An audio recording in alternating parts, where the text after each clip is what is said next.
Wall holds the ball at the top of the arc facing Carter. The Rookie of the Year is deciding how to attack. A feint to the left, a crossover acceleration, while he blows past Carter in one step. Incredible speed.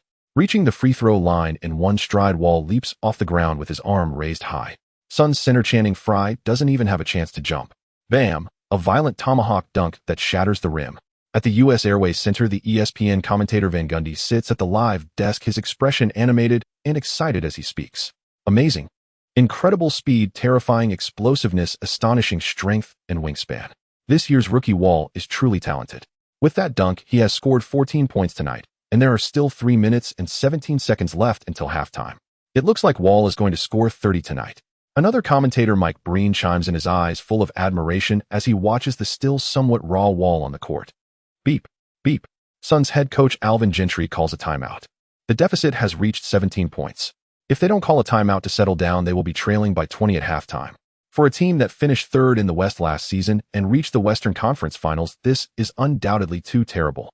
At the Suns bench, Coach Gentry gathers the players around, holding a tactical board, urgently drawing up adjustments on how to contain the unstoppable rookie Wall.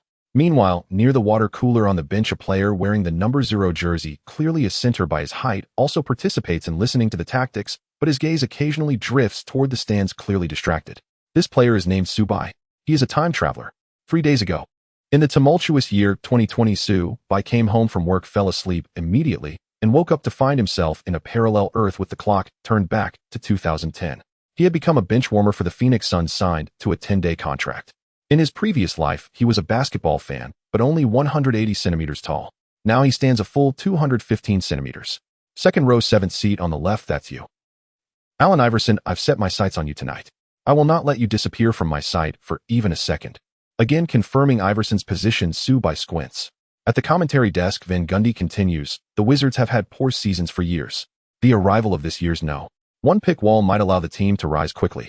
As for the Suns, after trading away Amare Stoudemire, their strength has plummeted like a landslide. 10 games into the season, they are 28, third from last in the West. If they lose tonight, it will be 6 straight losses. For a team that was third in the West and reached the conference finals last season, this record is honestly hard to believe. No way. Mike Breen adjusts his microphone. Stoudemire was the core of the Suns. An aging Nash still possesses exquisite passing ability. But without a star like Stoudemire to work with, it's useless. Without Stoudemire, Nash's individual passing cannot shine. With 1 loss and 1 gain, the Suns' strength drops straight down, which is not hard to understand. That's true. Van Gundy nods. I hope this timeout brings adjustments from the Suns. Containing the hot rookie Wall is the top priority. As the two commentators speak, the timeout ends. Both starting lineups return. The game resumes, but the Suns still seem unable to stop Wall. Whether against Nash or Carter, Wall has the ability to beat his man unknown. That's talent. Once double-teamed, he can pass well and find the open man. As this year's one pick John Wall is truly deserving of the honor. Not only did the Suns fail to close the gap, but by halftime the deficit had widened to 21 points. In just one half, the Suns were on the verge of being blown out, and by a rookie. Incredible. Wall is truly amazing. I have a feeling that John Wall will become a superstar in the league in the short term and a headache for countless players and even stars. 17 points, 3 rebounds, 5 assists, and 1 steal at halftime. Wall's performance won praise from a crowd of fans. It's over. The Suns have lost their shine this year. Why did they trade away Stoudemire and turn a championship contending roster into a mediocre, even tanking team? The Suns fans wore resigned expressions. But whether it was the praise for Wall or the lamentations of the Suns fans, none of it meant anything to Subai. Almost as soon as the half ended, Subai immediately trotted to the 7th seat in the second row on the left side, finding Allen Iverson. Hey Allen, can I get an autograph? Without waiting for Iverson's reply, Subai already offered a pen and paper. Iverson paused slightly, then smiled and signed for Subai. Got it. Walking back to the locker room, Subai waved the signed paper in his hand in high spirits. Congratulations to the host for obtaining Iverson's autograph. Mission complete. System will now activate. The system prompt sounded. Ding. Era-defining center system is fusing. 1, 15, 50, 75, 100 of fusion complete. Congratulations, host. You are now bound to the era-defining center system. Finally here. 3 days ago, Subai had obtained the system upon transmigrating, but it required Iverson's autograph to unlock. After asking around, he found his chance tonight. Era-defining center system. Ding. As if reading Subai's thoughts, the system prompt sounded again. Reply to host, this system is designed to forge you into the strongest center, and it is no ordinary one. It belongs to the era-defining level. How do I become stronger? Ding. The host only needs to complete tasks randomly issued by the system to receive corresponding rewards, and your strength will increase accordingly. Aside from tasks, isn't there supposed to be a beginner's gift pack? Having read many transmigration novels, Su-bai was already familiar with the drill after accepting the fact and proactively asked, Ding. Yes, host. You have 2 beginner gift packs. Do you wish to open them now? Of course, open the first beginner gift pack. Ding. The first beginner gift pack has been opened. Congratulations, host, you have obtained Alan Iverson's AI Fusion's talent. Excellent. Su-bai felt a surge of delight within. AI Fusion, the #1 pick of the 96 Golden Generation, cemented his top draft status at 183 centimeters, facing stars like Ku by Ma Buli Lei Alan and Na Shur. Beyond raw strength, it was a talent that soared above countless others. Now that Su-bai had acquired this gift, of course, it was splendid. Back in the locker room, Su-bai sat alone in a corner to rest. With a single thought, a pearly white veil of light shimmered before him. The attribute panel formed after fusing AI Fusion's talent. Name Su-bai. Age 18. Height 215 centimeters. Weight 108 kilograms. Wingspan 228 centimeters. Vertical leap 105 centimeters. Talent panel AI Fusion at league entry speed 95 max 100. Jump 94. Strength 83. Stamina 91. Athleticism 93. Explosion 91. Mentality 99. Ability panel driving 93. Layup 91. Ball handling 95. Steals 81. Blocks 89. Passing 78. Rebounding 75. Defense 76. Mid-range 88. 3-point 75. Free throw 80. Su-bai inhaled sharply. Gazing at AI Fusion's attributes, almost all in the 90s, Su-bai drew a breath and felt a sweat. In the abilities column, driving, layups, ball handling, mid-range, and so on were all towering. That was AI Fusion's talent and might. Even as a rookie, he had been formidable. Of course, on closer inspection, Su-bai also saw his own shortcomings, lacking strength, 3-point and free throw skills a bit weak, and defense needing reinforcement. That can't be right. With AI Fusion's tenacious defense combined with my height, defense ought to be 90+. Su-bai was puzzled for a moment. Then a system prompt appeared. The attribute panel displays the optimal values after fusing AI Fusion's talent with your own. Hearing that, Su-bai understood immediately. For example, a blocks rating of 89 could not be reached by AI Fusion's talent alone, but when combined with Su-bai's height, it yielded impressive blocking. The same logic applied to speed. AI Fusion's own pace might be at least 97, but after fusion with Su-bai, it finally settled at 95. In other words, I have perfectly fused AI Fusion's talent. I am a center endowed with a historically elite guard's gift. What chemistry will that produce? Clenching his fist, Su-bai felt his physical attributes noticeably enhanced. Though he had not yet seen the court, he was already impatient to display himself on the NBA stage. Su-bai. A voice broke his reverie. Looking up, Na Shur approached and handed him a sports drink, smiling. What are you up to? Su-bai accepted the drink with a faint smile, thinking about how to win the game. In the few days with the team, only Na Shur had bothered to speak to him. The others were largely indifferent, and Su-bai had grown used to it. After all, even in basketball, the strong command respect. As a player from Tianchao with middling talent, he was not much favored, normal and common. Even De Yao, who had entered the league as a #1 pick, had been overlooked as a rookie. Oh, Na Shur was startled, surprise widening his pupils. What surprised him was not Su-bai's words, but the much more confident tone and expression Su-bai wore when speaking. It took him aback. We're down by 21 at halftime, and the explosive #1 pick Wei is on fire. Do you think we can win? Na Shur asked. Yes. Su-bai answered firmly. If you let me play, I think I will win the game. Na Shur laughed heartily. He did not know what had come over Su-bai, but he liked that confidence. No matter how large the deficit, the locker room must be infused with that kind of confidence, and keep it. Even if they lost in the end, it would be all right. Not bad. Na Shur patted Su-bai on the shoulder and smiled. Come to think of it, I haven't seen you play. I can't decide your minutes, but if given the chance, I'm looking forward to it. Please do look forward to it. After fusing AI Fusion's talent, Su-bai truly became as Na Shur had imagined, brimming with self-assurance. After chatting with Na Shur for a while and leaving to rest, Su-bai suddenly remembered a second unopened pack and silently thought, open the second starter pack. Ding. The host opened the second starter pack and acquired the skill Pinnacle and Dong and I Jump Shot. In his peak form, Su-bai rejoiced inwardly. Tianghua and Dong and I was famed as the very essence of human jump shooting. His peak era jumper was absurdly precise. Mid-range 96. Glancing again at the attribute panel, Su-bai saw his mid-range ability surge from 88 to 96. No wonder with the pinnacle and dong and eye jump shot applied. Su-bai's mid-range was now immensely powerful. How far that power would carry him could only be tested on the court, and with that thought, he grew even more eager to play. Yet lacking proven ability after 3 days with the Suns, he could neither start nor even make the rotation. He could only watch by the water cooler. Moreover, the Suns favored a run-and-gun style. A slow, large center like him was even less valued. Getting into tonight's game would be difficult. How can I get on the court? Su-bai pondered. In this situation, as a center, my only chance is for the Suns to be utterly dismantled. Starters and even reserves taken out, the team conceding the game. Only then would I have an opportunity. Yes, that's it. The more he thought, the clearer his mind became. And so, in the second half, while the Suns bench contemplated how to tighten up and erase the deficit, only Su-bai was thinking about how the Suns might quickly collapse. Soon as the final quarter began, with 5:55 remaining, Weir knocked down a mid-range jumper to reach 31 points, and the deficit stood at 21. Beep. Gene Taylor shook his head and called timeout, emptied the rotation, and effectively abandoned the game. Su-bai, you're in, Gene Taylor said. Su-bai squinted, knowing the opportunity had arrived. Half a quarter of time, a 21-point deficit.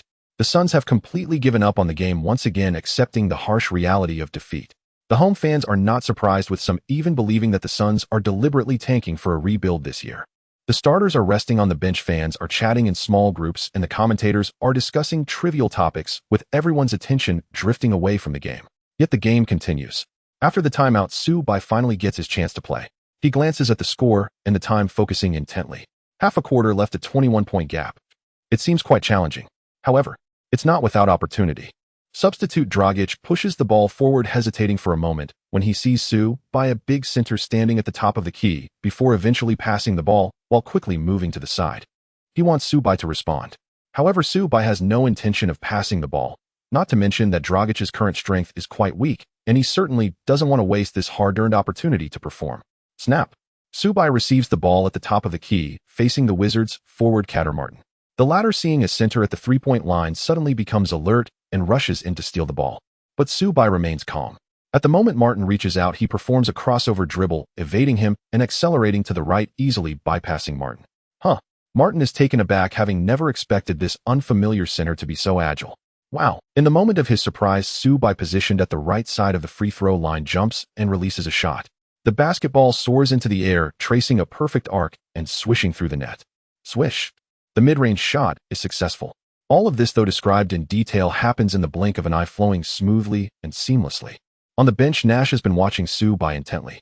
This textbook jump shot leaves him both shocked and delighted as he murmurs, could it be that the confidence he showed earlier stems from his actual skill? On the court, aside from Nash focusing on Su-bai, no one else is paying attention to the game, and certainly not to him. After all, a 21-point deficit is just too overwhelming, and with both teams fielding substitutes, the outcome of the game is already sealed. Victory certainly belongs to the Wizards. Clang. Substitute forward Trevor Booker attempts to slam the ball into the basket, but it bounces off. Su-bai grabs the rebound, and when Dragic reaches out for the ball, he sees Su-bai push it forward. Why is a center pushing the ball across half court? Dragic shakes his head slightly, feeling somewhat dissatisfied. However, before he can voice his complaints, Su-bai suddenly stops at the free throw line, jumps, and makes another mid-range shot. Another one. Dragic is momentarily stunned. Swish. In the following possession, Su-bai hits another jump shot, this time against Martin's defense, scoring the shot despite the pressure. Dragic is astonished not just by Su-bai hitting 3 shots, but by the fact that he's standing at 215 centimeters, is scoring on the perimeter with consecutive jump shots. Equally astonished is Nash. However, Nash is quite pleased at this moment, as Su-bai's performance exceeds all his expectations. Some are elated while others are frustrated. Nash is happy, but the Wizards' forward Martin, who has been defending Su-bai over these 3 possessions, is feeling quite miserable and even angry, annoyed that he, a forward, cannot stop a center on the perimeter. Receiving the ball that Dragic instinctively passed, Su-bai positions himself on the right side again, facing Martin. Come on, this time I will block you and show you that a center should stay under the basket. Martin shouts, you're too weak. Su-bai shakes his head slightly. What did you say? Hearing this, Martin becomes even angrier, charging forward to confront Su-bai. However, Su-bai doesn't even glance at him, jumping up to shoot once more. Try to block this.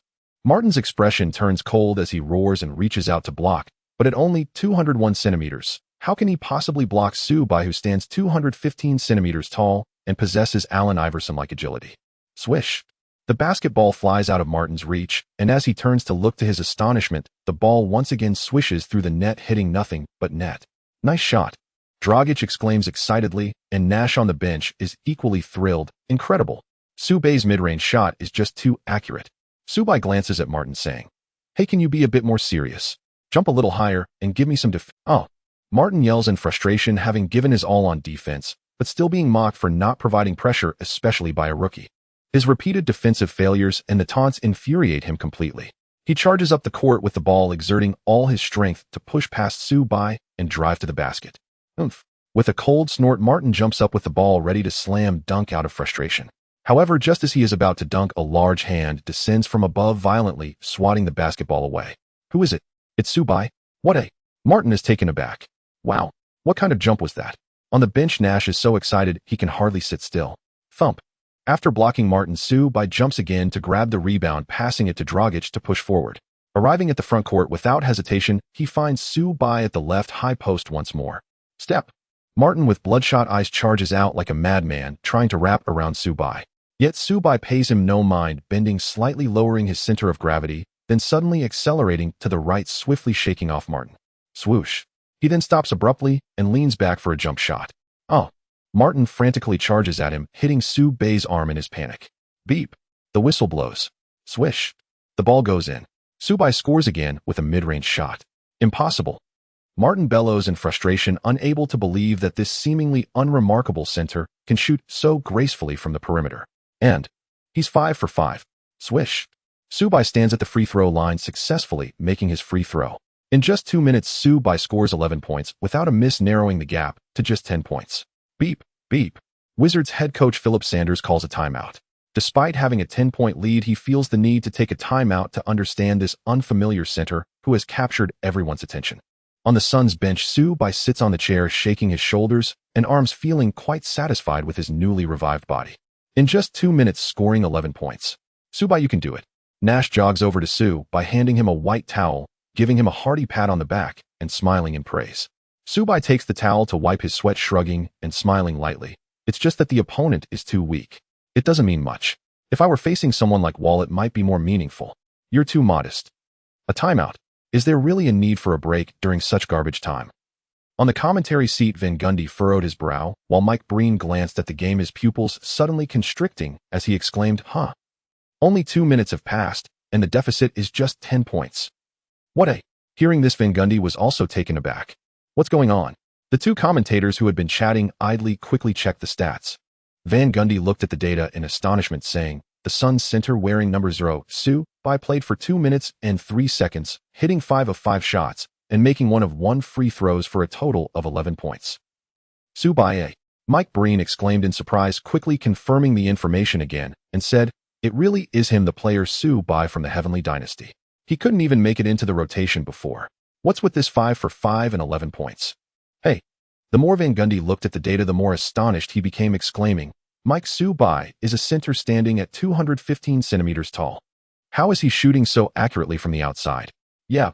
Mike Breen nodded vigorously, equally as the two commentators who had not been paying attention to the game were now shocked during the timeout, realizing that there were only 11 points left, and that Subai had scored 11 points in a row. Meanwhile, in the audience, "Hey, did you see that? What? That Suns backup center wearing number 0 seems pretty impressive, hitting 5 of 5 shots and scoring 11 points in a row, leading an 110 run by himself. Not just impressive, it's absurdly strong.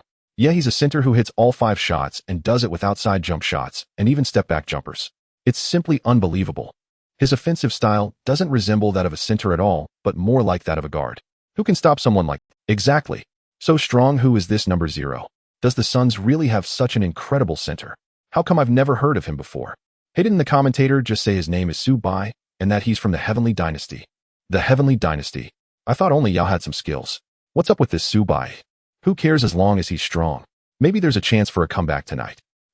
After Subai scored 11 points in a row, both Suns and Wizards fans began to take notice of him, the 215-centimeter center who was bound to attract attention. On the Wizards bench, while Nick Young and others also noticed Subai, who had just scored 11 points and was shining brightly, and their expressions grew serious. On one side, wearing number 11, Jinlian, despite trying to suppress his excitement, still showed a hint of joy on his face. Indeed, through the commentator's words, he knew Su-bai, the young man who had just scored 11 points brilliantly, was from the Heavenly Dynasty and his compatriot. This jump shot, this bounce, this speed, when did the Heavenly Dynasty produce such a talented player? Jinlian didn't know Su-bai, but he was very pleased. If it weren't for the opposing side, he would have rushed over to hug Su-bai and praise him fiercely. After Yao, he carried the future of Heavenly Dynasty basketball in the NBA, a path that was undoubtedly challenging. He felt somewhat powerless. However, tonight's performance from Su-bai, showcasing his talent, seemed to give Jinlian a glimpse of hope, a view of the future of Heavenly Dynasty basketball. Go for it, Su-bai, Jinlian whispered. Coach, should we send someone in? There's a 10-point gap with 4 minutes left. Although that's quite a bit, with that number 0 center heating up, there might be unexpected results. Nick Young inquired. Sanders thought for a moment and said, not for now. I looked it up, and aside from knowing his name is Su-bai and that he's from the Heavenly Dynasty, becoming this year's rookie as a free agent, there's no other information about him. Perhaps it's just a flash in the pan. He shouldn't be able to keep this up. It's only been a few minutes, there's no need to send him in. On the other side, the Suns also had no plans to send in their starters. Su-bai was doing well, controlling the pace of the game. Once the Suns put in their starters, the Wizards would definitely follow suit, which might disrupt the rhythm. Thus, when the timeout ended, both teams had the same players on the court. However, the previously unnoticed Su-bai had now become the focal point of the game, with everyone eagerly anticipating his next offensive move. Wizards possession. Martin called for a screen and attempted a mid-range shot, but it didn't go in. Dragic grabbed the rebound and quickly passed it to center Su-bai. Earlier, he might have complained, but now he completely trusted Su-bai's ball handling ability. A center bringing the ball up. This was quite rare in 2010, and the fans who had re-engaged in the game were all eyes on Su-bai. Bang, bang, bang. At the top of the arc, Su-bai held the ball once again, facing Martin's defense. The latter's expression clearly turned serious, having suffered previously and no longer daring to underestimate Su-bai. Completely focused, he only wanted to guard against Su-bai and redeem himself. Here it comes. Su-bai let out a light snort, holding the ball with his left hand, suddenly lowering his center of gravity and breaking to the left. His height made this breakthrough look incredibly convincing. Left side breakthrough. Martin's attention sharpened as he moved left. But just then, Su-bai made a change of direction, rushing to the right side, leaving Martin completely bewildered. Swish. Su-bai took a wide-open jump shot and scored steadily. Wow. The home crowd erupted in waves of astonishment. At the commentary seat, Van Gundy slammed the table and shouted, wow, a significant change of direction followed by a sudden stop jump shot. How on earth did Su-bai, a center, manage to do that? Van Gundy, witnessing Su-bai's offensive play for the first time, was dumbfounded. Absolutely stunning. Mike Breen was equally amazed, shaking his head in disbelief. Su-bai stands at 215 centimeters tall, and he can make such a drastic change of direction and jump shot like a guard. It's incredible. It's unbelievable. Su-bai must possess exceptional physical talent and coordination to execute such offensive maneuvers. Yet this remarkable player is merely a water boy for the Suns. While the two commentators were in shock, swish. Su-bai, with the influences of peak Anthony's jump shot and Iverson's talent, shook off Martin and scored with a jump shot despite the Wizards defenders attempting to block. Hiss. In the audience, a Wizards fan widened his eyes, staring at Su-bai and yelling, another shaken jump shot. Is this really a center? The game paused. Su-bai made 2 jump shots in quick succession, effortlessly scoring 4 points, bringing his personal tally to 15. They are all fringe bench players, so it is quite normal for their scoring efficiency to be low. However, for the fringe center Su-bai to shoot 7 for 7 and score 15 points is incredibly absurd, shocking the entire arena. There are 3 minutes and 12 seconds left. Originally with a 21-point deficit, it was suddenly reduced to just 6 points. From the commentary booth, Van Gundy exclaimed in disbelief. Just then on the court, Su-bai once again created space for Martin with his dribble and made the jump shot. Even though Martin did not lose his defensive position on that shot, Su-bai's height and impressive wingspan meant that even with normal defense there was no chance to block it. He could only watch as Su-bai shot over him. With 2 minutes and 48 seconds left and a 4-point deficit, a timeout was called. Beep beep. As Mike Breen's words fell, the Wizards called for a timeout. The arena buzzed with discussion. All eyes were on Su-bai, as if he were a monster, with everyone examining this center who was breaking through and shooting from the perimeter. Everyone felt a sense of wonder. It was astonishing, almost dreamlike. The rapid comeback from a 17-point deficit gave the Suns' home fans a glimpse of victory and hope for a turnaround. Meanwhile, a great sense of crisis descended upon the Wizards. Who is this Su-bai? How is he so strong? Nick Young said in a low voice while Gilbert Arenas focused intently. I haven't heard of any players from the Celestial Empire participating in this year's draft. He's most likely entered the league as a free agent. A center who attacks from the perimeter and makes jump shots is quite unique and rare, which must be why he is. Wall snorted lightly. Tonight he was supposed to be the brightest star, but felt displeased that a nameless rookie was stealing his thunder. He said coolly, "This rookie's game ends here. In a moment, I will end this game. Let this rookie know that a center should focus on his duties in the paint." All right. Nick Young clapped and laughed. The more confident Wall is, the stronger he becomes. Tonight you will always be the main character. It all depends on your performance and your ability to finish the game. Indeed.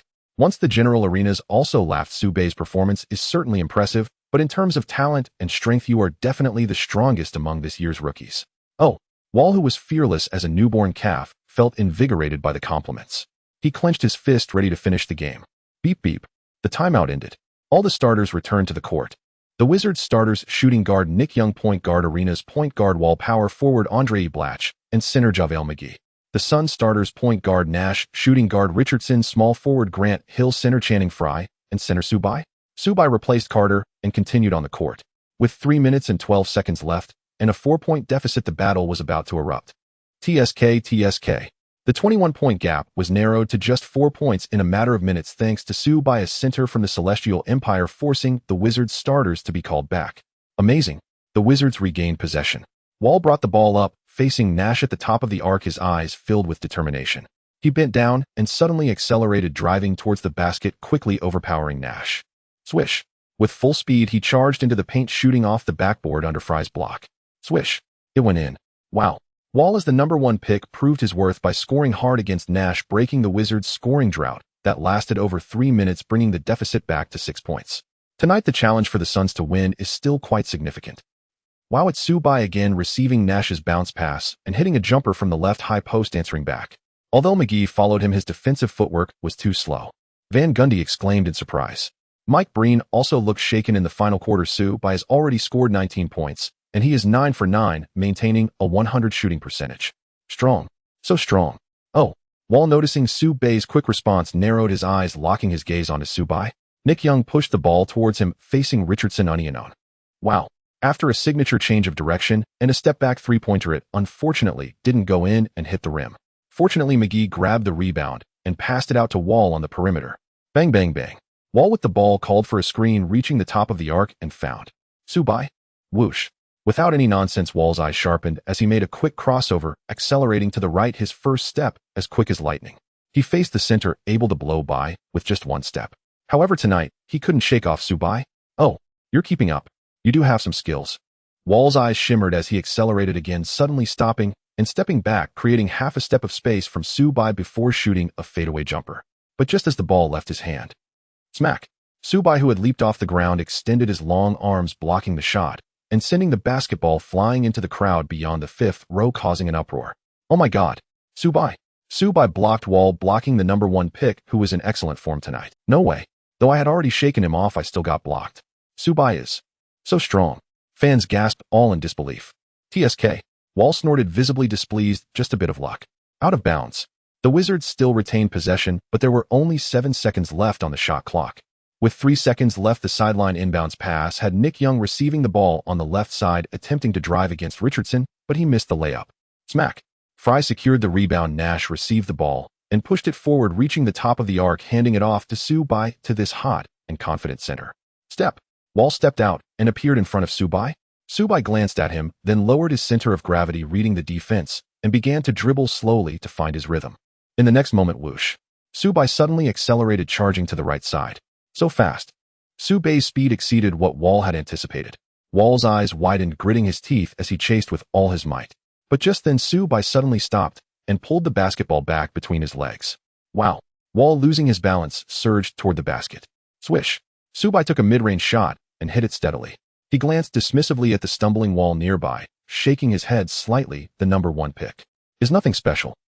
Just like that. Oh my God, Subei, a rookie center, actually faked out the top scorer and left the guard Wall in the dust. Indeed, the center faked out the guard. This center from the Celestial Empire has a unique playing style. It's so exhilarating to watch. And that big block was truly spectacular. Yes. As Wall, who had been faked out, rushed under the basket, the home Suns fans erupted in cheers, while the Wizards fans stared at one another in disbelief. More critically, with Subei's mid-range shot following his fake out of Wall, the point difference was only 2, needing just a 3-pointer to equalize and potentially take the lead. Unbelievable. At the commentary table, Van Gundy shook his head in disbelief, saying, "Mike, can you imagine that just a few minutes ago the Suns were down by over 20 points, and now the Wizards are only leading by 2. There is still 1 minute and 7 seconds left. The Suns have a real chance to hit a three-pointer and take the lead. This is simply miraculous." "Yeah." Mike Breen nodded, enthusiastically smiling as he said, "By this seemingly out-of-nowhere kid from the Celestial Empire is making a magical debut in the NBA. With just 1 minute and 7 seconds left, let's wait and see the final result." The game continues. Wizards possession. Nick Young pushed the ball forward facing By at the right arc top, glancing at him, nonchalantly embodying an attitude of "let them be strong, I am Nick Young." Whoosh. Aiming a three-pointer over the towering 215 centimeters, By, if he made it, it would seal the game. Unfortunately, he seriously underestimated Bay's abilities, who was endowed with the talent of Iverson. Clang. Under Bay's block, Nick Young lost the ball. The reason the Wizards had a mediocre record was their lack of a reliable star with a strong mentality. Wall is too young. The General Arenas has been plagued by injuries and is not in his prime anymore. Although Young Knight is the team's top scorer and has some clutch ability, he is just bold, but his shooting percentage is concerning. Smack. Fry secured the rebound and passed it to Nash to push forward. With 49 seconds left, if the Suns complete a three-pointer this time, they will take the lead. At the top of the arc, Nash handed the basketball to By. At this critical moment, giving the ball to a rookie also shows trust in Bay's skills. Power forward Blatch closed in. "Don't let him score," Coach Sanders shouted grimly from the sidelines. Wall understood, immediately moving up to double-team By with Blatch. For the sake of victory, he couldn't afford to take By down on his own. Buzz. Seeing the double-team, By decisively passed the ball to Nash in the left corner. His tall stature and lightning-fast reflexes made his pass exceptionally sharp. Smack. Swish. Nash received the ball still wide open, and with a swift motion, he nailed a three-pointer. They took the lead. The assist from center By allowed Nash to hit the three-pointer, and the Suns have erased a 21-point deficit within half a quarter to tie the game. Van Gundy said excitedly. Mike Breen also shouted with a smile, By, this unexpected hero, is the savior of the Suns tonight." The Wizards players looked very grim. Losing the huge 21-point advantage was a big blow to them, but fortunately, there were still 37 seconds left, and they still had control of the ball. Bang, bang, bang. Nick Young held the ball at the arc top, matched up with Richardson, and after some physical confrontation, he tore through the defense, driving to the basket, shooting, while Fry helped defend. Clang. The shot was a bit too strong, hitting the rim and flying out. Rebound. McGee leaped with all his might to secure the crucial rebound, passing it outside to Wall. Still Wizards ball as they reorganized their offense with 5 seconds left.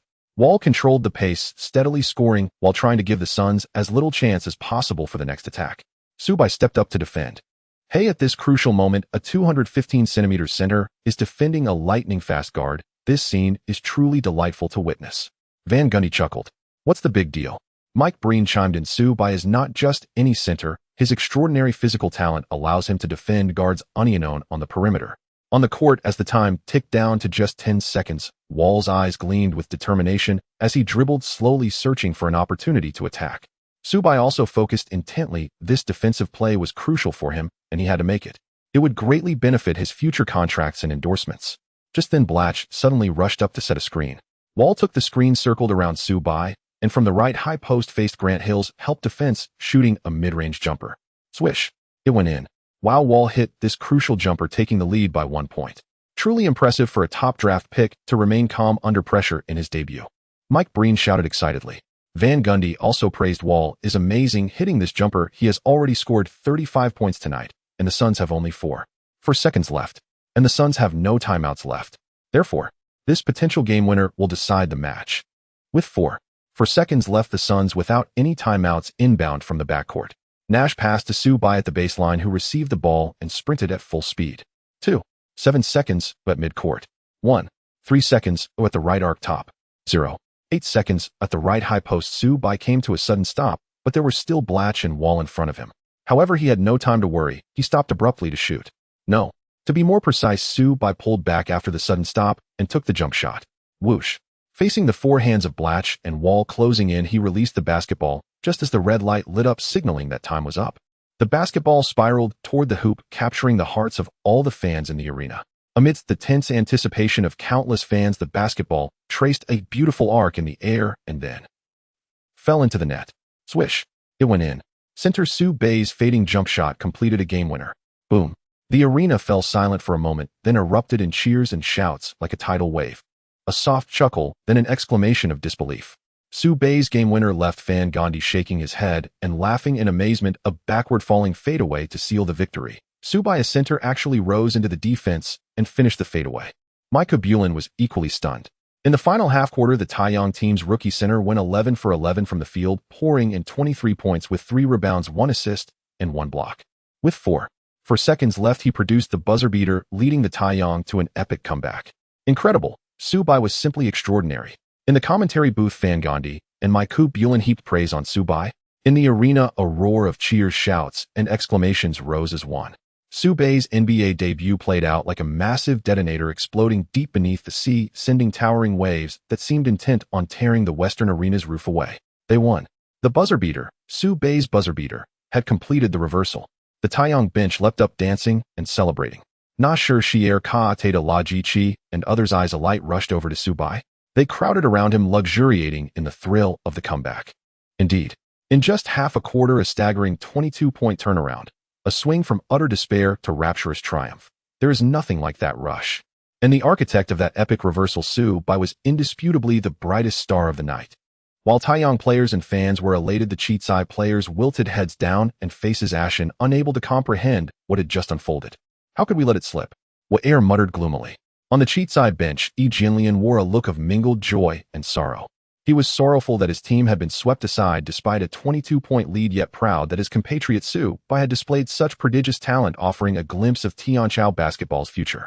After the game, ESPN's famed reporter Washun found Su Bai and laughed as he asked, "Hello, Mr. Su Bai, your performance tonight was outstanding. You were the most valuable player of the evening." Washun continued, "With such gifts, why did you not enter the draft?" Su Bai hesitated, then offered a lame smile and said, "I missed the flight." Washun blinked in surprise, then laughed. "Thankfully, you still made it to the NBA. Oh, otherwise we would have missed such an extraordinary performance, and that would have been a real pity." While Su Bai took questions, Fan Gandhi kept working, scanning the statistics, and booming rookie Su Bai in his professional debut has already etched multiple records. First, as a rookie, within only half a quarter of playing time, he led his team to erase a 22-point deficit, an epic comeback unprecedented in history. Second, in that half quarter, he shot 11 for 11 from the field and 1 for 1 from the line. 100% accuracy, scoring 23 points single-handedly. He is the first in history to do so. Third, to deliver a buzzer beater in an NBA debut. Throughout the league's history, only Su Bai has a... Micah Bulin could only grimace in admiration. "I thought Wa'er, the top pick who scored 35 and nearly had his own game winner, was already formidable. Yet it was Su Bai who led the comeback from 22 down and produced the decisive buzzer beater, who laughed loud." Fan Gandhi nodded with a smile. "The top pick, Wa'er, the meteoric Tianqiao center Su Bai, last year's Guli Fun, who missed the season through injury. This rookie class promises plenty of intrigue." The commentators relished every moment of it. Su Bei's on-court interview concluded. Wa'er, who had been waiting, walked over and said to Su Bai, "Hey, I admit you were on point today. But next time we meet, I'll crush you. I'll prove that I am the true rookie ceiling." Su Bai smiled faintly and replied, "Fine, but next time we face each other, I'll still be the one who wins." "You wish," Wa'er scoffed, then strode off with a swag. Su Bai shook his head lightly. He did not know Wa'er well, but he understood that to become the future cornerstone of the Cheatsai, to reach all-star level, required that stubborn, unyielding pride. No sooner had Wa'er left than Alien came over with a smile. "Su Bai, hello." Seeing his fellow countryman, Alien, Su Bai felt a warmth in his chest and replied cheerfully, "Brother, Alien, hello. I am your fan." Alien waved his hands modestly. "Not at all. With tonight's showing, I am the one who should be your fan. By the way, you are so talented. Why didn't you go play in the CBA? Or did I miss something?" Su Bai thought for a moment and said, "I didn't join the CBA because I wanted to shine on a higher stage, so I came straight to the NBA to try." "Well done," Alien said, pressing both hands to Su Bei's shoulders, his eyes burning. "Su Bai, the future of Tianqiao basketball rests with you. Go for it, brother. Alien believes in you." Su Bai nodded gently and replied earnestly, "I will do my utmost to become an outstanding basketball." In his previous life, he lacked the means. In this life, armed with a golden touch, he would climb ever higher and let the world see that Tianqiao players can shine with the fiercest brilliance in the NBA. What had been expected to be a forgettable matchup between two underdog clubs was transformed by Su Bei's transcendent display into a tremor that reverberated across the league. That night, search terms such as Su Bai buzzer beater versus Cheatsai Su Bai 23 points and Tianqiao center Su Bai breaks multiple records in his debut trended high on Twitter. They occupied prominent positions, and the comments beneath them burned hot. A rookie center Su Bai, with only half a quarter of playing time, led the Taiyang to erase a 22-point deficit and delivered the game winner. Astonishing, almost unbelievable. Not only did he overturn a 22-point deficit, he went 11 for 11 for a 100% field goal rate, scored 23 of the Taiyang's final 26 points, and even fed Na Shi for a three-pointer. In short, Su Bai single-handedly engineered the comeback. And he is only a rookie. Such ability is simply overwhelming. Yes, rookie Su Bai is incredible. More than incredible, it's absurd. I watched the whole game. Can you imagine a 215-centimeter center who doesn't slug it out in the paint, but fires jumpers and attacks from the perimeter? Su Bai attacked like that the entire time, even dancing unknown past this year's top pick Wall, and in the end delivered a step-back fadeaway to snatch victory from the Wizards. I was stunned. Impossible. Is this for real? Su Bai plays like that? My God, Su Bai is a center, and a center hitting perimeter shots while maintaining 100% accuracy. My understanding of the game has been upended. Yes, this center from Tianchao has an utterly unorthodox offensive style. That night the online discourse about Su Bai exploded.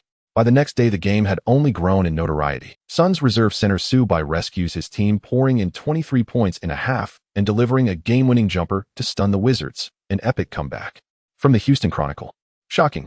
Rookie Su Bai of the Suns leaves top pick Wall baffled. From the Milwaukee Sentinel.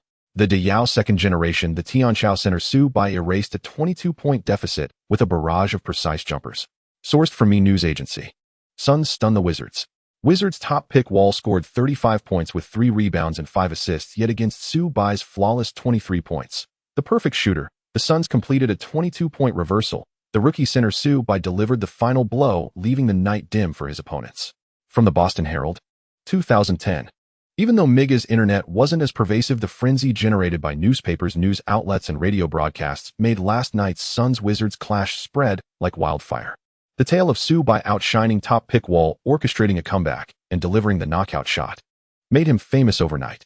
Across the ocean, after a single day of fermentation, basketball papers and newsstand bulletins brimmed with stories about Su Bai. National outlets enjoy certain privileges.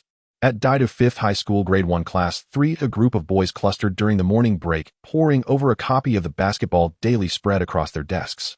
God, Su Bai is so handsome. Su Bai single-handedly scored 23 points and pulled off a game-winning reversal. Is he really our Tianchao player? Su Bai is so strong, utterly formidable. Hey, did you see it? It says Su Bai shook off Wall the top pick. My heavens, is that something a center can even do? Haha, truly unbelievable. Where did Su Bai come from? And that dead-eye mid-range, it's not something you expect from a center. I remember Diao's jump shot was very precise. Could Su Bai be a Diao second generation? Don't say it. There is a certain resemblance. They laughed excitedly, astonished by Su Bai's immaculate performance, and happily bestowed upon him the sobriquet, Diao second generation. They were not alone. Every basketball aficionado who read the morning's reports instinctively labeled Su Bai as the Diao second generation. Diao stood as the current pinnacle of Tianchao basketball, unmatched in skill and popularity, so that nickname carried weight, a tacit endorsement of Su Bai's arrival. Meanwhile, in the Suns' general manager's office, General Manager Lancey Blanchese hurried coach Gene Telly in beaming. Gene Telly, how did we end up with such an explosively gifted center as Su Bai? You can ask me that. Gene Telly shot back with a smile. Lancey rubbed the back of his head, embarrassed at the lapse, then laughed aloud. Never mind.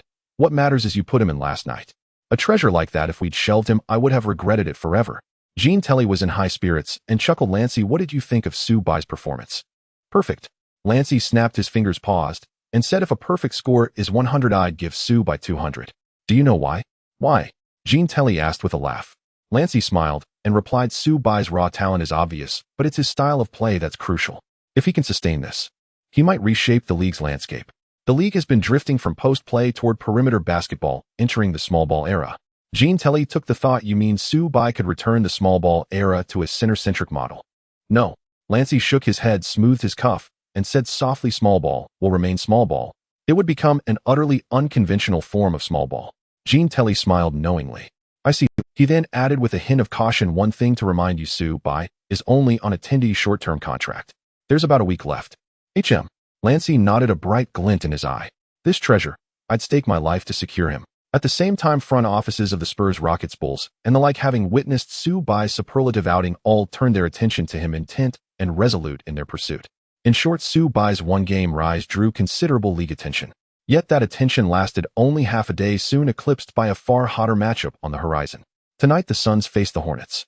But the Heat versus Thunder clash, Heat's big three against the Thunder's three youngsters, will be the season's most electrifying spectacle to date.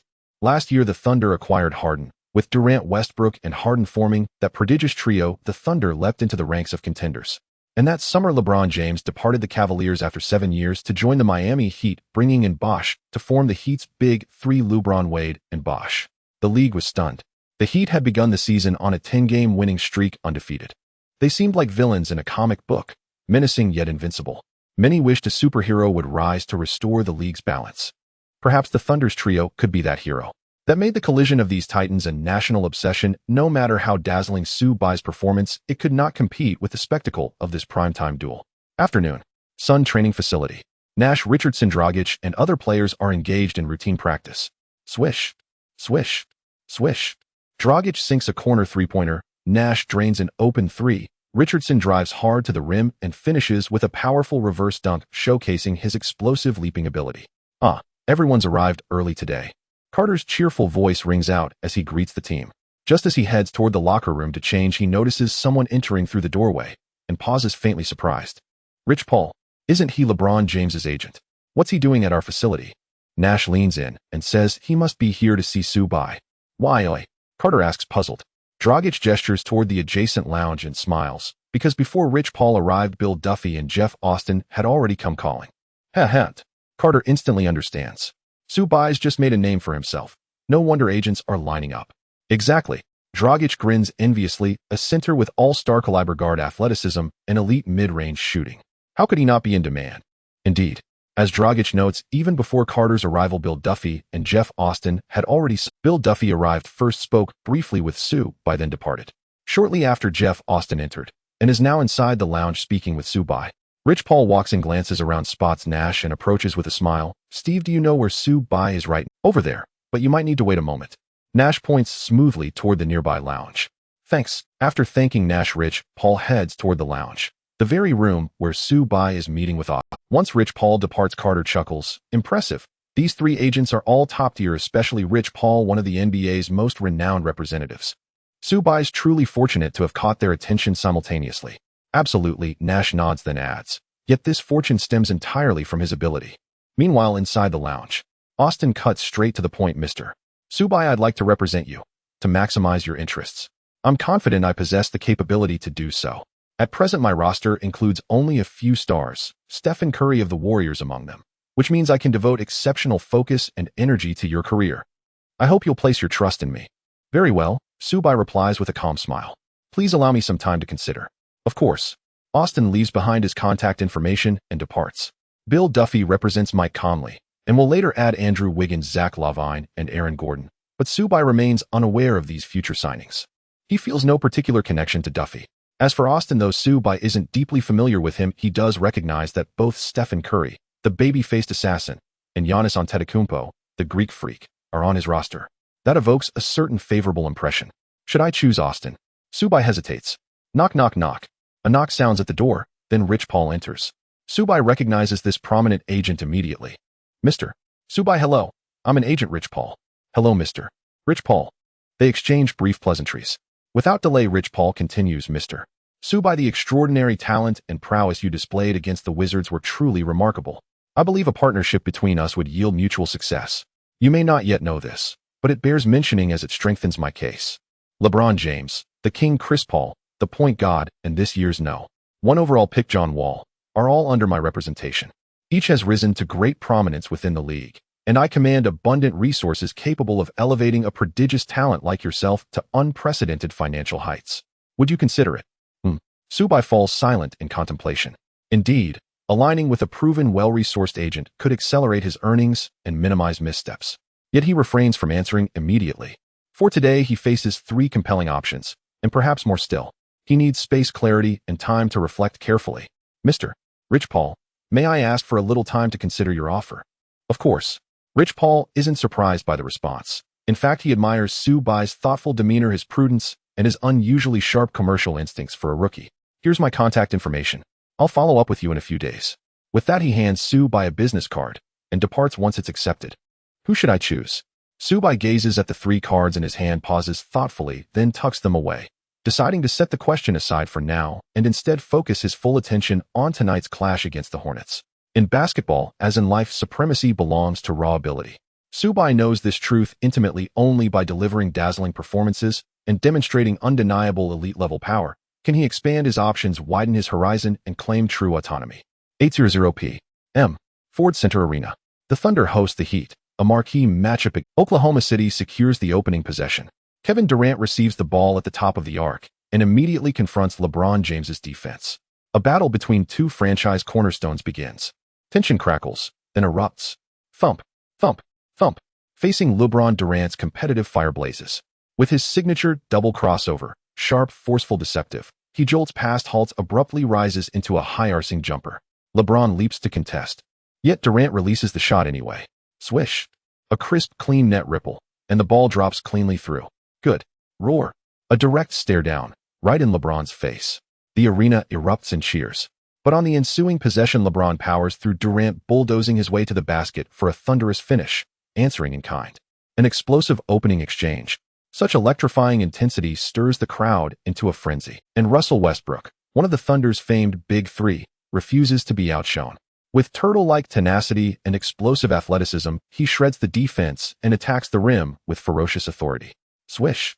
Dwayne Wade counters with a smooth fadeaway over his back down. Off the bench, James Harden hits a step-back three.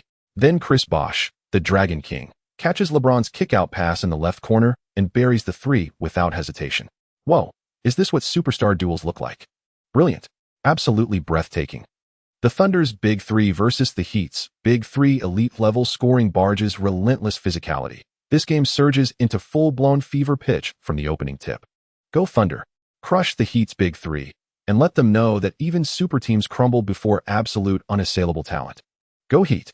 Show the entire league we're chasing nothing less than the championship. The arena roars. The duel burns white-hot. Halftime. Thunder 71-71 Heat. A combined 140 points in two halves. A furious offensive onslaught that sends the crowd into raptures. With the score locked in perfect tension, fans on both sides lean forward breathless, eager for the second half. Meanwhile, American Airlines Arena. Phoenix Suns versus New Orleans Hornets. The game is about to begin. During halftime of the matchup between the Thunder and the Heat at the American Airlines Arena, the warm-up activities for the Suns and the Hornets are nearing completion. Mark Jackson said the 7th-seeded Hornets are a playoff team. They should have no problem defeating the 13th-seeded Suns. No. Joan Barry shook her head repeatedly, her face filled with astonishment. Mark, don't you know? The Suns have a very strong rookie center named Subai.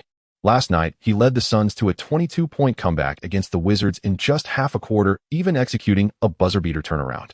I believe that with Subai on the team, the overall strength of the Suns will rise several notches, making it no easy feat for the Hornets to secure a victory. What a... Mark Jackson's eyes widened in disbelief. He had been busy with renovations at his new home last night and hadn't followed basketball news, and upon hearing this, he was instantly stunned by the formidable strength Subai demonstrated. My God! Joan, to think a center can penetrate from the perimeter and shoot with such precision is truly unbelievable. I can't wait to see Subai play. Mark chuckled. Me too. Joan Barry nodded in agreement, pointing to the court. Here they come. The main event is about to start. Warm-ups concluded. Both teams' starters began to take the court. Phoenix Suns starters 191 centimeters, point guard Steve Nash 198 centimeters, shooting guard Jason Richardson 203 centimeters, small forward Grant Hill 211 centimeters, power forward Channing Frye, and 215 centimeters center Subai. New Orleans Hornets starters 183 centimeters, point guard Chris Paul 196 centimeters, shooting guard Marco Bellinelli 203 centimeters, small forward Trevor Ariza 206 centimeters, power forward David West, and 208 centimeters center Emeka Okafor. Joan, is that center in the 0 jersey Subai? Mark asked. Yes, he made an incredible debut, jumping straight from the water cooler to a starting position after just one game. He looks a bit like someone from the Celestial Empire. Exactly, Subai is a center from the Celestial Empire. Just looking at his last game, his talent rivals that of Yao Ming from the Rockets. Joan exclaimed. As the commentary continued, the game commenced. Jump ball. The tip-off between Subai and Okafor. The referee tossed the basketball into the air. Both players jumped simultaneously. However, Subai's arm extended with visible speed, surpassing Okafor by a full hand's height. Smack. He tipped the basketball away. What a... Okafor was left dumbfounded. Subai's jump ball exceeded Okafor by a full hand. That leaping ability is truly astonishing. Mark gasped. Joan Barry also marveled. It's not just the jumping, Su Bai's wingspan is incredible. With both attributes combined, Okafor stands no chance against Su Bai. The Suns gained possession. Nash advanced the ball, executing the first offensive play of the game, reaching the top of the arc, calling for a screen, faking a drive from the left wing, and passing to Richardson in the left corner. Whooshed. A three-pointer attempted. Clang. The shot was slightly overpowered and missed. Fortunately, Fry secured the rebound, allowing Nash to reorganize the play. Seeing Su Bai wanted the ball, he passed it over. Smack. On the left high post, Su Bai received the ball.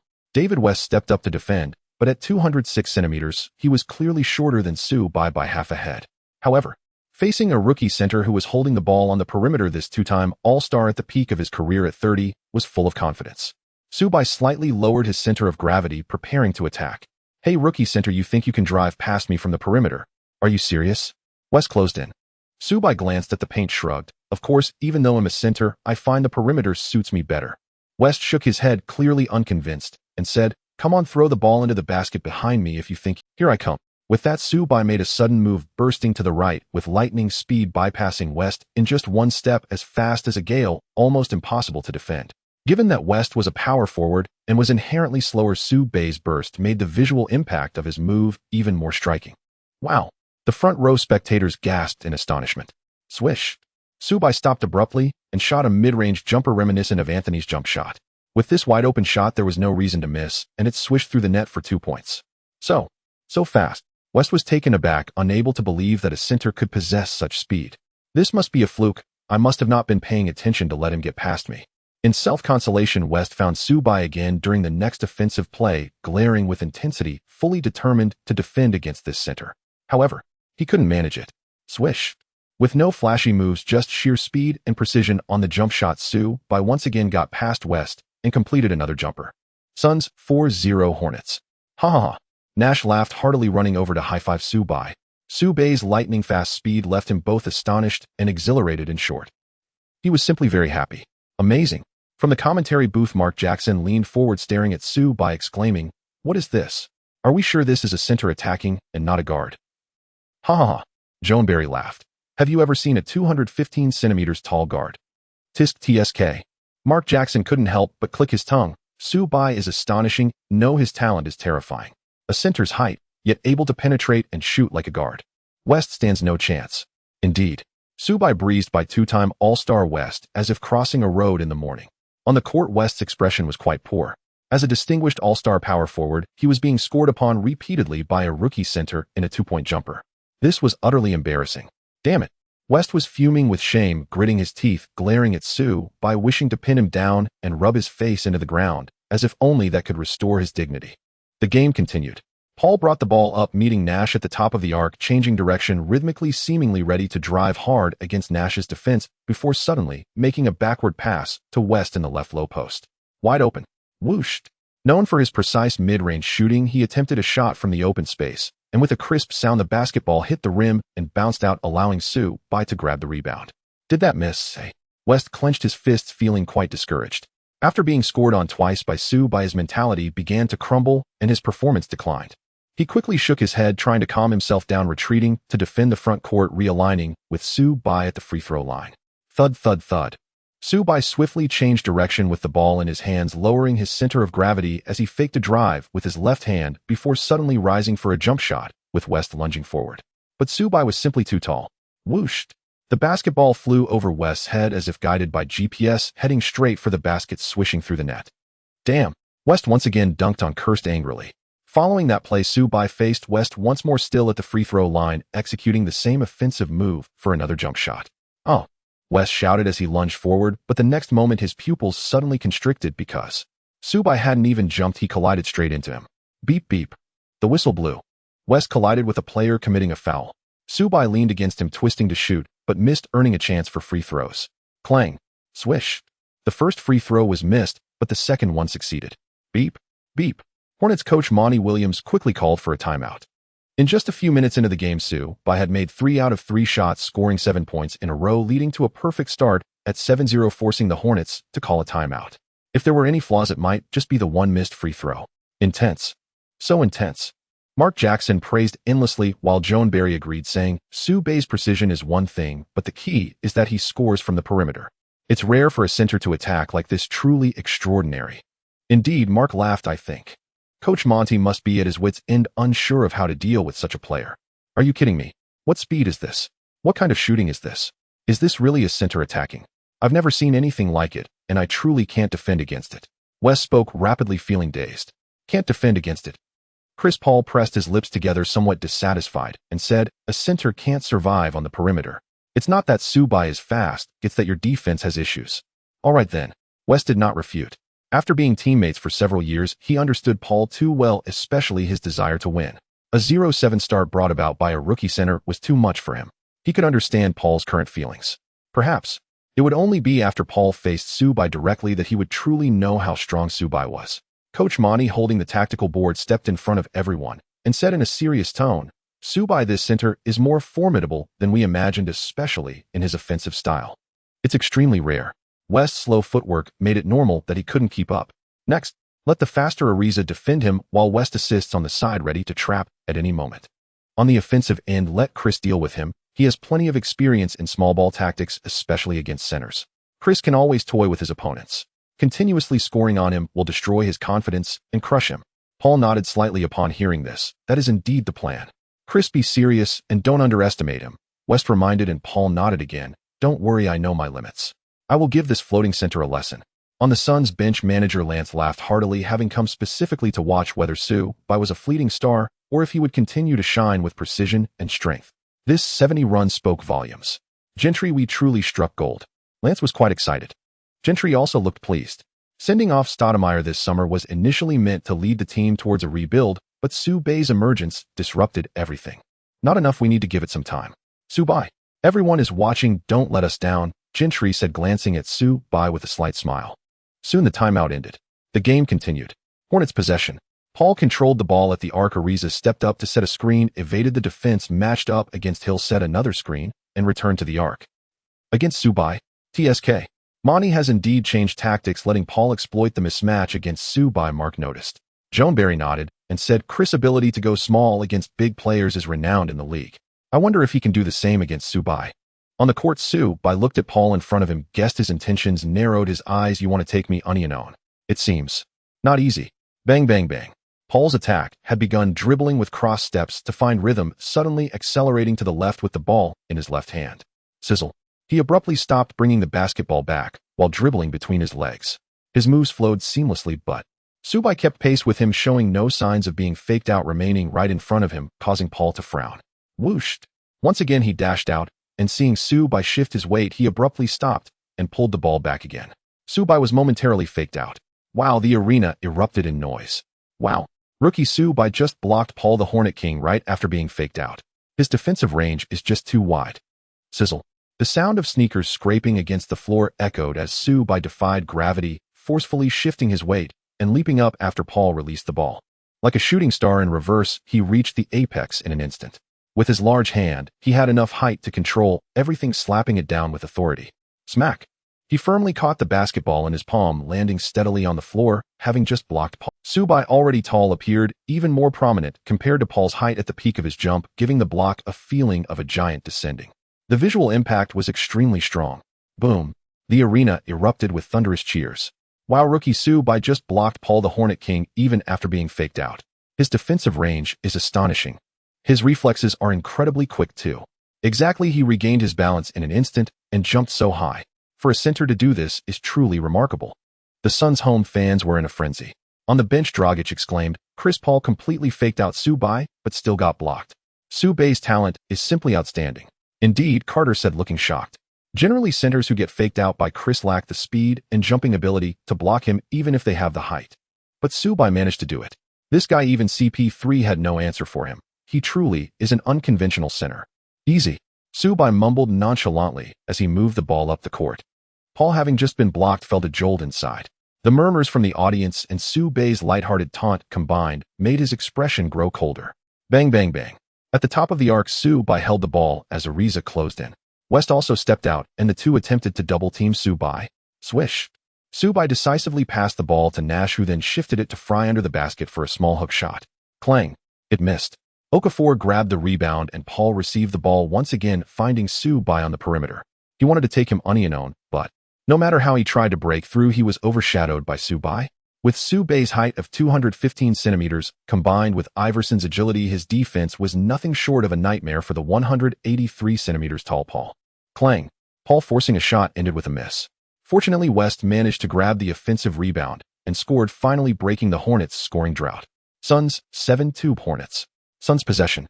Nash pushed the ball up, attracted defenders to one side, then found Su Bai at the arc. Facing Ariza, Su Bai held the ball, lowered his center of gravity, and prepared to drive. Thud. At that moment, a figure blocked Ariza and appeared right in front of Su Bai. None other than Paul. What are you doing? Mark was startled. Could it be that Chris is going to defend against this 215-centimeter tall center? Hey. Joan Barry waved his hand and smiled, saying, it might be tough inside, but facing a center from the outside, Chris' excellent stealing ability and aggressive defense will pose a great threat to the opponent. But Su Bai is different. His athleticism is outstanding. As they spoke, Paul had already closed in just as the commentary had mentioned, rushing forward with speed and agility, trying to steal the ball with his two-time stealing champion skills. Typically, centers find it hard to cope from the outside. However, Su Bai, remained unperturbed. Faced with Paul's fierce attempt to steal, he executed a series of crossovers, showcasing Allen Iverson's ball-handling skills to perfection, controlling the basketball in his hands while Paul couldn't find an opening. Whoosh. Just as Paul made his attempt to steal, Su Bai suddenly accelerated, getting past Paul, but Paul reacted quickly, pivoting to chase him, only to freeze in place the next instant. Wow. Su Bai came to a sudden stop and pulled up. This jump was too high. Paul didn't even have the desire to jump for a block, stunned as he watched Su Bai take the shot and the basketball fall into the net. TSK. Paul grunted. Although he is a rookie, he does have some experience. He knows to accelerate and break through when I shift my weight while trying to steal. His thinking is very clear. However, there won't be such a good opportunity next time. Su Bai scored again. By the end of the first quarter, he had successfully made 4 out of 4 shots, gaining 9 points, and the team led by more than 7 points. The Hornets had possession. Paul brought the ball up against Nash and once again sought out Su Bai, still hoping to break through his defense, but unfortunately, it was still in vain. Wow. Seeing that the shot clock was running low, Paul passed the ball to Bellinelli at the right arc, who, facing Grant Hill's defense, took a somewhat forced three-pointer. But, swish, he hit the backboard. Good shot. West shouted while Paul, returning to the court, felt a sinking feeling. Although that shot went in, it was a forced pass, and he knew he had once again been locked down by Su Bai. This athletic talent, this defensive pressure, this guy Su Bai is truly astonishing. In unknown situations, I really can't do anything against him. I can't keep trying to force it like this. After repeated setbacks, Paul figured it out. His thirst for victory prevented him from acting impulsively. With his high basketball IQ, he knew how to attack and lead his team to victory. Next, even though he couldn't stop Su Bai's offensive momentum, he used his own excellent offensive skills and superb playmaking ability to help the team score consecutively. In terms of overall strength, the Hornets still held an advantage. The first quarter concluded. Suns, 26-27 Hornets. The Hornets had closed the gap to just 1 point, but Su Bai performed exceptionally well, shooting 7 out of 8 in the quarter, making 1 out of 2 free throws, scoring 15 points along with 4 rebounds, 2 assists, and 2 blocks. 15 points, 4 rebounds, 2 assists, and 2 blocks in a single quarter. Is this rookie's stats? Joan Barry shook his head in amazement. The key is that as a center, he managed to shake off a top-tier guard like Chris from the outside and score so many points with jump shots. That's the most impressive part. Mike Jackson couldn't help but praise. After a moment's thought, he added, however, the Hornets still have strength. Even while unable to contain Su Bai, and with him scoring 15 points alone, they still trailed by only 1 point. Hey Mark, if I remember correctly, you said before the game that the Suns are no match for the Hornets. Huh. In the second quarter, the rotations among the substitutes began. The exchanges between both teams' benches went back and forth, and with 4 minutes and 13 seconds of rotation, the score remained close at just a 1-point difference. Fortunately, the starters had enough rest. Beep beep. The Hornets called a timeout. As both team starters returned, Paul brought the ball up, launching a sudden arrow from the left arc, catching defender Richardson off guard. Wow, it's Chris again. In the first quarter, with his rhythm, they caught up on the score, and now he's made another cold shot, leading the Hornets to take the lead, truly worthy of the B-King. The Suns had possession. How would they suppress the Hornets and limit Chris' performance? Su Bai called for a screen, moving past Ariza to face Chris. While Su Bai actively sought out Paul, a rookie center, deliberately targeting a superstar guard while on the outside. This is indeed interesting. Joan, the passionate commentator, brightened up. Whoa, is Su Bai going to force his way past Chris? Su Bai is going to play big against small. So exciting. Go for it, Su Bai. The fans also stirred in excitement. On the court, knowing that he had to shut down Paul to win, Su Bai began to actively seek out Paul. Bang, bang, bang. Subai controlled the ball in front of Paul, skillfully dribbling under his legs, twisting direction like a butterfly through flowers, reading the defense, all at once lowering his center of gravity while holding the ball in his left hand. Whooshed! He lunged to the left. With a height of over 2 meters and an incredible speed, Subai's breakthrough this time was even more intimidating. Paul's pupils constricted as he sprinted to keep up, looking for a chance to steal the ball. But, constantly reading the defense, Subai suddenly changed direction, directly shaking off Paul. What? A fake move. Paul was startled, but he reacted quickly, hurriedly turning toward the basket and then following Subai from the other side. But when he turned around, he saw nothing of Subai. He had to turn again. This time he saw Subai, but only at the moment Subai took the jump shot. Swish! The basketball soared through the air, plunging into the net. It turned out that Subai had changed direction in front of him, shaking off Paul, breaking through on the right side, then suddenly stopping again and pulling the ball back under his legs. From the audience's bird's-eye view, Paul, who was faked out, spun around in place, looking bewildered as he found Subai, who then made a mid-range shot over him. All of the above was said, but in reality, it was completed in the blink of an eye. Boom! The arena erupted with cheers like a tidal wave. Oh my God! On the Suns bench, Dragic held his head, revealing an expression of disbelief. What's going on? Subai, a center, actually made Chris spin around on the spot. Unbelievable. Carter was also stunned, his excitement and thrill impossible to conceal. No, it can't be real. On the Hornets bench, Jarrett Jack rubbed his shiny head, his eyes wide with astonishment, even fear. What on earth is this? Bench center Jason Smith was also bewildered. He never imagined that Paul the King, one of the best guards in the league, could be toyed with so easily by a center completely lost. Oh ho ho ho! At the commentary booth, Joan Barry was so astonished that she couldn't close her mouth, while Mark Jackson's gaping mouth due to shock was wide enough to fit an egg.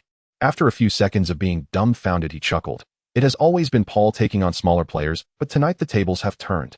At the Ford Center Arena, the super showdown between the Thunder's 3 youngsters and the Heat's Big 3 has reached the 4th quarter with only 1 minute and 27 seconds remaining.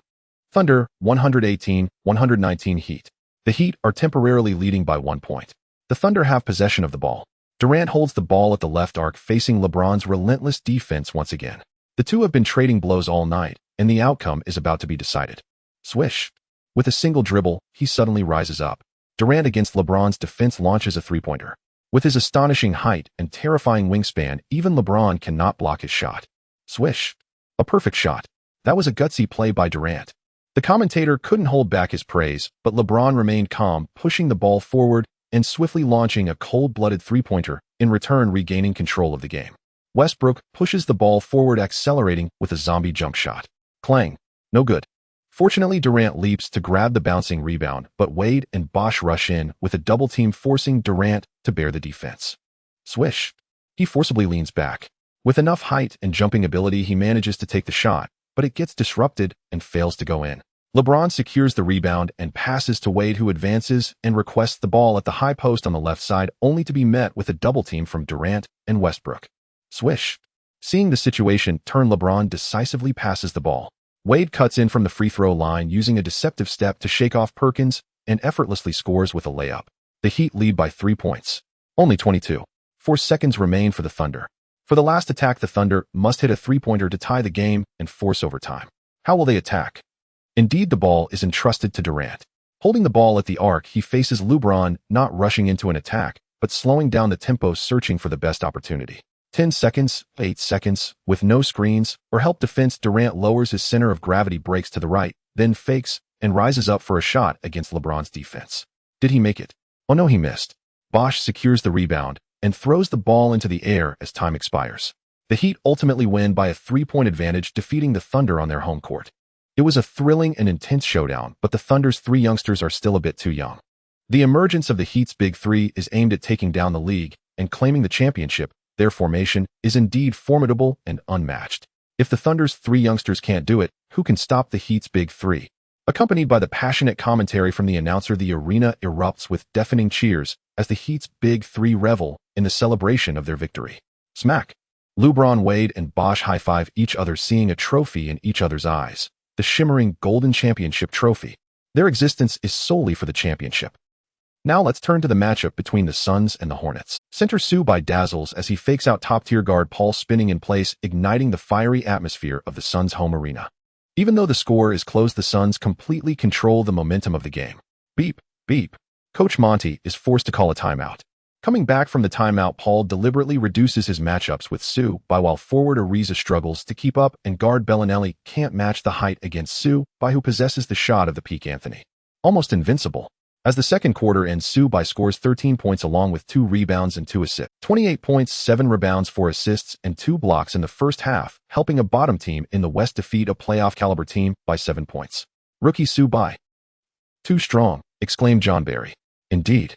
Not only is he scoring high, but Sue Bay's offensive plays from the perimeter are also visually spectacular, especially the shot that faked Chris and spun in place. It was simply breathtaking. And that block against Chris was equally impressive.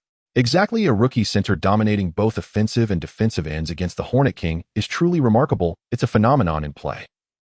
During halftime, the two commentators praised Sue by profusely.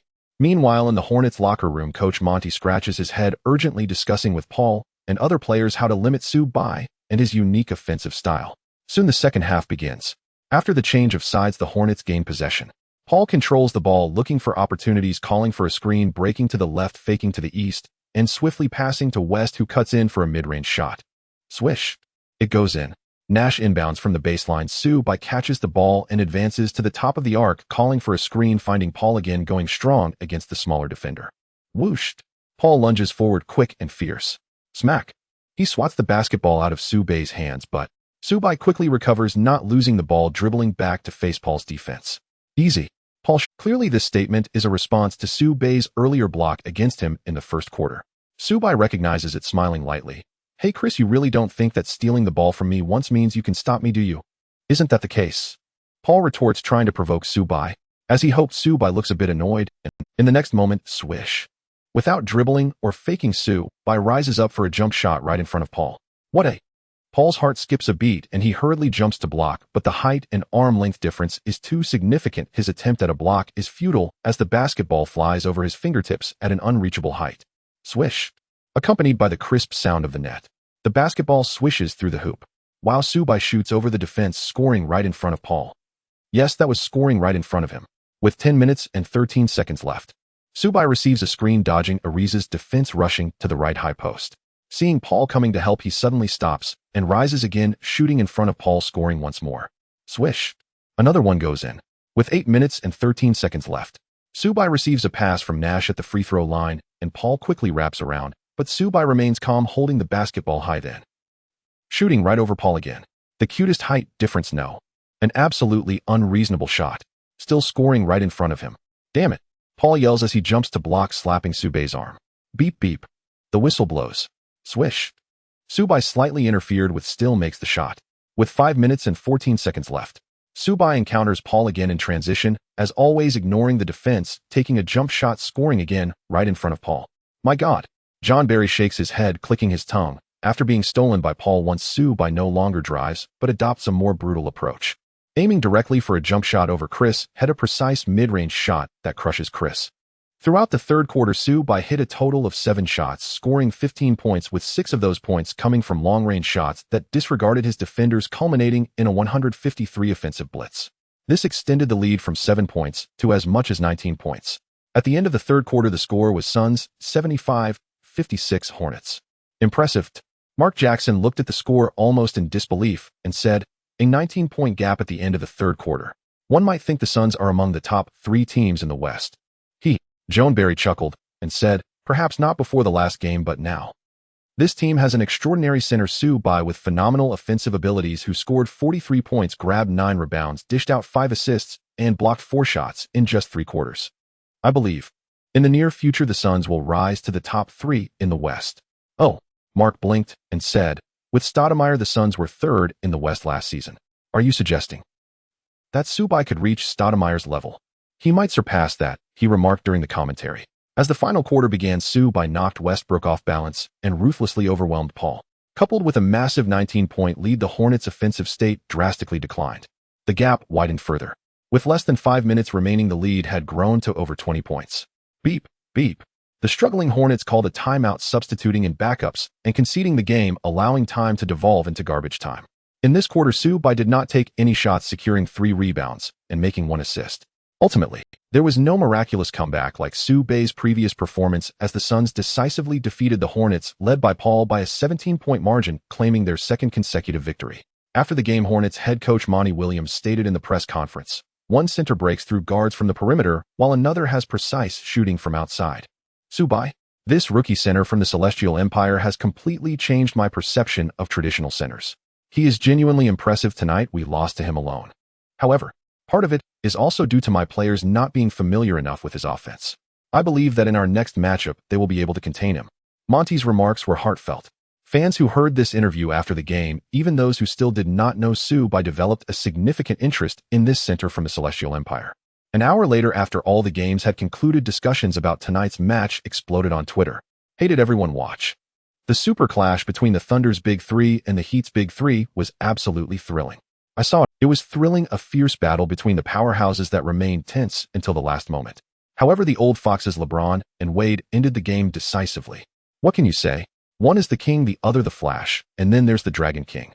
All three are top dogs in their respective teams, and together their power is indeed overwhelming. Although the Thunder lost, the talent displayed by their Big Three was astonishing. It won't be long before they shock the league, perhaps even this season. Oh no way. Nobody knows about the Suns versus Hornets match, where the rookie center Subai from the Celestial Empire scored a stunning 43 points, 12 rebounds, 6 assists, and 4 blocks, right? I know. Oh right, Subai's performance tonight was simply stunning. As a center, he dominated Paul from the perimeter, completely overpowering this top-tier point guard. A rookie this strong is simply explosive. A center standing at 215 centimeters with such precise perimeter shooting is indeed absurd, yet watching him play feels incredibly refreshing.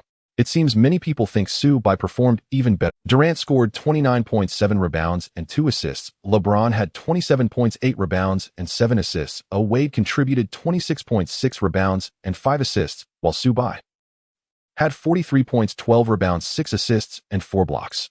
He almost single-handedly carried the team to victory. Who was stronger tonight? I think it's obvious. Wow. Is it true? Subai played this well tonight. I was so focused on the Thunder and Heat matchup. I have to watch the replay tomorrow. No, I'm going to watch it now. This center Subai is surprisingly strong. Haha, I'm going to. Oh, and let me tell you an astonishing piece of news. Subai scored 43 points in a single game tonight, breaking Yao Ming's record of 41 points in a single game. This is only Subai's second game in the NBA. Pay attention. In his first game, he played only 6 minutes. Otherwise breaking Yao Ming's scoring record in his debut wouldn't have been impossible. This is just too insane. Yao Ming was already at his peak, a top center in the league, yet Subai broke his scoring record in just his second game. How strong will Subai be in the future? Wow, I'm already a fan of Subai. Don't mention it, I am too. And me? Even though I don't know Subai yet, after hearing you, I'm certain that Subai will definitely be a super center in the league. Wait, it's not just the super clash between the Thunder's Big Three and the Heat's Big Three tonight. Why is everyone talking about Subai? He's just a rookie. Because he's outstanding. Exactly. What about the Thunder's Big Three? What about the Heat's Big Three? The brightest star tonight has to be Subai. The Thunder's Big Three, the Heat's Big Three, Durant, LeBron, Wade, and so many league superstars, yet tonight, they were all overshadowed by a center. I've truly seen it all. The next day, among the various news reports and media coverage considering popularity and heat, the clash between the Thunder and the Heat naturally took the spotlight.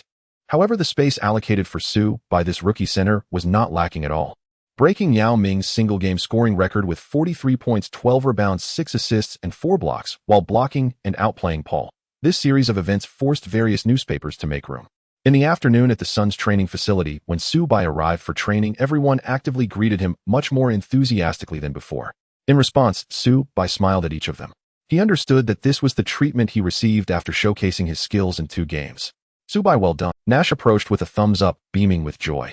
Subai smiled faintly and humbly replied, "It's all thanks to everyone trusting me and giving me the opportunity to make those shots." Huh.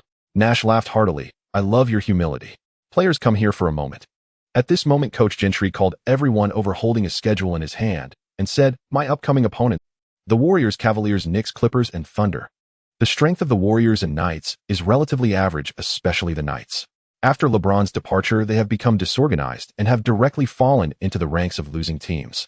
The Knicks have shown a notable improvement since Stoudemire left, and with him being a former teammate, he is quite familiar with our team, so we need to take it seriously. The Clippers are average, but..." Gentry paused and looked at Subai, saying, "The Clippers have last year's first overall pick Griffin, but he is out for the season due to injury, making this year essentially his rookie year, so he will be your formidable competitor." Subai nodded earnestly, showing no signs of fear. Gentry continued, and the strongest opponent recently is the Thunder. You must be aware of the Thunder's match against the Heat last night. The Thunder's big three fought fiercely against the Heat. Kevin Russell and Harden, all bursting with talent, are rapidly improving at a rocket-like pace. Before long, they will shake the league. Overcoming the Thunder will be the biggest challenge at this stage of the season. Of course, the other four teams cannot afford to slack off either, or they will suffer greatly. Understood? Oh, everyone nodded, filled with fighting spirit. Gentry nodded with satisfaction and said, get ready to head to Golden State. Tomorrow night, we will challenge the Warriors on their home court, so let's get there early to prepare. Before long, the Suns team boarded a private jet to Golden State. On the plane, Subbai leaned back in his soft chair, recalling the past few days since his arrival, feeling both amazed and excited, and after adapting, he looked forward to the future. At this moment, he needed to consider how to choose an agent. A successful player or businessman must have a competent agent to assist him. Since that day when Rich Paul, Jeff Austin, and Bill Duffy approached him, several other agents have contacted Subbai via phone. However, not being there in person instantly dampened Subbai's desire for conversation. Ultimately, he would choose between these three, or more precisely between Austin and Rich. Subbai felt a weight in his heart. Austin represents Curry and Giannis, both of whom are gradually becoming. Their personal efforts are undoubtedly essential, but a good agent must provide numerous strategies and valuable. So Austin's capabilities are definitely not in question. However, his resources may be somewhat limited. On the other hand, Rich is a renowned NBA agent holding big names like LeBron and Paul. He possesses abundant resources and undeniable ability. In terms of overall personal strength, he surpasses Austin.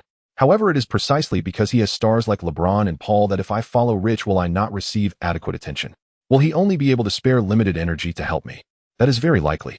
After all, at my current stage, the value I can create cannot be compared to LeBron and Paul. On the contrary, under Austin, Curry is still a sophomore and Giannis has not yet arrived. He won't be too busy and will have more time and energy to serve me. Moreover, having fewer resources is not a problem. Eventually, at a more advanced stage, resources will be earned through one's own efforts. As long as I show my strength and worth, resources will surely come my way. Thus, having an agent who is wholeheartedly dedicated to me and possesses outstanding abilities would be better. The more he thought, the clearer Subbai's thoughts became, and he understood the choice he desired. All right, it's Austin then. Furthermore, if I could, that would be even better. Subbai squinted slightly, a thought blossoming in his heart. Upon arriving in Golden State and checking in at the hotel near the Oracle Arena, it was already 7 p.m. Not having a habit of going to bed early, Subbai set down his luggage and called Nash, planning to go out for a meal. At Nash's recommendation, the two arrived at a restaurant. The business was quite booming. They went to the second floor and found a relatively quiet spot to sit down. Subbai's several signature dishes here are quite good. Oh, would you like to try one? Nash asked while holding the menu. Of course. When visiting a restaurant for the first time, it's a must to order the signature or specialty dishes. Subbai. Just as he was about to continue speaking, Subbai heard someone calling him. Looking up, he was surprised to see Jeff Austin, feeling the world was small. Upon further thought, it made sense. After all, this is Golden State, and he is Kai's agent, and next to him was the future baby-faced assassin Stephen Curry. They had also come to eat and discuss a few matters. What a coincidence. Austin walked over with a smile, saying, since we've met, it's perfect. I would like to talk to Subbai again. Subbai, Nash, if you don't mind, can we have a meal together? Tonight I'll treat. Nash looked at Subbai. No problem. So, Subbai, Nash, Austin, and Curry all sat at the Nash and Austin were ordering while the rookie Curry looked at Subbai with a friendly smile and said, hello, Subbai, the new center from the Celestial Empire. I'm Stephen Curry. Nice to meet you. Nice to meet you too. Subbai smiled lightly. You seem to know a lot about me. Of course. Curry flashed a bright smile and continued, in your debut you went 11 for 11, scoring 23 points in half a quarter, leading the team to pull off an epic comeback from a 23-point deficit. Yesterday you exploded for 43 points, 13 rebounds, 6 assists, and 4 steals. You broke the career scoring record of your compatriot All-Star center Yao Ming. Recently you've been the hottest rookie, overshadowing the top pick Wall. In a splendid battle yesterday, you stole the spotlight from the Thunder's Big Three and the Heat's Big Three. That's quite impressive. TSK. Subbai was taken aback, chuckling. Hey, don't you know too much about me? I feel a bit scared. Huh? Curry waved his hand and laughed. No, actually, all this was told to me by Austin during the journey. He has been singing your praises nonstop. What I said is the truth. Austin smiled. Subbai looked at Austin, secretly nodding, further confirming his thoughts. Curry continued. However, your playing style as a center is quite unique. That is indeed impressive. Maintaining that will make many players suffer. It seems to be the case. Subbai, there's no way around it. After all, I have the talent of Iverson and the jump shot of the answer Anthony. Although I stand at 215 centimeters as a center, my offensive efficiency from the perimeter is undoubtedly higher. Your offense is also quite distinctive. Nash, who had been listening, chimed in. Me. Curry blinked and pointed to himself. Curry shook his head, smiling, and said, "What makes my basketball unique is simply that I'm a rather conventional guard, and I still have a weak physique." No. Nash waved his hand and said, "Steven, your three-point shooting is distinctive. Not only is it accurate, but it's also quick, which is your offensive feature. If you can fully unleash it, you would be very powerful.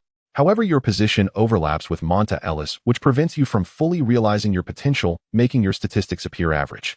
"Oh, is that so?" Curry understood, but didn't take it too seriously, laughing brightly. "I'm not as good as you say, or being a sophomore, I still need time to refine my skills." Just then the waiter brought the dishes to the table. The food is here, let's eat," Austin said. Curry was already starving, and with the fragrant dishes before him, he had no interest in continuing the conversation. Subai was also quite hungry, and the group quickly dug in. After the meal, Curry relaxed against his chair with no regard for his image. Austin straightened up and said to Subai, "Mr. Subai, I initially wanted to invite you out the day after tomorrow, but since we met today, it must be fate. I wonder how you've been considering it. Would you like me to be your agent?" Subai extended his hand, smiling gently. "Of course, I hope we can work together happily and achieve a win-win situation." "That's great." Austin grasped Subai's hand tightly, his mood greatly improved. "Oh," Curry, a beat behind, exclaimed, "does that mean that Subai and I will have the same agent and be under one roof in the future?" "Yes," Austin replied with a smile. "Don't worry, I will do my utmost to secure the best resources for you both." Curry was very happy and said, "Subai, starting today, we will be friends, and we should hang out together when there's no problem." Subai nodded with a smile. Curry was always friendly, and having such a friend as a future superstar seemed like a very interesting thing. "Wait a minute." Curry seemed to remember something and said seriously, "Subai, although we're friends, I won't let you win in tomorrow night's game. On the contrary, I will defeat you as an opponent, letting the entire league know that the recently popular guard-type center is my defeated foe." "Ha ha ha." As Curry spoke, he got excited. "Tsh," Subai snorted, finding it amusing. Just a moment ago, he was saying they would be good friends, and now he wanted to crush him on the court. Such a childish personality. After chatting for a while longer, the group parted ways. On the way back to the hotel, Subai asked, "Nash, what do you think of Curry this sophomore?" "Very good," Nash replied, running his fingers through his hair. "As I said before, I think Curry has great potential. He just lacks a good opportunity to showcase it. I must say Nash has great foresight. While Curry seems ordinary now, in the future, he will be a superstar who elevates the three-point shot to new heights and pushes the small ball era to its peak." "So," Subai smiled and said, "what do you think if we bring Curry to the Suns?" "Huh." Nash was taken aback, then said seriously, "That would be excellent. With you and Curry working together, combined with my remaining organizational skills, I believe the Suns would be stronger than last year. However, Curry probably won't come right. How can we know without trying, Nash? I need your help." "Okay, I'll do my best." Indeed, as a time traveler, Subai understood better than anyone how strong Curry was. The current Suns team needed a superstar shooter like him. With Nash's help, Subai wasted no time and immediately sent a message to Austin asking him as Curry's agent to persuade Curry to join the Suns along with his own efforts. With the three of them working together, while Curry has not yet become a superstar, it is essential to secure him. The next day, the Suns arrived early at the Oracle Arena, practicing in the visiting team's exclusive gym, actively preparing for the evening's game. Last night, several games were played in the league. The Bulls faced the Bucks with the son of the Windy City, Rose, scoring 28 points, 5 rebounds, and 8 assists, easily defeating the Bucks and leading his team to a record of 10 wins and 2 losses. They are second in the Eastern Conference, second only to the invincible Heat. It should be noted that this is Rose's 3rd year in the league, and he can lead the team to such a good record alone, which is truly terrifying. Additionally, the Clippers also had a game against the Blazers. The Blazers narrowly defeated the Clippers by a 3-point margin. This year, returning White Beast, number 1 pick Griffin scored 24 points, 11 rebounds, 2 assists, and 2 blocks with dunks that were like violent aesthetics, letting fans enjoy the physical talent of this White Beast to the fullest. No wonder he's called the White Beast. His physical talent is too strong. Oh, Griffin finds it too easy to score. If it weren't for the team's lack of strength, they might very well win tonight. He will surpass Wall and become this year's Rookie of the Year, right? It's hard to say. Wall is also very strong. Hey, you guys got it wrong. This year's Rookie of the Year must... Fans were discussing on Twitter. At 9 p.m., the Oracle Arena echoed with the clash between the Warriors and the Suns. During warm-ups, Curry greeted Subai, but Subai kept his distance. The court is the court, and even if he wanted Curry to be his teammate, he wouldn't let up at all. Soon warm-ups ended and the starters took the court. Golden State Warriors starters: 191 centimeters tall point guard Stephen Curry, 191 centimeters tall shooting guard Monta Ellis, 201 centimeters tall small forward Dorell, right 206 centimeters tall power forward David Lee, and 211 centimeters tall center Lewis Amundsen. Phoenix Suns starters 191 centimeters tall point guard Steve Nash, 198 centimeters tall shooting guard Jason Richardson, 203 centimeters tall small forward Grant Hill, 211 centimeters tall power forward Channing Frye, and 215 centimeters tall center Subai. Jump ball. Subai contested the tip-off with Amundsen. Subai jumped up like a sprout, breaking through the earth, easily tipping the basketball above Amundsen's reach, winning the first offensive possession for the Suns. Wow. In the commentary booth, Van Gundy exclaimed, "Incredible height, astonishing wingspan, and terrifying jumping ability. Subai's physical talent is truly frightening. Contesting the tip-off against him is like a mantis trying to stop a car." Indeed, Mike Breen agreed. On the court, Nash brought the ball over using Subai's screen to pass to Hill on the other side. Hill took a mid-range shot, but lacked a bit of power, allowing David Lee to secure the rebound. Dual-threat guard Ellis pushed the ball up the court, facing Hill at the left arc. He changed directions continuously, suddenly accelerating past the now slower Hill, but encountered Richardson's help defense. Swish. Ellis tossed the basketball high into the air with David Lee jumping up under the basket. Boom. An alley-oop dunk. Roar. David Lee, who completed the dunk, let out a roar and pounded his chest, filled with pride. Warriors 2-0 Suns. Nash brought the ball over, handing it off to Subai. David Lee stepped up to defend. Although he was a power forward, since Subai was on the perimeter, he was defended by Lee, who had relatively good mobility. Moreover, having just completed an alley-oop dunk, he was in great form. However, Subai ignored him, completely lowering his center of gravity. The moment he held the ball in his right hand, he charged forward at an incredible speed, darting past David Lee and appearing behind him. What is David Lee doing? Why does he look like a wooden post standing still? Swish. Subai made a mid-range shot, effortlessly bypassing David Lee. Why wasn't David Lee Perhaps he was too excited. The audience stirred in reaction. In reality, it was Subai's incredible speed that left David Lee with no time to react, rendering him as immobile as a wooden post. Is this fake? David Lee's mind was in turmoil as he felt Subai's terrifying speed, yet he couldn't bring himself to believe it. "I must have been careless," he instinctively reassured himself. But in the next play, Subai continued unrelentingly, gliding past him with the ease of bypassing a stationary object, clean and decisive. Swish. Another mid-range shot sank. With Subai's speed boosted by his Allen Iverson-like talent, facing a forward like David Lee, he was simply too fast to be defended. That's too fast. David Lee's pupils dilated, completely startled by Subai. Even though he had heard of Subai's athletic prowess as a center, this terrifying speed caught him completely off guard. In the next play, David Lee prepared to defend with all his might, but as Subai approached, he suddenly came to a halt, shooting over David Lee's defense. Despite David Lee's frantic attempts to contest the shot, he couldn't create any disturbance. Swish. Subai scored again. Amazing. Nash chuckled happily, once again marveling at Subai's extraordinary athleticism and the precision of his mid-range shots, surpassing even that of guards. Swish. Monta Ellis attacked the basket, responding with a layup. Subai. Nash passed the ball, finding Subai in the right high post once more. As Subai held the ball, David Lee trembled before him, panic setting in as he began to fear Subai. Yet Subai had no intention of showing mercy. Whoosh. Receiving the ball, he instantly launched a mid-range shot. David Lee, hesitating between defending the shot or going for a drive, stood there like a post, helplessly watching. But this time, Subai's mid-range shot hit the rim. After all, even with the support of the peak Anthony mid-range, his shooting percentage couldn't be 100, so missing a shot was normal. Beep, beep.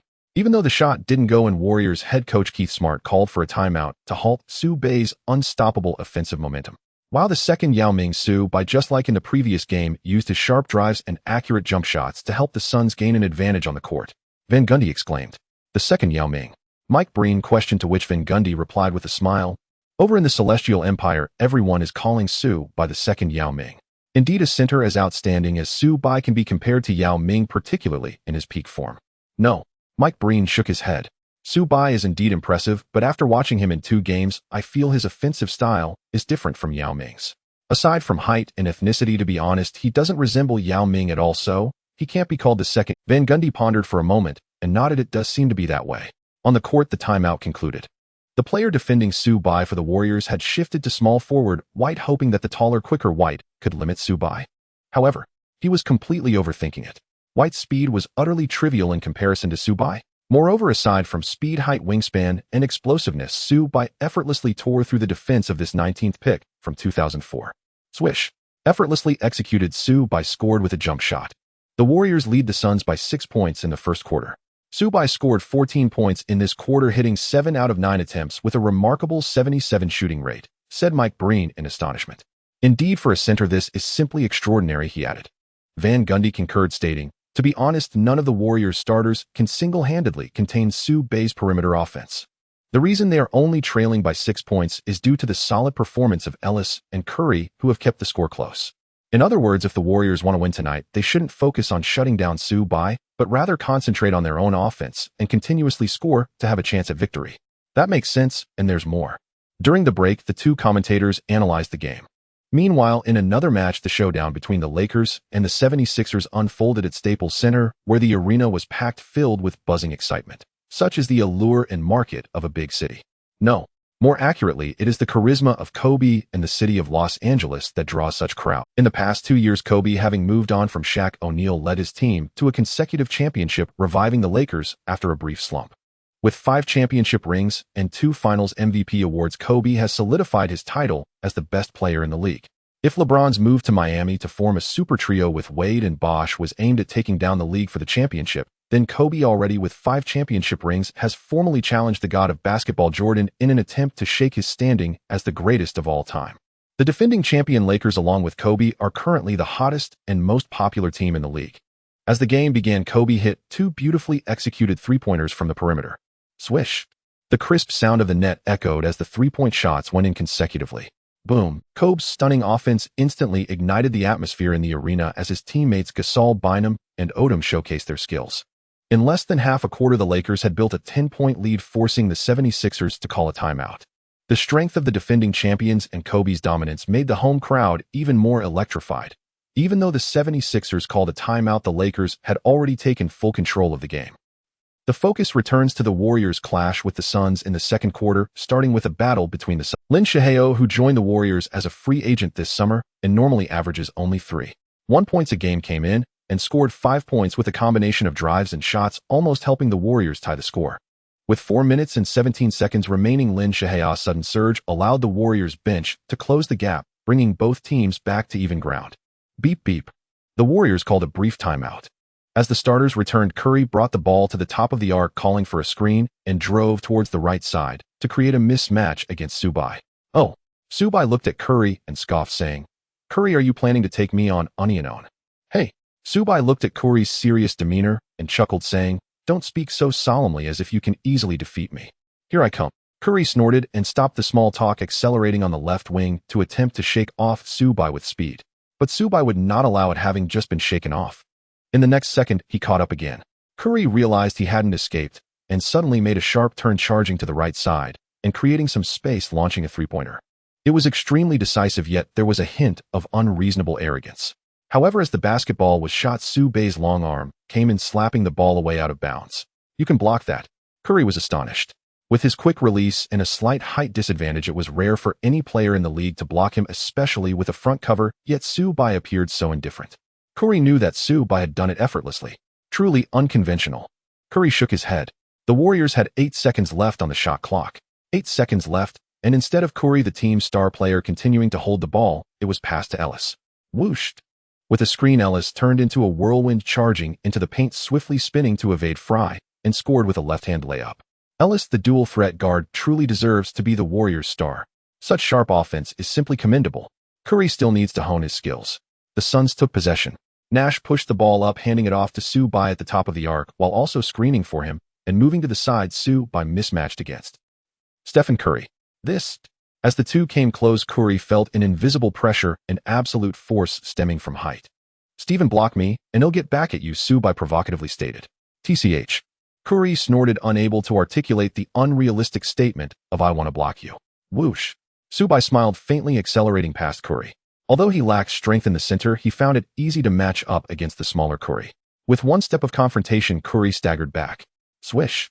Subai rose for a mid-range jumper, making it with confidence. The Warriors regained possession. Ellis brought the ball past half-court, accelerating on the left side to drive past Richardson. However, he encountered Subai's help defense and tried to shake him off. Little did he know Subai was completely unfazed by the feint. Richardson chased back, and seeing no retreat, Ellis passed the ball to the left corner where Curry stood. Curry caught the ball and raised for a three-pointer, but Subai rushed in to disrupt. Clang. Curry missed. Subai exclaimed, "Good shot, but Ellis passed the ball too slowly. If you had trusted me more and passed earlier, giving me more time to prepare, that shot would have gone in." Curry heard this and wanted to say something, but ultimately kept quiet. The offense and defense switched. Nash missed a three-pointer from the arc and Fry tipped the rebound out. Subai and Curry went for it together with Su by securing it and matching up with him. Swish. There was no flashy breakthrough. He simply shoved Curry and shot, relying on raw talent. Swish. Another mid-range jumper made it. Then on the next possession, Subai again unreasonably jumped over Curry's head to make the shot. Steven, focus a bit more, stick closer, use your speed advantage to force him into mistakes instead of lazily watching him shoot. Ellis was unhappy and told Curry as they returned to defense. Yeah. Curry heeded the lesson from under White's screen. Ellis cut into the paint from the right, attacking the rim. He was interfered with by Richardson and the basketball bounced off the rim, which David Lee grabbed.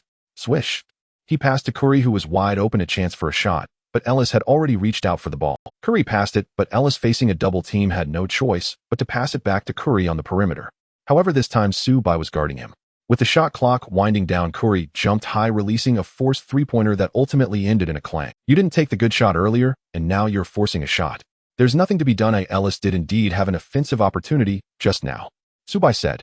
Curry shrugged, thinking, "I know, but the star wanted the ball, and I couldn't not give it to him."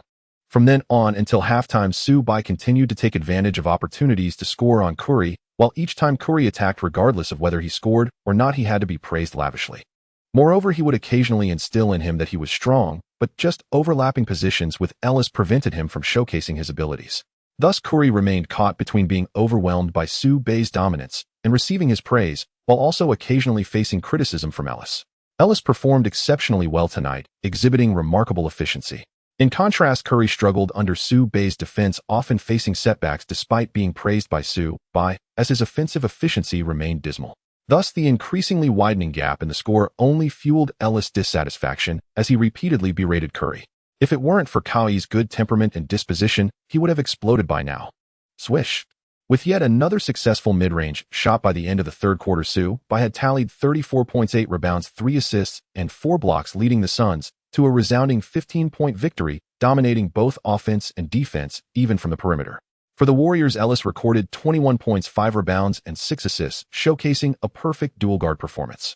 In contrast, Curry managed only 3 of 11 attempts, contributing a mere 7 points, 2 rebounds, and 3 assists. Coupled with his poor defense against Subai, the blame for the Warriors' 15-point deficit was ruthlessly placed on him. The final quarter approached.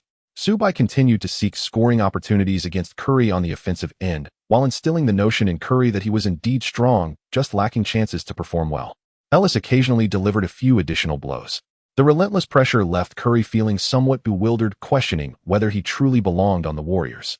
On the court with 5 minutes and 15 seconds left in the fourth quarter, swish. Subai executed a quick stop-and shoot jumper, successfully scoring despite Ellis' full-throttle attempt to block, extending the lead to 21 points and shattering the Warriors' confidence. Beep, beep. Coach Smart called a timeout, surrendering and giving up on the game. Wow. After the match, Mike Breen looked at the stat sheet in amazement, exclaiming, "Subai scored 40 points again tonight, marking his second consecutive game with over 40 points. Truly impressive." "Indeed," Van Gundy added excitedly. "What's key is that as a center, he scored most of his points through outside jump shots. It's so unconventional, yet so powerful. Mike, now I can firmly say that Subai is truly not a second-generation Yao Ming. He belongs solely." As the commentators engaged in lively discussion, Subai approached Curry with a faint smile, saying, "Curry, did you play well tonight? Though I was just lucky to win, huh?" Curry forced a smile and replied, "Not at all. You completely shut me down tonight. My performance was terrible." No. Subai seized the moment, quickly adding, "It's not that you performed poorly, it's just that the opportunities weren't favorable. I've told you before, you and Ellis occupy overlapping positions, which forces you to only attempt to score when he can't. So how can your abilities be showcased?" Buzz. Kawhi's heart was momentarily stunned. Is that really the case? Curry was increasingly confused. At that moment, Nash approached, exchanged a knowing glance with Subai, and took Curry aside for a private conversation. Subai, seizing the opportunity, quickly sent a text to Austin. Taking a glance at Curry, Subai squinted his eyes and thought, "Stephen Curry, tonight, I will dominate you and hype you up. Ooh, I still want to persuade you to join me." 40 points, 11 rebounds, 4 assists, and 5 blocks. Subai led the team to victory with yet another magnificent 40 game. Now the Suns' record improved to 5 wins and 8 losses, rising 1 spot to 12th in the Western Conference. The next day, The defending champion Lakers slaughtered Philadelphia, with Kobe scoring 38 points, 5 rebounds, and 5 assists, showcasing the prowess deserving of the Finals MVP title in full force. From Fox Sports, Phoenix Suns rookie center Subbai has scored 40 points in consecutive games. Will he be the savior of the Suns? Could he be the next Big Yao? From the Sacramento Bee, rookie center Subbai has had 2 consecutive 40-point games, displaying data comparable to the best rookies, surpassing first overall pick Wall and last year's first overall pick, the White Beast Griffin. From the New Orleans Animal, with breakthrough jump shots and mid-range shots, the guard-type center Subbai, utilizing his unique offensive style, is making a fierce impact in the league. From the Los Angeles Daily News, early in the morning, basketball news was flying high, with major sections writing about the thrilling games from last night, with Kobe and Subbai becoming the focal point of the news. Among them, with 2 consecutive 40-point games, the uniquely styled Subbai even slightly overshadowed Kobe, becoming the focus of more newspapers and fans. Meanwhile, Wall and Griffin, 2 immensely talented first overall picks with decent stats, made no noise at all, becoming mere backdrop to Subbai in the data comparison. It is hard not to marvel at how strong Subbai truly is.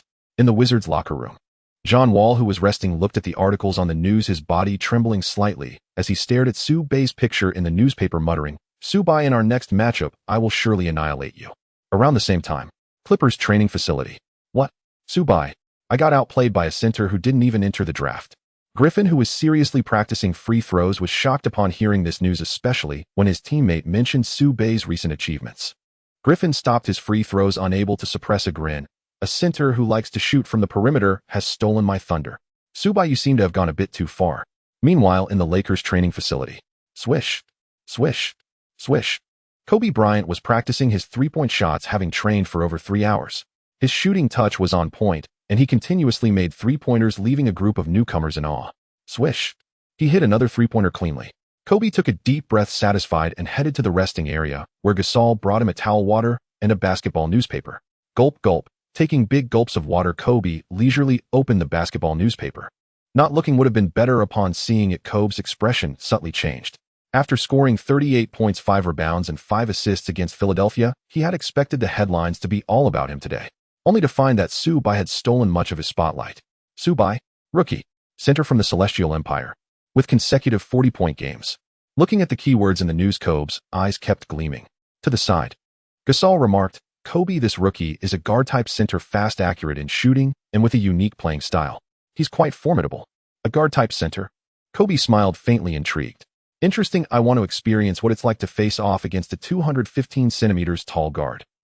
The next game for the Suns will be at home, so after winning against the Warriors, the Suns team flew back to Phoenix overnight. Daytime rest. 4 p.m., Austin approached and met with Subbai at a cafe. "Subbai," Austin placed 2 contracts on the table and got straight to the point, saying, "Your first 3 games in the NBA have been like a super center suddenly appearing. You've already caused quite a stir in the league. The news that you only signed a short-term contract with the Suns has already spread, and after you scored 40 points in consecutive games, leading the team to 3 straight wins, I've already received 4 calls. All from teams in the league, all wanting to sign you." While Subbai looked over the contracts, Austin continued, "After filtering through, I believe these 2 contracts are the most suitable for you. One is a 4-year, $20 million offer from the Hornets, and the other is a 3-year, $14 million offer. Although the Spurs' offer is slightly lower, their overall strength is strong, currently holding the best record in the West, complemented by Popovich's team basketball. If you were with the Spurs, you would have many opportunities to showcase yourself and a great chance to win a championship. The Hornets' offer is already close to the first overall pick's value, and the Hornets have a top-tier point guard in Paul, whose passing can maximize your potential. The downside is that the Hornets' championship capabilities are somewhat lacking. Of course, I believe you can hold off for now. Oh, I am confident that with your current performance, more teams will make offers, providing you with more options." Subbai slightly nodded, affirming what Austin said. "Austin, what do you think? I am suited for what kind?" Austin thought for a moment and said, "Your strength is evident. It is better to be the head of a chicken than the tail of a phoenix. You shouldn't go to strong or championship teams. However, you also need a good point guard to assist you, right?" Subbai nodded and said, "So the Spurs can be passed on?" "Not really." Austin shook his head and said, "Although the Spurs are a strong team, they play team basketball. If you were with the Spurs, you would not only grow quickly, but also have many opportunities to showcase yourself and win a championship. That's why I would keep the Spurs offer. With GDP there, how much can I perform? Moreover, winning a championship with GDP isn't interesting. Winning one on my own would be perfect." Buzz. Austin was stunned silent for several seconds, then smiled and said, winning a championship alone. Subai, your ambitions are quite lofty. Although the difficulty may be significant, I will fully support you. You should not go to the Spurs, right? Subai took a sip of coffee and continued, the Hornets are indeed a good choice, but now I am with the Suns who have Nasham master of passing. That's also good. So there's no rush, I'll wait for their offers. That makes sense. Austin nodded, looking at Subai with more. Austin truly exemplifies an outstanding agent. After conversing with him, Subai became even clearer about the team he wished to remain with. Austin's efficiency is remarkable. He always handles matters concerning him promptly. This is also one of the reasons why Subai chose him. At 7 p.m., a phone call came in, and upon seeing it was his mother, Subai answered, hello, Mom. Xiaobai, how are you doing in America? It's been several days, and you haven't called. Are you trying to make your mother worry? Not at all. I've been busy with the tight schedule of games, and completely forgot to call. This was indeed the truth. With the crossing over the system, the continuous matches, and pondering which agent to choose and which team to stay with, there was a lot on his plate. I see. Well, how are you doing now? Are you stable? I'm stable, Mom. Rest assured, since I came to the NBA to make my mark, I will certainly not bring shame to my role as a teacher. He Xiaobai, stop joking.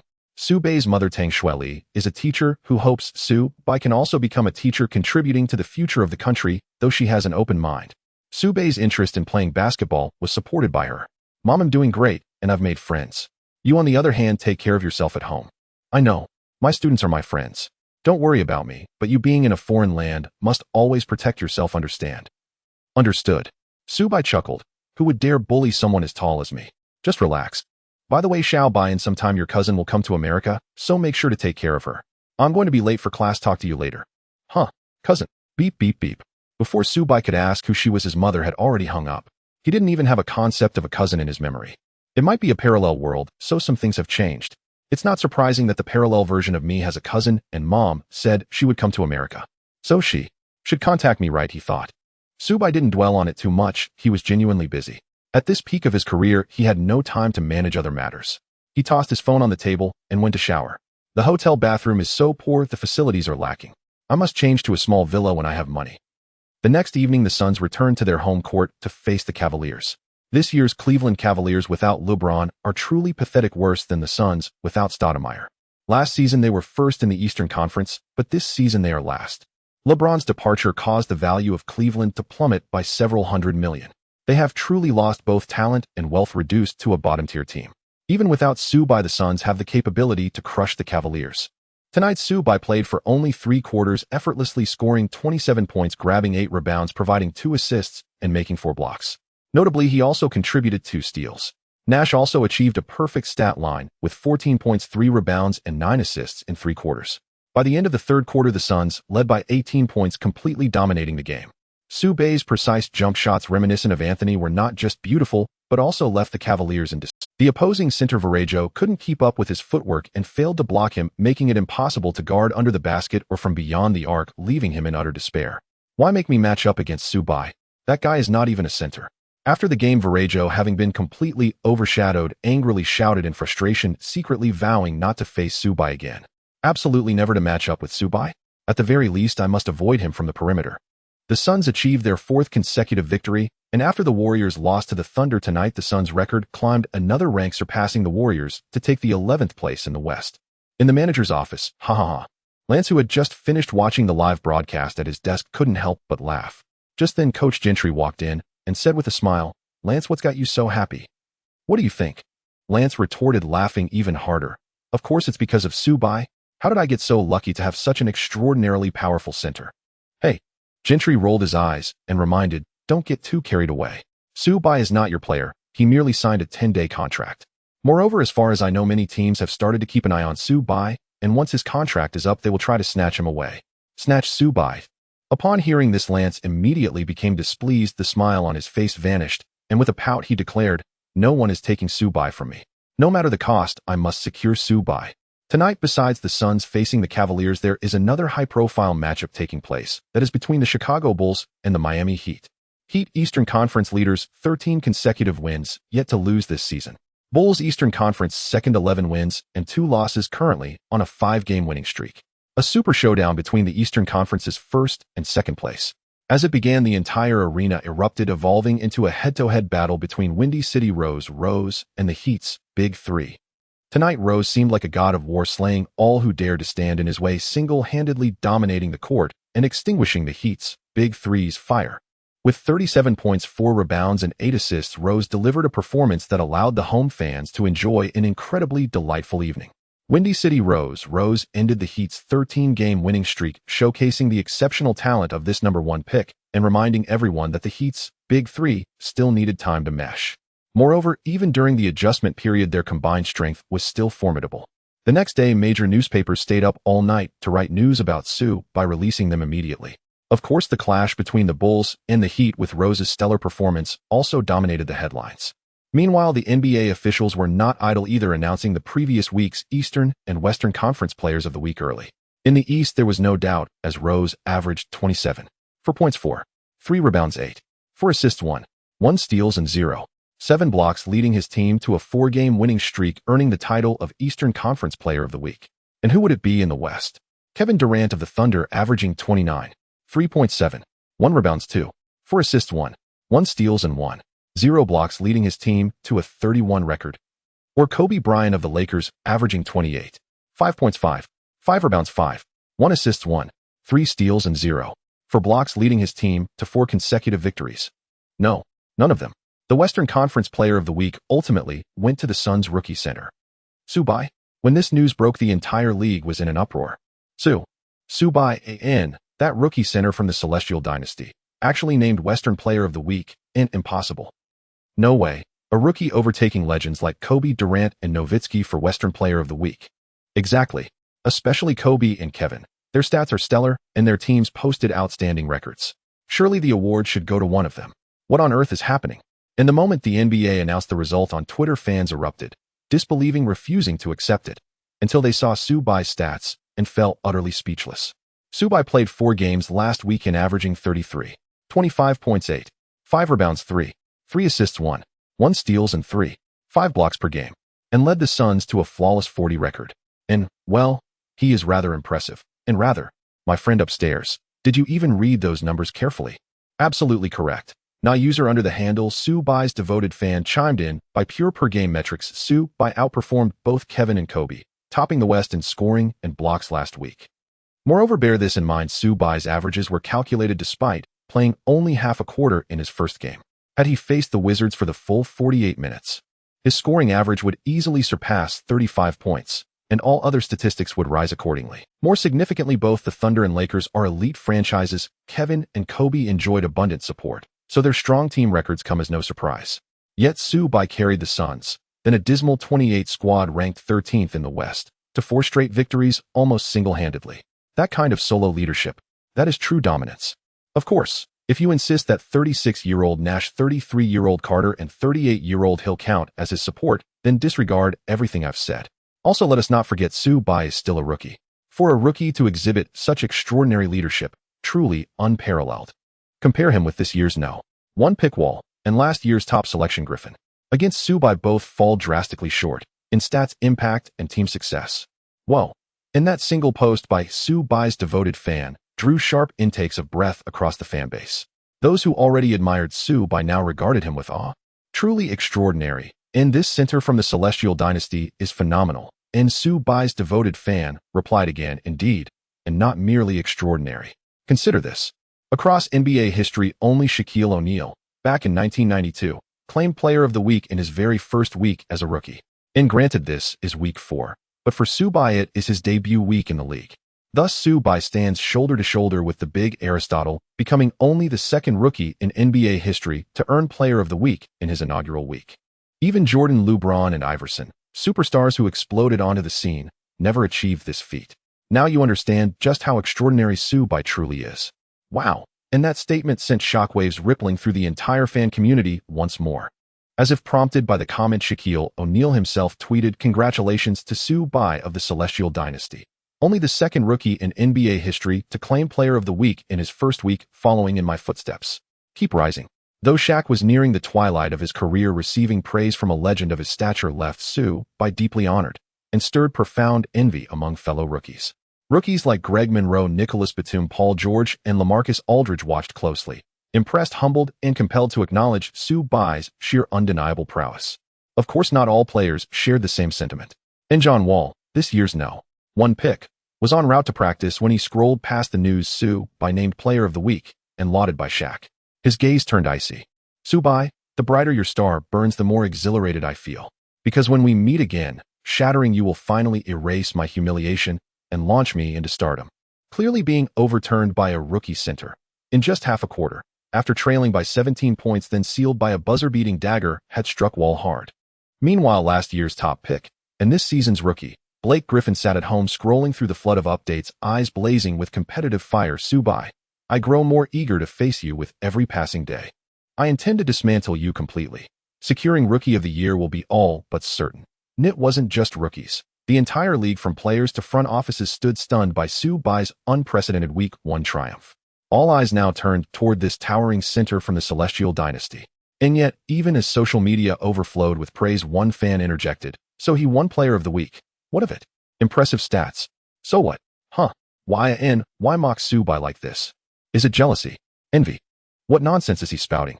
And that remark ignited a firestorm. Yet the critic remained unruffled. Sue by does possess real talent and an unconventional offensive style. But his dazzling numbers stem largely from opponents' unfamiliarity with him. Look closely at his recent games. When matched up against smaller guards, he exploits his height and wingspan for uncontested jump shots. And against forwards, he uses his quickness to blow past defenders, then pulls up for mid-range jumpers after creating space. In short, his entire offensive repertoire hinges on one weapon, the perimeter jump shot. Defensively, assign a swift forward to shadow him. Play tight, contest every shot, deny drives, and Sue by will be neutralized. Without an interior scoring arsenal, he'll crumble, reduced to irrelevance, fading into mediocrity. A collective hush fell over the fanbase. As supporters recalled Sue by's games, fierce debate erupted. Some conceded the logic. Nearly all of Sue by's scoring came via mid-range jumpers. Others vehemently disagreed, arguing those shots were earned, created through intelligence, timing, and relentless movement. No defender, however fast or athletic, could fully contain him. Opinions clashed fiercely. Yet while fans waged war on Twitter, Sue by, having claimed Player of the Week in his debut week, having drawn comparisons to Shaq, and with his short-term contract nearing expiration, had become the most coveted prospect across the league. The Hornets were the first team to announce on their official Twitter that they wished to sign Sue by for 4 years at $20 million. This was also related to Sue by expressing a positive intention towards the Hornets, making them so proactive and bold. Despite King B. Paul feeling somewhat displeased at the thought of partnering with a rookie who might overshadow him, he still hoped to team up with such a center who possessed phenomenal offensive skills. On the other side, the Spurs, who had originally been quite eager, gave up on recruiting Sue by after receiving a direct refusal from Austin. After all, even without Sue by, the Spurs, boasting GDP and the legendary coach Popovich, still possessed championship caliber with their current top record in the West. $20 million for 4 years. That's almost on par with the rookie contract. Isn't the Hornets' offer a bit high? Sue by has only had 4 standout games, and the future is quite uncertain. True. You fool, this is a gamble on the future, betting on Sue by's potential. If he succeeds and continues to perform strongly, $20 million over 4 years is nothing. Exactly. Look, the Magic have also made an offer 3 years for $21 million. My goodness, that's $7 million a year, even higher than the $24 million for rookie Wall over 4 years. Has the Magic gone crazy? Not at all. The Magic are investing heavily, aiming for the championship. With Dwight dominating the paint and Sue by controlling the perimeter, the two centers would rule the court. Just thinking about it is terrifying. If this trade succeeds, the Magic could very well counter the Heat's big three and become the strongest dark horse this season. Wow, another team has made an offer. The Nuggets offered 4 years for $28 million, also $7 million a year, another contract that surpasses the rookie deal. The combination of Sue by and Anthony would be formidable. And the Heat have surprisingly joined in with an offer of 1 year for $3 million. Isn't this just blatantly letting Sue by ride along to snag a championship? The Heat are being excessive. While the Bulls aren't backing down either, offering a massive contract of 2 years for $16 million. Just recently, the Windy City Rose became a war god by defeating the Heat's big three. If they partner Sue by, the Bulls would be invincible this year. And also, it seems that as long as Sue by joins and partners with any star player, that team would be invincible. I must say, Sue by is truly strong. Unbelievable how come almost every team's offer surpasses that of the first pick, which puts Wall and Griffin in an awkward position. It's all about strength. Sue by's exorbitant contract is due to his abilities, and that is only natural. That may be true, but don't forget, Sue by is ultimately just a tall player with precise outside shooting, or rather a big shot. Once targeted, he might not be that strong. So do these teams really need to offer Sue by such high salaries? My goodness, are there really people who believe Su Bai can only shoot mid-range? Isn't that so? What do you know? Fans marveled at the competing bids for Su Bai, each one higher than the last, while simultaneously starting a new debate over whether Su Bai was merely a mid-range shooter. Of course, no one could outbid anyone else. However, amidst the ongoing debates, Su Bai's popularity and heat increased invisibly, becoming known to more and more fans and players. The next day, today is the deadline for Su Bai's short-term contract. Meanwhile, the Suns have a game against the Knicks tonight. If Su Bai doesn't sign a contract tonight, he won't have to play in this game. Therefore, today various teams are still frantically vying for Su Bai. However, the news agency took advantage of the chaos to release several highly trending news pieces. Various teams are crazily pursuing the new Chinese rookie center Su Bai, with offers surpassing that of the first pick. But is Su Bai, who can only shoot mid-range, really worth these high offers? From the Daily News. Perhaps Su Bai, who may be just a flash in the pan, is a bit too popular. Can he still maintain efficiency when facing targeted defenses? From the Houston Chronicle.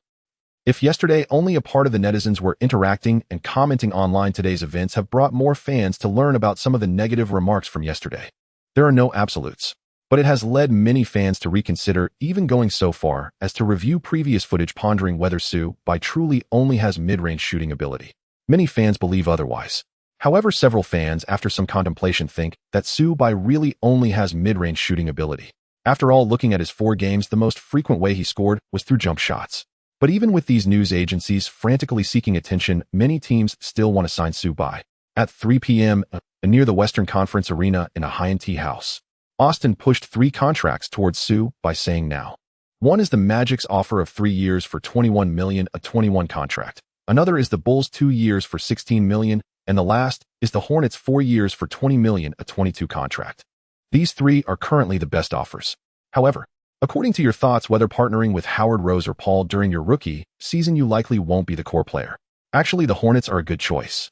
Paul is an all-star caliber guard, and if you perform exceptionally, he will willingly become your sidekick. But the Hornets' offer is too low, and a 4-year contract places too much restriction on you. What about the Suns? Su Bai asked. Austin tapped the table, saying the Suns haven't made an offer yet, but manager Lance said he will definitely give you an absolutely good offer if you don't choose for now. Then we can wait to hear his offer. But today is the deadline for the short-term contract, and we better sign a contract or well suffer significant losses.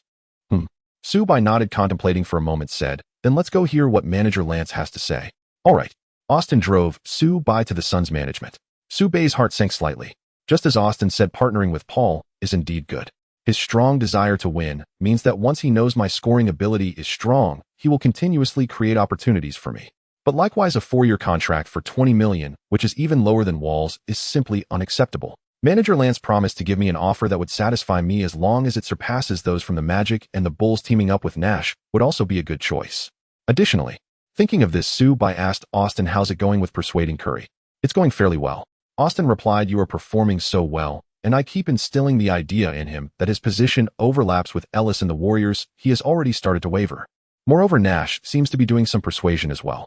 I think landing Curry is just a matter of time, but does Curry really have such a high ceiling that makes you so eager to acquire him? To be honest, I'm a bit uncertain. Hee. Su Bai chuckled lightly. The future will surprise you. As the two talked, they arrived at the Sun management level and walked straight into manager Lance's office. At this moment, Lance and Coach Gentry had already been waiting inside. Su Bai, you finally made it, Lance said with a smile, welcoming him in. Su Bai and Austin sat on the sofa, while Lance and Gentry occupied the opposite sofa with several documents and tea placed on the table in between. I know that recently teams across the league have gone crazy trying to sign Su Bai. His strength is enough to drive the entire league mad. So let's get straight to the point. What is your current highest offer? Lance asked directly. Austin glanced at Su Bai and replied, we prefer the Bulls' offer of 2 years at $16 million. Su Bai plus Rose, I think, would give the Bulls a championship caliber team. Indeed, Gentry nodded. From what we understand, the Bulls' offer is indeed the best, and having Su Bai collaborate with Rose would significantly amplify the Bulls' strength. At this point, his expression turned visibly grim as he looked towards Lance, passing the speaking rights to him. Unexpectedly, Lance calmly and confidently asked Su Bai, Mr. Austin, are you sure this is your final offer? Yes, Austin nodded. Good. Lance also nodded slightly, pretending to ponder for a moment before solemnly stating, I had promised earlier that I would give Su Bai a satisfactory offer. Therefore, our offer from the Suns is 2 years at $24 million. Buzz. Upon hearing this offer, Austin's pupils dilated sharply. 2 years at $24 million, $12 million per year. What does this concept mean? It is more than double the salary of this year's first overall pick, and the duration is only 2 years. This means that after 2 years, Subai could sign an even more lucrative maximum contract. This offer is too high. As a well-known agent, Austin had seen many high-salary signings, but today he was still shocked by Lance's offer to Subai. However, what Lance said next shocked him once again. Subai, this 2-year, $24 million deal is actually a 11, with the second year being a player option. This means that as long as you prove your worth this year, next year you will have the opportunity to secure an even better Supermax contract. We are not afraid of you leaving because next year we will still extend the best offer to keep you. This is our attitude, and also our trust in you, Lance said earnestly. Austin was thrilled. He almost wanted to sign the contract immediately. It must be said that this contract is indeed astronomical for a rookie. But Subai remained calm and asked, Mr. Lance, may I ask you a question? Of course. I think you should also know that there have been rumors in the league lately saying that I only have mid-range shooting ability, and once I am targeted by defenses I will have nothing. Aren't you afraid? Ha ha ha. Lance laughed heartily upon hearing this. Afraid? Why should I be afraid? A bunch of kids don't understand anything. Just based on your center physique and super guard talent, you are already worth this offer. As long as that talent remains, even if you have no mid-range shot, I am willing to wait for your growth and believe that you will surely become a revolutionary super center. But I just wonder if you would be willing to give me the opportunity to witness this moment. Of course. Upon hearing this, Subai nodded in agreement. So does this mean you agree?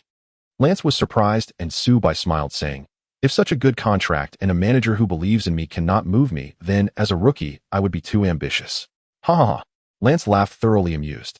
Thus, Subai stayed with the Suns and signed a 2-year, $24 million, 11 astronomical contract. While Austin was handling the signing details, Subai said to Lance, Manager Lance, I have a favor to ask of you. What is it? Lance inquired. I hope you can sign Stephen Curry from the Warriors. I want.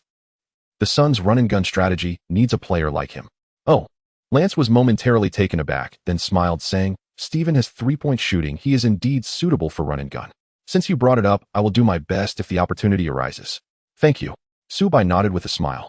Once the contract was signed, the Suns eagerly announced on Twitter the renewal of rookie Subai, making the contract offer public. In no time it caused a stir. Oh my God. Did I just see correctly? 2 years at $24 million, $12 million a year, and it's an 11 contract. What is the Suns doing? This is insane. My God, $12 million a year, what does this concept mean? If I remember correctly, Steve Nash from the Suns only has a $10 million salary this year. And among the Heat's big three, LeBron has 14. $5 million, Bosh 14. $5 million, Wade 14. $2 million in the Celtics, Pierce has 13. $8 million, Parker from the Spurs 13. $5 million, and Ginobili only 11. $8 million, while the Warriors star Monta Ellis has only $11 million. Subai's $12 million a year means that as a rookie his ability has already surpassed Monta Ellis, outclassed Ginobili, and rivaled Pierce, standing shoulder to shoulder with the Heat's big three. No. LeBron, Wade, and Bosh have all taken pay cuts to some extent. Indeed, but even so, for Subai to reach the level of a superstar, and even the team's leader as a rookie, is simply incredible. That's correct. Subai is too fierce. The Suns are too crazy. I can't help but wonder what manager Lance thinks about offering such a high price to a rookie center who only has mid-range shooting ability. It's truly insane, right? And it's still an 11 contract. If Subai plays poorly, $12 million would be wasted. If he performs well, he could just pack up and leave tomorrow. The Suns would be at a loss either way. I completely don't understand. What do you mean Subai only has mid-range shooting? What if he leaves in the future? That's all talk for later. I just think this $12 million salary is simply outrageous. I envy it so much. I am immensely envious. Others make millions at 18, and I am also 18 this year, hauling bricks on a construction site, stealing time to browse Twitter after work. Sigh. I want to say more, but it's all tears. Haha, I'm not envious at all. After all, Subai's strength speaks for itself. The thoughts of the team management are certainly beyond our understanding. However, I am now curious about what the first overall pick Wall thinks when he sees Subai get this contract, which is more than double his own. Haha, he must feel awful. That night, due to the Suns' offer, Twitter was ablaze with discussions. While fans were envious, many also felt that this offer was excessively high. Even some team management felt it was too high. In response, manager Lance remarked during a press interview the next day, having money allows for indulgence. Indeed, with ample funds at their disposal, the Suns, having just parted ways with their core player Shao Si, were initially poised for a rebuilding phase. This financial flexibility is one reason the management can afford to be so generous. Ultimately, it comes down to Subai's demonstrated prowess that justifies this deal. The Suns are willing to stake their future on this talented center from the Celestial Empire. With the exorbitant contract extension of Su by sending ripples through the league, the Suns are set to clash with the Knicks at 9 p.m. tonight. Only 20 minutes before the game, both teams are making their final warm-up preparations. In the commentary booth, Van Gundy brought the microphone close and said this summer Shao-C left the Suns to sign a 5-year $100 million maximum contract with the Knicks. The Suns subsequently fell from grace. However, before they hit rock bottom, they welcomed a gifted rookie center Su by instantly restoring their competitive edge from last season. Tonight will undoubtedly showcase a personal duel between Shao-C and Su Bai. If Shao-C is defeated, will he regret leaving the Suns? Or will he teach the rookie Su Bai a lesson? Let's wait and see. That's right, one is the recently departed core of the Suns, an all-star caliber power forward, while the other is an exceptionally talented rookie center who has already made a name for himself as the player of the week, drawing comparisons to the big Aristotle Shaquille O'Neal. In this showdown, who will prevail? Let's look forward to it, added Mike Breen. As the commentary built suspense before the game, the atmosphere in the Suns' home arena heated up significantly. Soon warm-up activities concluded, and the starting players took the court. Phoenix Suns starting lineup: 63-inch point guard Steve Nash 66, shooting guard Jason Richardson 68, small forward Grant Hill 610, power forward Channing Frye, and 71 center Su Bai. New York Knicks starting lineup: 61-inch point guard Raymond Felton 68, small forward Wilson Chandler 67, small forward Landry Fields 610, power forward Danilo Gallinari, and 610 center Amare Stoudemire. Jump ball. The tip-off between Shao-C and Su Bai saw Shao-C, typically a power forward, perfectly suited to play the center position. Thump. Both players jumped simultaneously, showcasing their talents. Su Bai's noticeably longer fingers signaled to Shao-C that his gift was superior. Smack. Su Bai deftly tipped the ball away, winning this aerial exchange. Not bad. Shao-C glanced at Su Bai, a slight smile appearing on his lips. Nash received the ball and advanced, executing the Suns' first offensive play, moving to the top of the arc, while seeking Hill's screen against Felton's defense. Whooshed. Accelerating on the left wing, Frye cleared out to the side, while simultaneously calling for the ball, drawing the defense in. Nash made a quick turnaround, passing back to Su Bai at the free throw line. Swish. Swish. Su Bai caught the ball and executed a jump shot, the ball slicing cleanly through the net. Suns 2-0 Knicks. The Suns took an early lead as Felton pushed the ball forward to Shao-C, who faced Hill in a high post on the left wing, faking a shot as Hill shifted his weight. Whooshed. Shao-C suddenly accelerated, driving to the basket, scoring with a bank shot against Frye, a clean and effortless score. No wonder he's a superstar with a $100 million contract. Shao-C is impressive. His ability to attack the rim is as unstoppable as a tyrant. While in the transition from offense to defense, Su Bai was equally unyielding, landing another precise mid-range shot. Chandler had already pushed the limits on defense, but could not suppress Su Bai's talent. He simply couldn't stop Su Bai from scoring, Van Gundy enthusiastically commented. Swish. Before he could finish speaking, Su Bai caught another brilliant pass from Nash after a drive, hitting yet another mid-range shot at the free throw line. 3 attempts, 3 hits, scoring 6 consecutive points. Su Bai resembled a relentless scoring artillery. As long as he received the ball and was allowed to shoot, he could convert it into points, helping the team establish an advantage. However, as Su Bai showcased his efficient scoring ability with that mid-range jumper, a stir arose in the arena. It seems Su Bai only has a mid-range shooting ability. Tonight, he is relying entirely on his outside shooting for points. Indeed, with Nash's recent beautiful pass, Su Bai had a clear opportunity to drive to the basket and score with a dunk, yet he chose the riskier shot instead. He truly can only shoot mid-range. The murmurs of discontent continued.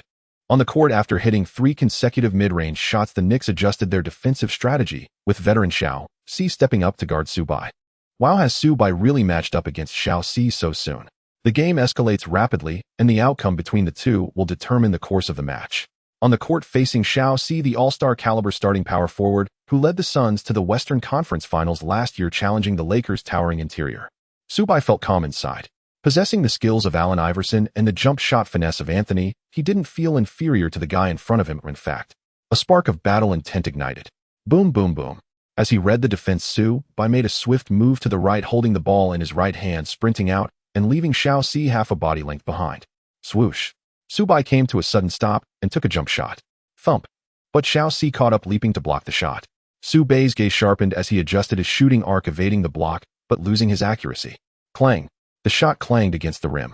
On the following possession, Su Bai again shook off Shao-C and attempted a shot, but was once more interfered with by the block, ending in another clang. Su Bai was contained by Shao-C. As expected, Su Bai can only shoot jumpers. When targeted by defense, he loses his accuracy. Wow, continuous failures raised doubts among the fans. Moi. Su Bai furrowed his brow, then relaxed and smiled faintly. So this is what all-star caliber means, still quite formidable. I may have been a bit careless. You indeed can only shoot mid-range, Xiao Si remarked as he moved closer, nonchalantly stating. As a center, if you can only rely on monotonous outside shooting, you won't reach any ceiling. You need to expand your offensive repertoire. Otherwise, you will waste your innate talent, you know. Oh. Su Bai was momentarily taken aback, unsure if Xiao Si's words were genuine advice or just a way to assert his seniority. Regardless, this condescending feeling was quite uncomfortable. Nevertheless, Su Bai still put on a harmless smile and said, Thank you, I will respond to you by destroying you in the game. I'm ready anytime. Xiao Si replied with cool indifference. A rookie's taunt could not unsettle him, and he had just shut down Su Bai's drives twice. Fei Air Z caught Fei Air Dun's bounce pass, cut to the basket on a quick step, and rose for a small floater. The ball kissed the rim and dropped in. The score was tied. Su Bai pushed the ball himself. Fei Air Dun saw the center controlling past midcourt and lunged to steal, only to grab at air and realize had been beaten. At the top of the arc, Su Bai faced Xiao Si and danced several crisp crossovers. With the ball in his right hand, he lowered his center of gravity, then sped to the right wing. Xiao Si's gaze sharpened, and he rose to follow. Gifted physically as he was, he did not let Su Bai blow past in that step.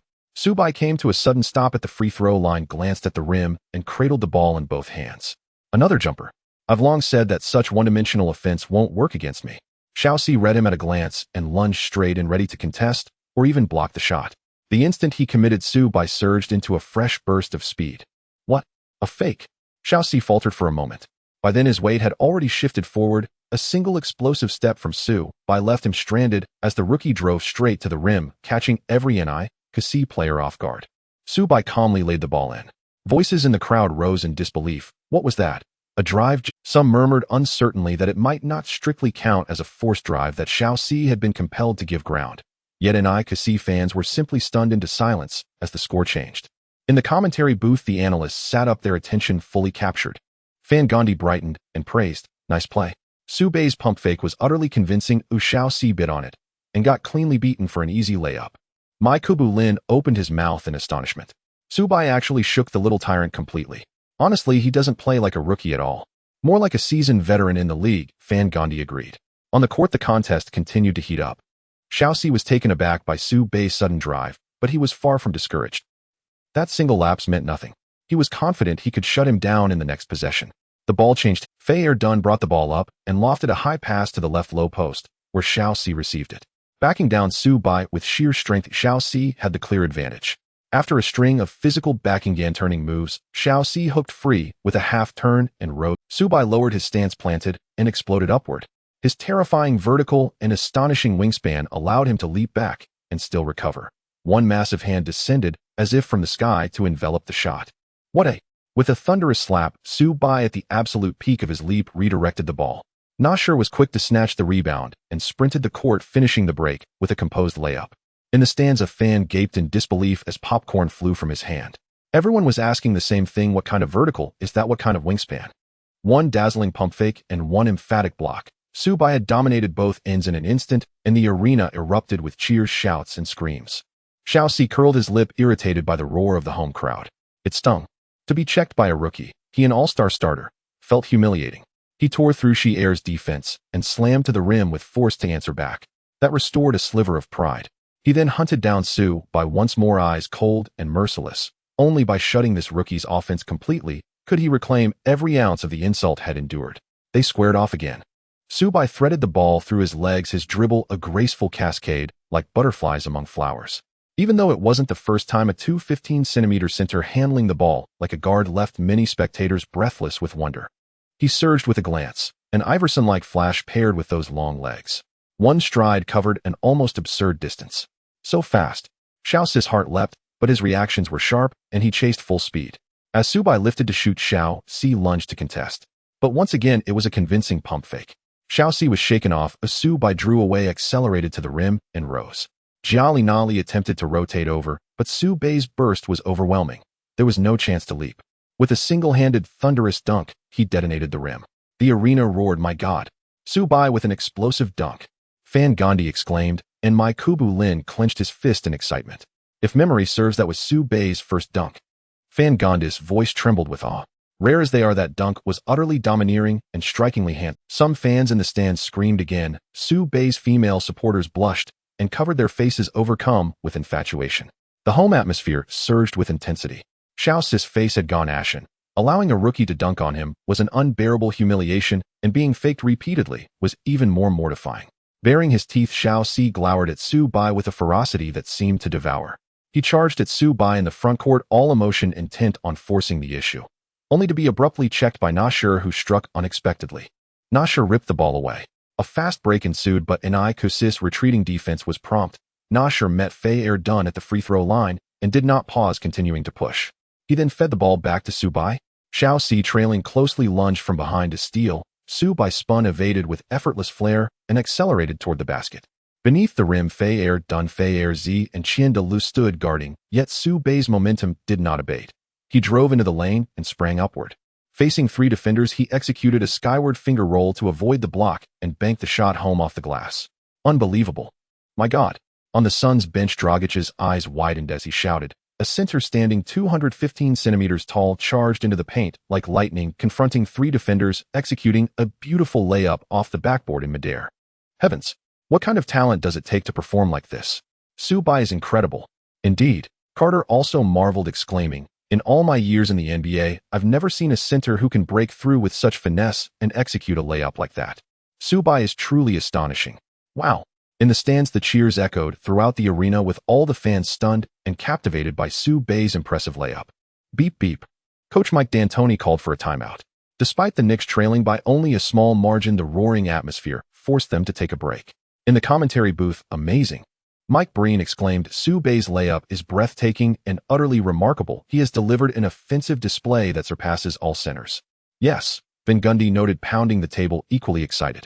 After a brief pause, he took a deep breath and continued, with his ability to drive to the basket, execute powerful dunks, and perform layups, Su Bai not only can break through, but also possesses versatility, even against Stoudemire. I think those who doubted Su Bei's capability for only mid-range shots can now be silenced. In the stands, while fans continued to discuss, no one mentioned Su Bei's supposed limitation to mid-range shots anymore. On the contrary, being able to drive and shoot became a common phrase of praise among the fans for Su Bai. On the Suns' bench, Su Bai, well done. That layup just now, along with the previous dunk, was aggressive and particularly impressive. That layup especially created a visual shockwave when executed by a center like you. Not only is your offense remarkable, but your talent is also of historic caliber. Nash was somewhat excited, neglecting to wipe the sweat off his face. Su Bai, you are incredibly patient. You clearly have such strong breaking ability, yet chose not to use it. Listening to the rumors online, I was almost worried for you, Dragic said, giving him a pat and smiling. It's not that I didn't use it, Su Bai replied calmly, not wanting to elaborate too much. In fact, it wasn't that he didn't use it, but rather that it wasn't necessary. Initially, Wall had speed, but lacked height, one step, and he could not be defended. Later, Paul, being shorter, could easily shoot after driving. The same goes for Warriors' Ellis and Curry. As for the Cavaliers, after LeBron left, there were no notable players. Apart from these exceptional players, other forwards and centers lacked enough speed, allowing Su Bai to easily outrun them and shoot from mid-range. With a shooting opportunity and precise shots like Anthony's mid-range jumper, there was simply no need to break through. So why should he? But tonight is different. Stoudemire is an all-star caliber power forward, and in terms of physical talent, whether speed, strength, or height and jumping ability, he can certainly compete with Su Bai. Moreover, he is targeting Su Bai as if he could only shoot jumpers, and it was this oversight that put Su Bai in a passive position, leading to 2 consecutive failed attacks and allowing him to diversify his offense. Thus, this moment occurred. Beep beep. After the timeout, the Suns regained possession. Stoudemire faced Su Bai at the high post on the left side, and Su Bai said nonchalantly, "You said I only shoot jumpers. Are you satisfied with these drives now?" Buzz. Stoudemire's expression darkened, feeling the heat. To say Su Bai couldn't drive and then be scored on 3 consecutive drives was truly frustrating. Oomph. Stoudemire scoffed, but could not utter a word. Throughout the first quarter, not only was Stoudemire continuously broken through by Su Bai on defense, but his own offense was also terrible against Su Bai, who possessed both Allen Iverson's talent and the height of 215 centimeters. In a single quarter, Stoudemire shot 2 out of 7, scoring only 4 points, while Su Bai shot 7 out of 10, making 2 of 3 free throws, racking up 16 points along with 5 rebounds, 1 assist, and 2 blocks. This comparison made Stoudemire look weak. Suns, 26-18 Knicks. Just one quarter and the Suns led by more than 8 points. During the break, Van Gundy looked at the stats of Su-Bai, and Stoudemire tightened his tie and said slowly, "It's rare for a rookie to suppress an all-star starter like this." "Indeed," Mike Breen nodded, offering a sheepish smile. Although Stoudemire has left the Suns, they have welcomed an even stronger core with their strength not diminished, but rather enhanced. In the second quarter, it began with a battle of the benches, but when Su-Bai returned to the court just as the fans envisioned, able to drive and shoot, he showcased his scoring prowess vividly. Stoudemire could not defend. In the second quarter, Su-Bai scored another 8 points while his excellent defense limited Stoudemire to just 3 points as the Suns maintained a 13-point lead heading into the second half. The Knicks players launched a counterattack, narrowing the gap to 10 points. Yet in the final quarter, Su-Bai stepped onto the court, combining drives and jump shots, scoring 7 points in a row, delivering an 110 run to the Knicks, extending the lead to over 20 points. Beep, beep.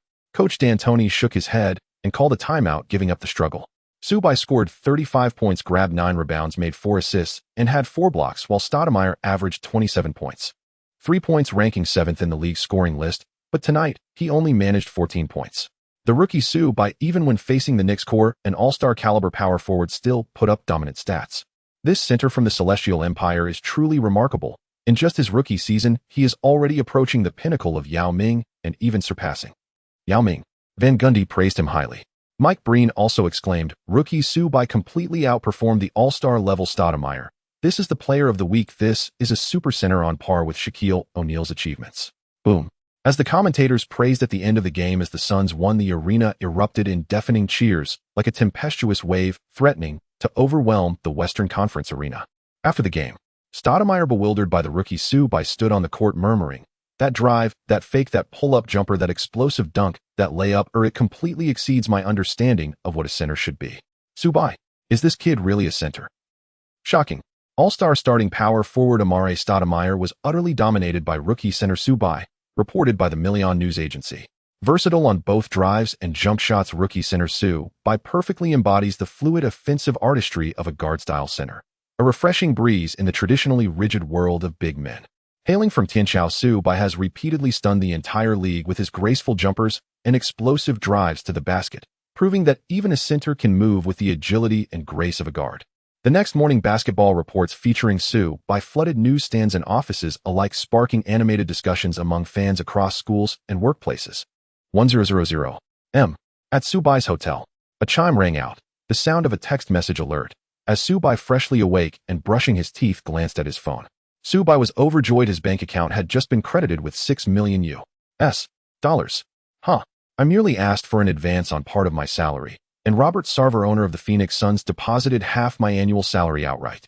What extraordinary generosity. Converted, that amounts to 40 million Tianqiao yuan. Good heavens, I'm now a multi-millionaire. Su-Bai could scarcely contain his elation.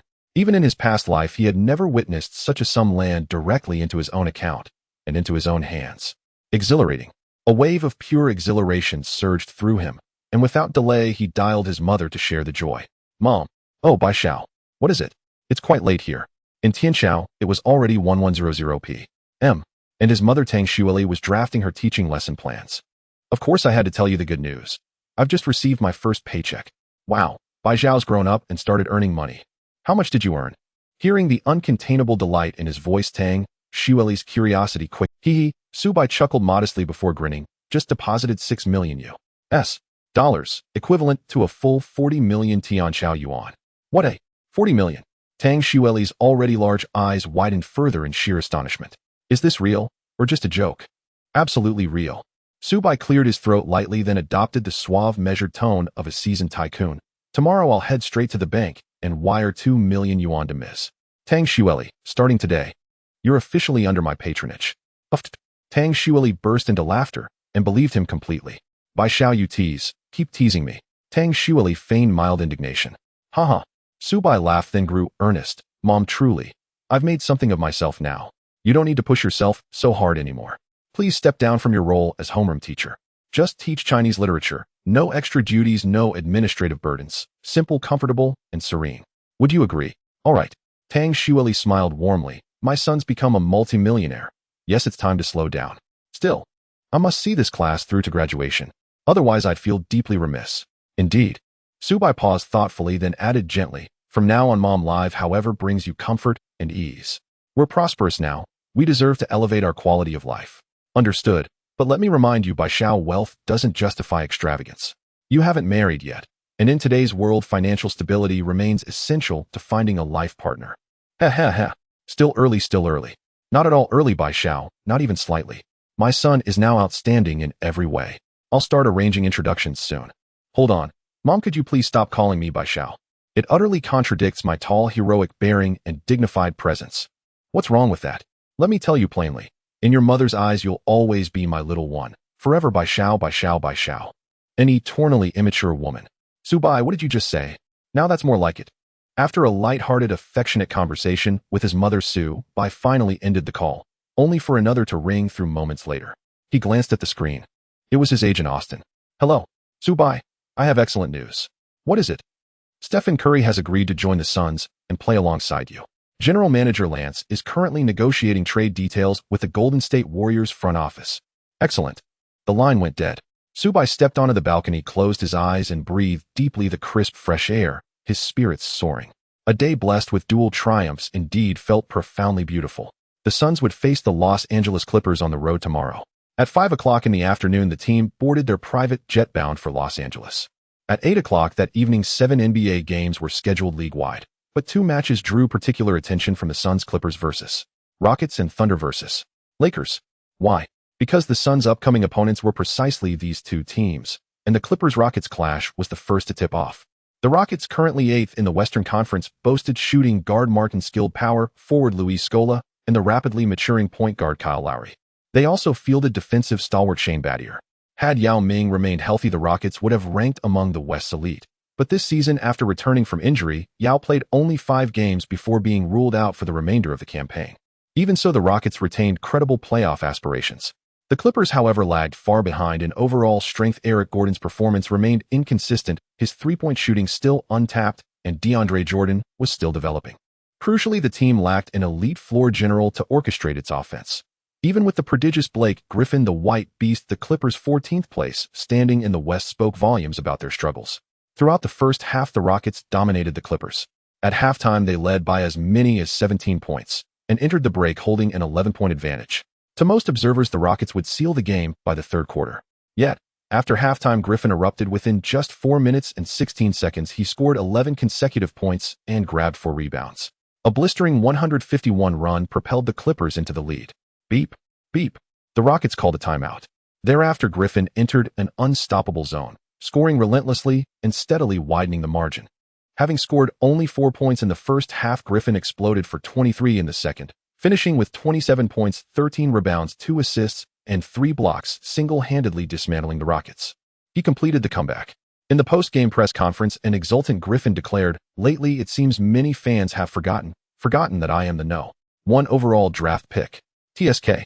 Gully Fun is truly formidable. That is no exaggeration. The epithet, by Mozho, is well-deserved. His repeated assaults on the rim and those bloody thunderous dunks are a gruesome kind of beauty. Although still a rookie, I feel Gully Fun is already the leader of the Kwai Chuan. Precisely because Gully Fun is so powerful, tonight's clash between the Kwai Chuan and the Taiyang, Gully Fun versus Su Bai, will be all the more compelling. Yes, completely looking forward to it. In my view, the race for this year's Rookie of the Year will surely be between Su Bai and Gully Fun. Where I have no pride left. Haha. The next morning, fans online gossiped, avidly debating and continuing to stoke the anticipation for tonight's Kwai Chuan Taiyang matchup. Luo Shanji, who ran training facility. A three-pointer, a ferocious dunk. Kobai, drenched in sweat, paused his drills and joined Jia Soair and Bai Na Mu in the resting area. De Jia Soair asked, "Kobai, between Su Bai and Gully and those 2 highly gifted players, who do you think would prevail?" Kobai wiped his sweat with a towel and considered. Saito 6 split. Su Bai 6, Gully Fun 4. Gully Fun's interior explosiveness is tremendous, but after all, the Taiyang still has inside presence. But Su Bai as a center, when he pulls out to hit a jumper or drives to the basket, is difficult to contain. His style is simply too distinctive. Lately, Kobai has been keeping an eye on Su Bai. Yes. Bai Na Mu shrugged and nodded. If the Kwai Chuan want to limit Su Bai tonight, it depends on Gully Fun's performance. Only his talent can match Su Bai one-on-one. Ao Duo Mu carried over a crate of drinks. De Jia Soair grabbed a bottle and added, "Su Bai, the center from Tian Chao. If he can perfect this almost guard-like offensive repertoire, he will set the league alight." Kobai nodded and smiled, That's exactly why I want to test myself against him. At the same time, inside a high-end gym in my Amy Ri where Lubu Lang Weida and Bo Shur trained together. All three had accepted pay cuts to form a big three and pursue a championship even at the cost of public criticism. If they did not train hard and failed to win the title, how could they justify the sacrifice? Weida, lifting a dumbbell, asked, Lubu Lang, are you interested in tonight's Kwai Chuan Tai Yang game? Su Bai and Gu Li Fun are both rising stars. Not interested. Lubu Lang ran, waited on the treadmill, his breathing steady as he spoke. Why? Bo Shur, doing pull-ups, looked puzzled. Weida was equally curious. Lubu Lang replied calmly, I believe Su Bai will soundly defeat Gu Li Fun. So there is little intrigue in this game. Instead, I'm looking forward to the Tai Yang's next meeting with the Lei Ting. The Tai Yang are on a 5-game win streak. Can Su Bai lead them past the Lei Ting's trio of youngsters? Weida recalled their previous bouts with the Lei Ting and smiled. Those three young men are overflowing with talent, explosive gifts, but if Su Bai defeats them, I think the league will quake. That would be something. Bo Shur's interest rose sharply. As attention swelled and the heat around the Kwai Chuan Tai Yang game intensified, it reached 8:00 p.m. at the Si Tai Pu Si Arena. Although the Kwai Chuan do not enjoy the Hu Ren's popularity in Luoshan, the city's attention still showed. With half an hour to tip off, the arena was already packed and the atmosphere electric. Both teams warmed up energetically. Soon the warm-ups ended and the starters began to take the floor. Luoshan Kwai Chuan starting 5 191 cm point guard by Luan Dai Wei Si 193 cm shooting guard Ai Li Ku Gudeng 201 cm small forward Lai Ngo Mai Si 208 cm power forward Bulei Ku Gu Li Fun Ao and 211 CM Center D and Delaware Lu Chiao Dan. Fei and I Ku Si Tai Yang starting 5 191 cm point guard Shur Di Fu Na Shur 198 cm shooting guard Jiesun Li Cha De Sun 203 cm small forward Galan Te Shier 211 cm power forward Chien Ning Fu Lai and 215 cm center Su Bai. Jump ball, a contest between Xiao Chiao Dan and Su Bai. Su Bai has not lost a jump ball to date. One wonders whether the long-armed Xiao Chiao Dan could possibly prevail. Once again, Su Bai rose his hand half a palm higher and tipped the ball away. Such natural talent verges on. Before Cheong Ba Li could build the suspense, Su Bai had already tipped the ball. Li Cha De Sun gathered it and fed it to Na Shur, who pushed the play to the top of the key. A pass to the right found Xier. Bai Luan burst out and slapped the ball free. Gu Li Fan, sensing the opportunity, sprinted full tilt toward the front court, and Bai Luan secured the loose ball as he charged ahead. The Tai Yang had no time to react. Bai Luan lofted a high pass. Gu Li Fan sprang from the floor, cradled the ball with both hands, located the rim, and thundered a two-handed dunk to complete the alley-oop. The rim wailed under that violent aesthetic slam. Nice play. Absolutely spectacular. See that? This is the violent aesthetic of Bai Mo's Ho. Su Bai's soft mid-range stroke simply cannot be spoken of in the same breath. Tonight, Gu Li Fun will blow Su Bai off the court. The game opened with a rim-shattering dunk, and the home Kwai Chuan crowd erupted. Kwai Chuan 2, Tai Yang 0. Tai Yang have possession. Na Shur brings the ball across mid-court and feeds Su Bai at the right wing. He drifts left to space, while Xiao Chiao Dan steps up to guard him, inwardly uncertain. On the perimeter, he lacks confidence, but at this juncture, he must clamp down on Su Bai. Su Bai slowly controlled the ball, fixed his gaze on Xiao Chiao Dan, then bent low, lowered his center of gravity, gripped the ball in his left hand, and exploded toward the left. Drive left. Xiao Chiao Dan's eyes tightened as he hurried to keep up, knowing Su Bai's speed. But at that moment, Su Bai shifted the ball in front and pulled back. A weight shift left, then right shook Xiao Chiao Dan free. Su Bai accelerated to the right, blew past him, cleanly sped into the paint, and floated a smooth layup off the glass. Ma Kujie Kasun was stunned, then exclaimed excitedly, Cheong, who does Su Bai's pronounced front half body changeoff direction remind you of? Cheong Ba Li's gaze sharpened as he thundered, a Luan Ai Fu Sun. Ma Kujie Kasun laughed heartily. Yes, that play was eerily like Ai Fu Sun, and moreover, a center version of Ai Fu Sun. What? Bai Lun's eyes widened. A center can really change direction like Iverson and drive to the basket. He looked momentarily dazed, as if his understanding had been overturned. What am I doing? Xiao Chiao Dan, thoroughly shaken off, felt a pang of melancholy. If a guard had beaten him, it would be understandable, but Su Bai was a center taller than he was. How could he be humiliated like that? Xiao Chiao Dan was disgruntled. Yet Gu Li Fan barreled into the paint, powering past Fu Lai, and Xier to score, drawing in An 1 with a violent attack on the rim. The play reinvigorated Xiao Chiao Dan. Swish. Gu Li Fan converted the free throw. Starting the game with 5 straight points, Gu Li Fan carried his hot form over from the previous match and eased the embarrassment of Xiao Chiao Dan being so casually crossed by Su Bai. Suns in possession.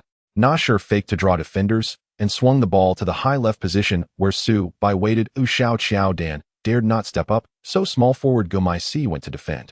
Su Bai chose to pull up and shoot. Already 14 centimeters taller than Gumai Si, blessed with astonishing vertical and wingspan, his face-up jumper left Gumai Si helpless. He could only pray it missed. But Su Bai's shot was more precise than a star guard's. Bang! It dropped through again. Bailuan pushed the ball up, Gulifan set a pick at the free throw line, and both shifted left, driving Bailuan through a behind-the-back pass, and found Gulifan once more. The white beast cut to the rim, colliding with the basket. Bearing Fu Lei's defense, he contorted and banked the finish in. Pure toughness. Su Bai pushed up the floor, mismatched at the free throw line against Bailuan. He burst into a long, decisive stride, leaving the short-legged guard behind and slicing into the lane. He placed the ball into the rim with effortless poise. Gulifan also charged with the ball, hunting a coast-to-coast thunderous dunk, but the Suns had too many bodies inside, and his attempt failed. Nasher pulled down the rebound. A coast-to-coast long pass followed, an incision across the court like a surgeon's blade finding. Su Bai, who had been waiting in the front court, on the right wing attack with Good Dang guarding Su Bai, took a dribble step to beat him and banked a left side finish off the backboard. Good. Wow, what a stylish play. Though neither team was a playoff favorite this year's two rising rookies, Su Bai and Gulifan, one a center version Iverson and the other the White Beast, erupted into a scoring duel that ignited an already brilliant game. The contest was fiercely close. It was timeout. No one knew what new tactics would appear when play resumed, or what sparks these two super rookies would strike against each other. In the commentary booth, Xiongba Li called the game with vivid passion, completely absorbed in the contest. Ma Kujie Kasun was enjoying the action so much that Xiongba Li's rapid commentary sprayed spittle on his face, and he barely noticed. Boom. Home fans pumped their fists and roared. The arena was incandescent. Beep. The timeout ended and play resumed. Clippers 19, Suns 21. A 2-point gap with 2:47 left in the first quarter. Suns have the ball. Su Bai pushed the ball forward.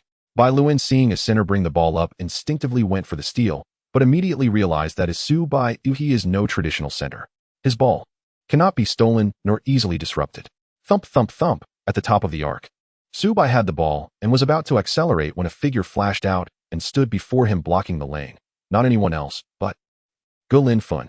Wow. Finally, they were matched up. The duel between two super rookies would at last. Seeing Su Bai and Gulifan face off, the fans clenched their fists in excitement. This moment had Su Bai. Gulifan narrowed his eyes, staring up at the taller opponent, and growled, "This rookie class seems ours to command. Come then, let us settle who prevails. Let everyone see whether your guard-like attack is truly unstoppable, or whether my violent assault on the rim will better seize control and lead the team to victory." Oh, Su Bai hummed, a quiet gleam in his eyes. Bring it. With the ball in his left hand, Su Bai paused on his footwork and then exploded left. Already quick and blessed with long legs, his first step was devastating. Blindingly fast. Swish. Gulifan's gaze hardened. Equally gifted, he slid across, intending to meet Su Bai with brute explosiveness and stifle the drive. Whoosh. Su Bai flowed into a reverse pivot, shook free of Gulifan, and rose for a mid-range pull-up. Swish. Gulifan spun to contest, but was too late. His full leap could not even touch Su Bai's elevation. Looking back, the ball had already threaded the net. Wow. A drive, a reverse, and a jump shot, an attack as fluid as clouds and water. To see a big man wield a guard's offense with such grace was unexpectedly delightful. Xiongba Li could not help but praise it. So agile, so large yet so nimble, truly troublesome. Gulifan's eyes burned with competitive fervor. A strong opponent only heightens the satisfaction of overcoming him. Slap. At the left high post, Gulifan called for the ball and met Su Bai head-on. Without Su Bai's fancy dribbles, he opted for the beast-like brute force of a direct collision. Bang, bang, bang. He muscled into Su Bai. In raw strength, Gulifan had the advantage. Each contact pushed Su Bai back, yet Su Bai kept the distance, keeping Gulifan within his defensive sphere. Opportunity. In another clash, seeing an opening, Gulifan in the paint bent his knees and floated a teardrop. As the ball left his hand, a massive palm met it squarely. Smack. The ball was slapped away. What a... Gulifan startled as Su Bai descended alongside him, offering a faint smile. "I've been waiting a long time. Consider that swat a little welcoming gift."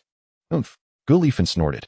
"My God, that is the White Beast." Gulifan, with such leaping ability and physical gifts, was actually rejected at the rim by Su Bai, and it was a slap block on the ball.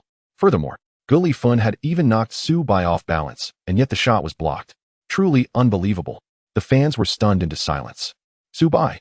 Ferocious. Clippers head coach Waynide Nagoluo was inwardly shaken. He knew Gulifan's talent well, and being blocked by Su Bai left him astonished. On the court, the deflected ball was grabbed by Nasher on the perimeter, who pushed the tempo into the front court and fed the rolling Su by setting up another matchup at the arc with Galifun. Thud. Galifun closed in a step, bent low, and reached in to shadow him, pressing Faceta face. He intended to give no opportunity this time. He aimed to lock Su-bai down completely. Su-bai held the ball high, unhurried, swinging his arms to read the defense and seek a seam then. He burst into motion, accelerating to the right. Swish. Galifun tracked him. Slash. Su-bai suddenly came to a dead stop, pulled the ball through his legs, gathered, and rose for the jumper. Galifun hurried to halt, fighting against inertia and gravity. He twisted to contest, but he had chased too hard, his balance had not recovered, and forcing a lateral leap caused his feet to tangle. Thud. He crashed to the floor. Swish. A crisp net sound followed. Su-bai had shaken the white beast Galifun off balance and nailed the jumper. Boom. After a brief hush, the arena erupted once more, cheers and shouts rolling like a tide. Are you kidding me? Su-bai, a center standing 215 centimeters tall, actually managed to shake the first overall pick Griffin with a move from the perimeter. What an unbelievable play. On the commentary desk, Mark Jackson's mouth was agape as if he could fit an egg in it. Ha ha ha. However, Joan Barry laughed heartily, saying, "This is Su-bai. This is Su-bai's style of play. Guard-style offense, the center version of Iverson. Watching Su-bai play is truly a delight. Griffin has been shaken off his feet. My God, what am I witnessing? Su-bai's ability to break past defenders is simply extraordinary. I didn't believe he was the center version of Iverson before, but now I have to admit it. Indeed, for a center to surpass defenders is remarkable and already a novelty. Su-bai not only surpassed them, but also left the first overall pick flat on the ground. That's incredible. Su-bai's highlight reel of breaking down defenders, showcasing it against the first overall pick Griffin. Amazing. The cheers from the audience were unending. Some Clippers fans felt a pang of sympathy for Griffin for a moment, yet they were all captivated by Su-bai's play. Su-bai. On the court, Nash saw Griffin fall to the ground, and the basketball swished through the net. He leaped up, pumping his fist, knowing this old guy is already 36 years old. He jumped like a child, which shows just how happy he was. What an incredible kid from the Celestial Empire. Hill also beamed with a wide smile, cheering for Su-bai's gorgeous move. Nice. Good play. On the Suns bench, Dragic and Carter waved their white towels, excitedly roaring and cheering passionately for Su-bai. In contrast, the players on the Clippers bench had grim expressions, looking quite disheartened. Just with that one play, Su-bai completely set the rhythm of the game, allowing the Suns to take full control. The Clippers are leading the Suns by 8 points in the first quarter. Su-bai scored 14 points, grabbed 5 rebounds, and blocked 2 shots in the quarter, while Griffin managed 9 points, 3 rebounds, and 1 assist. Statistically, they seem fairly comparable, with Su-bai having a slight edge. However, in terms of efficiency, Su-bai is approaching a 70 shooting rate, far surpassing Griffin's 50, along with a powerful block and a breakthrough that left his defender in the dust. Just one quarter. The gap between Su-bai and Griffin, two super rookies, is clearly visible. In the second quarter, it begins with a showdown between the benches. The Clippers have no backup players to speak of, while the Suns have Carter, who is undoubtedly a starter but remains on the bench due to Su-bai's sudden arrival to fit the team's roster. Despite the accumulating injuries taking away his former half-man half-god dominance, he is certainly no pushover, especially against the Clippers bench players. Crucially, in the later stages of his career, Carter's three-point shooting has become increasingly refined, serving as his scoring weapon. During a 4-minute rotation under Carter's control, the Suns extended their 8-point lead to 11, taking charge of the game. Beep. Coach DiNegro calls a timeout. The starters return. However, even with the starters back, the impact is minimal. Griffin's efficiency worsens upon returning in the second quarter. Despite possessing white beast physicality, he is still a rookie and his performance remains inconsistent. Meanwhile, Su-bai remains as steady as ever, not limited to jump shots. His combination of drives and shots, along with his 215 centimeters height, keeps the Clippers players struggling. At halftime, the Suns have already stretched their lead to over 15 points. It seems they are set to dominate the game. During the halftime break at the commentary booth, Joan Barry reviews the stats and says, Su-bai, who started breaking through, has become increasingly difficult to handle. In just half a game tonight, he has already scored 27 points, 9 rebounds, 2 assists, and 4 blocks. These are numbers that many stars in the league struggle to reach. Truly impressive. Su-bai is playing as if he isn't a rookie. He's never really played like a rookie, he is a super rookie, Mark Jackson jokes, adding, with a 15-point deficit, the Clippers find themselves in a position reminiscent of their last game. I wonder if Griffin can replicate his second-half explosion from last time and lead the team to a comeback. However, his opponent is a super rookie who stands shoulder to shoulder with Shaq O'Neal, making the task rather difficult. Indeed, the home fans are not overly discouraged.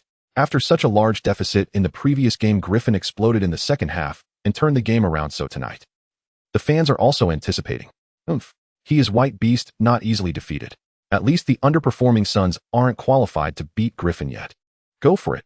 Griffin, let's turn the Suns around. The home crowd remains fervent. With this heightened atmosphere, the second half approaches. The Clippers have the ball. Gordon sets a screen for Griffin, who navigates past the defense, accelerates on the right wing, shakes off Richardson, and charges into the paint, taking a step, leaping into the air. Boom. He brutally slams the basketball into the hoop over Fry. Buzz. The violent dunk shakes the backboard, and Griffin hangs on the rim for a moment before slowly descending, pounding his chest in triumph. Wow. The second half opens with a morale-boosting dunk. The home fans immediately erupt, envisioning Griffin racking up points and leading the team to a comeback, but the actual script seems to be written differently. 10 minutes and 33 seconds. Subbai faces Griffin at the left high post, fakes a drive from the left wing, but keeps his feet still, pulls the ball back through his legs, causing Griffin to lower his center of gravity, and Subbai follows with a jump shot. Swish. It goes in. At 9 minutes and 47 seconds, Subbai cuts through the free throw line, accelerating past Griffin without any fancy moves, simply relying on speed to create a half-step lead, driving into the basket for a high bank shot. Smack. Swish. Griffin attempts to block, but hits Subbai's hand. Subbai scores and earns a free throw. Swish. He converts the free throw. Subbai completes a 21. At 7 minutes and 11 seconds, in the left low post, Subbai mismatches against Byron, receives the ball, accelerates one step. Regardless of whether he shakes Byron off, he jumps up with the ball for a soft layup. Byron simply cannot defend against it. Swish. Subbai scores again. At 5 minutes and 30, Subbai, who came out from the baseline, encounters a trailing DeAndre Jordan, accelerates with a step on the left, stops abruptly, then accelerates again, causing Jordan to vanish from his sight. Swish. Subbai easily breaks through for a layup. Just when everyone thought Griffin would explode and turn the game around, the entire third quarter became a showcase of Subbai's breakthroughs. Watching Subbai play, I realize that centers can indeed play so gracefully. At the end of the third, Mark Jackson claps in admiration. Indeed. Joan Barry laughs in agreement and adds, Subbai scored 18 points in the quarter, tallying 45 points, 12 rebounds, 3 assists, and 5 blocks in 3 quarters, setting a new personal single-game scoring record. This rookie is simply phenomenal. This year's rookie top scorer Wall scored 35 points in a single game, marking the highest single-game score for a rookie aside from Subbai. Having played 6 games, he has already achieved 3 instances of scoring over 40 points. Tonight, he scored 45 points in just 3 quarters, breaking his single-game scoring record. His performance is simply outrageous. I believe Subbai will reach 50 points tonight, becoming the first player this season to achieve that milestone. Mark Jackson praised with a smile. No, he might not get the chance. Joan Barry, who had been monitoring the stats, shook her head, saying at the end of the third quarter the Suns are already leading by 22 points, so Subbai might not even have the opportunity to play in the final quarter. Or rather, he doesn't need to play. Oh. Mark Jackson frowned, saying if that's the case, it would indeed be a pity. And in the fourth quarter, as the commentator anticipated, Subbai did not enter the game. Notably, Griffin played for 5 minutes and 13 seconds, but was in poor form and unable to lead his team to catch up. Time was running out. With a score difference still above 20, the Clippers had to give up, struggling, substituting in their bench players and declaring the game over early. In the end, the Suns sank the Clippers, achieving a 6-game winning streak. Subbai did not reach 50, and after playing 3 quarters, his stats were finalized at 45 points, 12 rebounds, 3 assists, and 5 blocks, all setting new personal single-game records. What a thrilling game. On the bench, manager Lance, who came to watch the game tonight, laughed heartily after the game, feeling elated. Lance, what's got you laughing so happily? And remember, this is the opponent's home court, tone it down a bit. Gentry shook his head as he approached. Is that so? I'm sorry. Lance then realized he had lost his composure and leaned closer to Gentry, happily saying Griffin is the top pick and Wall is also a top pick, but none can match Subbai. They were all overwhelmed by him. This means that Subbai possesses strength that surpasses that of a top pick, and signing him is equivalent to me having chosen a player even stronger than the first overall pick this year. You see, doesn't that make it worth being happy? Is that all? Gentry shook his head again, thinking that there's nothing to be happy about. With Subbai's capabilities, surpassing the top pick is the norm. The true superstars in the league are the ones he should be aspiring to match. On the court, Griffin found Subbai smirking and said, "You won tonight, Subbai? You played well too," Subbai replied with. Griffin blinked, expecting Subbai to mock him, but instead he was complimented, feeling a bit embarrassed and steady. He said earnestly, "You won this time, but next time we meet, I will come back stronger and defeat you, becoming the rookie of the year. I'll be waiting anytime." Subbai shrugged, showing no concern. Griffin, still just a rookie, simply wasn't enough to make Subbai take him seriously. Griffin's goal is rookie of the year, while Subbai's goal is the championship. Watching Griffin leave, Su-bai squinted his eyes, thinking the Suns have yet to win a championship.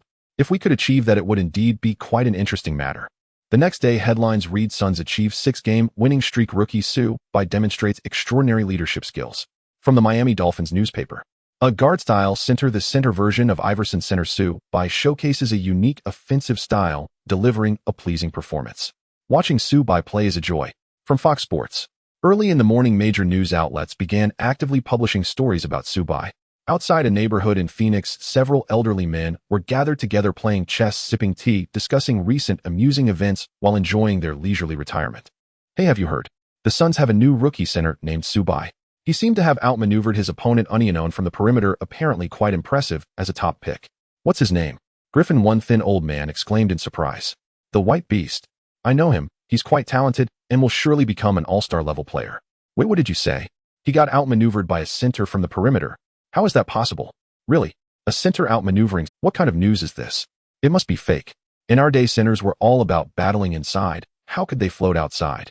And there's no way they could outmaneuver opponents. Right? It's clearly just eye-catching fake news. Never mind, let's focus on our chess game. Seeing that everyone was skeptical, the thin old man fiddled with his phone for a while and then played a highlight video for everyone, which was the highlights of Su-bai's game against the Clippers from the night before.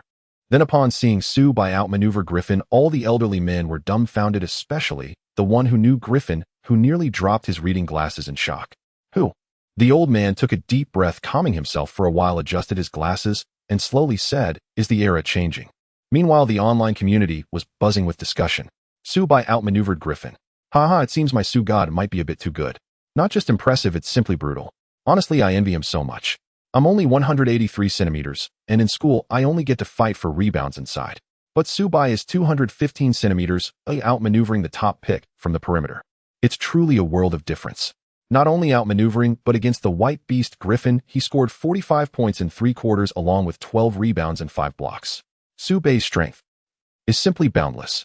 Before Su-bai arrived, the Suns were 2 wins and 8 losses, but after he joined, they achieved a 6-game winning streak.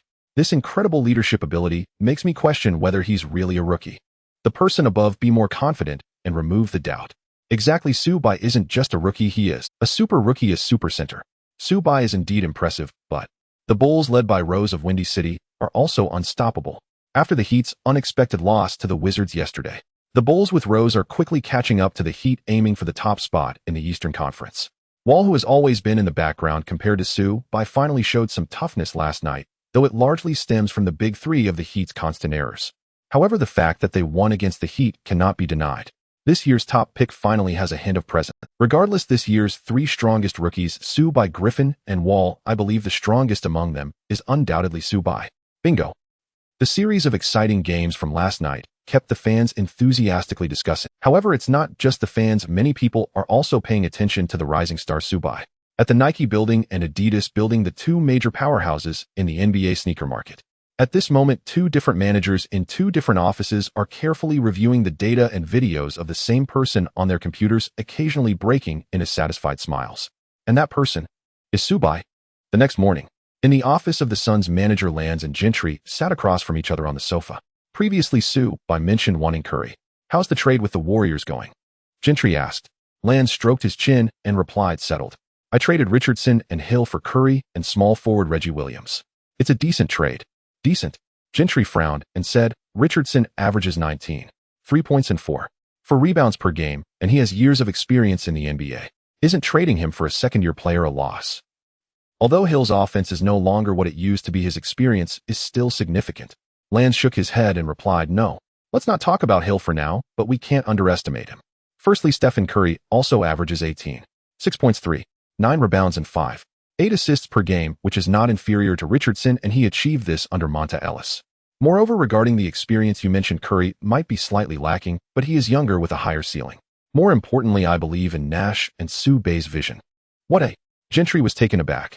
Nash also hopes for you to trade for Curry. Yes. Lance did not deny it, saying Kawhi's shooting is very precise and his 3-point shooting percentage is quite high.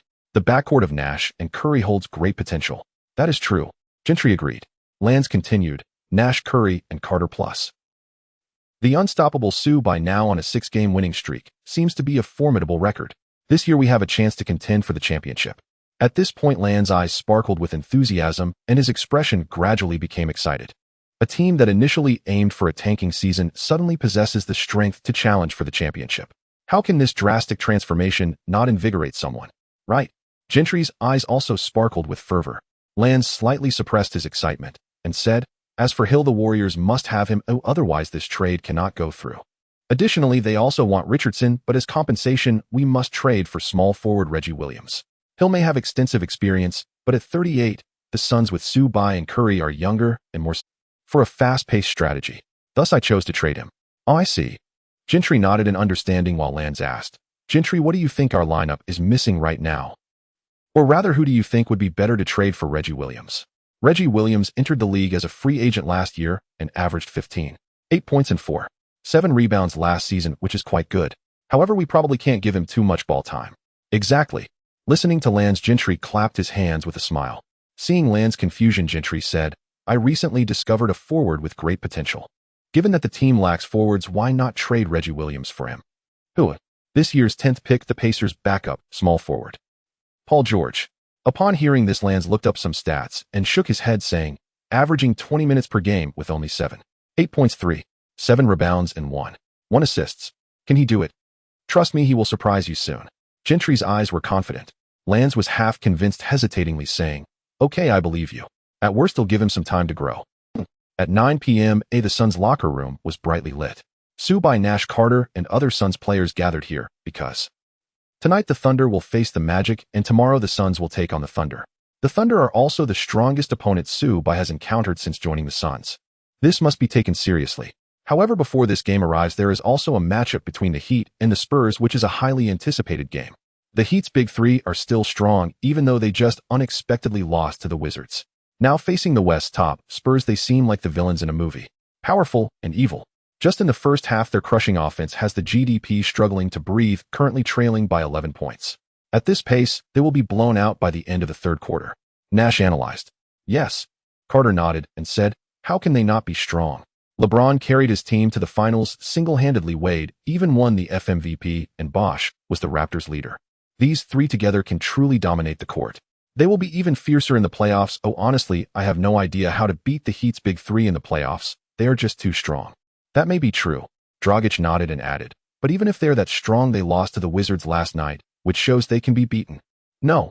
Subban gently shook his head and said, "That was just them still in a period of adjustment, and because they are in an adjustment phase, they managed to suppress the Spurs' GDP so badly. Just think about it. After half a year of regular season adjustments, once they enter the playoffs and establish synergy and chemistry, how strong will they be?" "Hiss." Hearing Subban say this, Dragic twitched his lips, feeling a chill in his heart. The Heat's big three were formed this summer to provoke the league and to target the championship. Right now, it's all about the Bulls in the East. Let's see how the Windy City Rose blooms. Nash said, "Right." Subban followed. "This year the Bulls are very strong, and this year's Rose is even stronger. This year Rose snatched one of LeBron's 5 consecutive regular season MVPs and became the youngest MVP in NBA history. This year, the Rose blooms." As several of them chatted, the televised broadcast showed that the Heat, as everyone expected, gave up the game after just 4 minutes into the fourth quarter. The Heat defeated the Spurs. Carter switched the channel. The warm-up for the Thunder and Magic was nearing its final stages. Here it comes. The matchup between the Thunder and the Magic is also a clash of strong teams. Bang.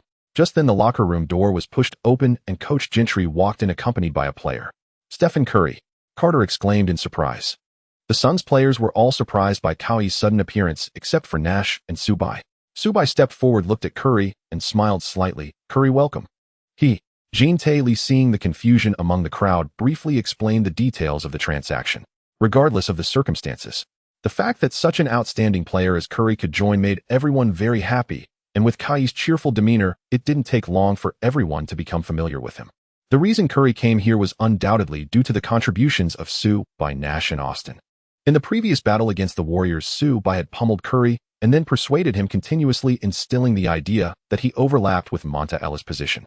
At the same time, Nash had several exchanges with Curry. The two-time regular season MVP's advice and invitation were taken seriously by Curry. Furthermore, Agent Austin subtly hinted that Curry felt the Warriors were not suitable for his development, prompting him to seek a trade, while the Warriors management had yet to discover Kyrie's potential. Believing Monta Ellis was superior to Curry ultimately facilitated this trade. Come on. No more chit-chat. The matchup between the Thunder and the Magic has begun. Indeed. On the live broadcast, the game commenced with Howard standing strong, effortlessly deflecting the ball off Kostić's head, showcasing the prowess that belonged to the beast. Immediately after positioning under the basket against Kostić, he made a powerful leap and completed a dunk, right, boom. An unreasonable, forceful dunk that made the rim cry out in protest. A clash. The beast, Howard dominated both offense and rebounding, utterly outclassing Kostić. If Howard were a college student, then Kostić was at most a sixth grader. Crushed. However, the Thunder's strength did not lie in the paint, but rather in their three sharpshooters. Typically, guards struggle to score efficiently in the painted area when Howard is guarding, yet Westbrook managed to score, demonstrating the prowess of the turtle. As for Durant, there's no need to say more. Since entering the league, he has been destined to wear the halo of a genius, excelling in breaks, shooting, and defense with astonishing efficiency. While listed at 206 centimeters, he is actually 211 centimeters tall. Those who are taller than him are not as fast, and those who are faster do not match his height. Scoring for him is as easy as reaching into a bag. And then there's the beard. Harden, another second-year sensation, like Curry, whose growth has been remarkable, already securing the title of the strongest sixth man off the bench in his second season. In fact, with his ability, he could easily be a starter. However, considering the distribution of ball possession, having Harden come off the bench might maximize the overall strength of the Thunder. After 3 quarters, the game remains tightly contested, Curry remarked. Yes. Nash responded, furrowing his brow as he continued. Last season, the Magic were a team that reached the Eastern Conference Finals, while the Thunder only made it through the first round, yet now they're battling the Magic fiercely. The three sharpshooters are improving too quickly. Their talent is truly remarkable, and one can't help but marvel at the Thunder's incredible luck in drafting 3 super talented players in just 3 years. That's right, Subban nodded in agreement. As a time traveler, he had the most authority on this matter. Durant, Harden, and Westbrook are not just strong. They are off the charts, and all 3 are likely to be regular season MVP candidates in the future. The Grim Reaper, Durant, has even won consecutive Finals MVP awards. These 3 are incredibly powerful. Meanwhile, the game between the Thunder and the Magic enters its final quarter with just 3 minutes remaining in the contest. Boom. Howard first attacked Kostić inside for a brutal dunk, and then he blocked Westbrook's driving shot at the rim. Afterward, once again positioning himself inside, he drew in the defense before shifting the ball to Nelson on the perimeter, who then passed to Lewis in the left corner, where the three-point shot was as smooth as his name suggests. Swish. A clean hit. After that, Howard once again restricted Harden's drive. In just 2 minutes, Howard dominated both ends of the court, allowing the Magic to extend their original 1-point lead to 6 points, leaving only a minute for the Thunder. Was the Thunder going to lose? No. Durant refused to accept that. After Harden's drive was intercepted, fortunately Kostić managed to tip the rebound out, and Durant received the ball on the perimeter facing Lewis. With the ball in his left hand, he hesitated before breaking through. Whooshed. In the next moment, he rose up, shooting over Lewis' block with a mid-range jumper. Swish. The mid-range shot was successful. The Magic remained calm and steady, with Nelson controlling the pace, finding the best opportunity, before once again passing the ball to Howard inside, while Durant immediately came down to help with the defense. Whooshed. Howard once again shifted the ball outside, and Lewis received another 3-point opportunity. He raised his hand for a 3-pointer, executing it as effortlessly as if in practice. Would it be another 3 in a row? No. This shot lacked a bit of strength, hitting the rim. Bang! Durant secured the rebound, and with just 3 seconds left, he quickly pushed the ball toward the front court, facing off against guard Jameer Nelson almost without hesitation. He took a quick 3-pointer. Swish. A clean hit. With 5 consecutive points, the gap was reduced to only 1 point. Durant's big heart ignited the crowd, while on defense, they still focused on Howard. This time, Howard chose not to pass, but to go for the strong attack, yet unfortunately he failed to score. With just 13 seconds remaining, the Thunder had one last chance with the ball in Durant's hands as he faced the defensive Hedo Turkoglu on the perimeter, slowly dribbling to find his offensive rhythm. With just 7 seconds left, sizzle. He feigned a drive, suddenly stepped back, and then launched a 3-pointer. Turkoglu dared not defend recklessly, only reaching out to interfere, turning his head to watch the spinning basketball in the air. Everyone's heart raced. Everyone felt the tension. Could it be a game winner? Swish. Accompanied by the crisp sound of the net. The 3-pointer went through the net. With Durant's game winner, the Thunder defeated the Magic. Wow. Incredible. Koi's mouth gaped open, astonished by Durant's game-winning shot.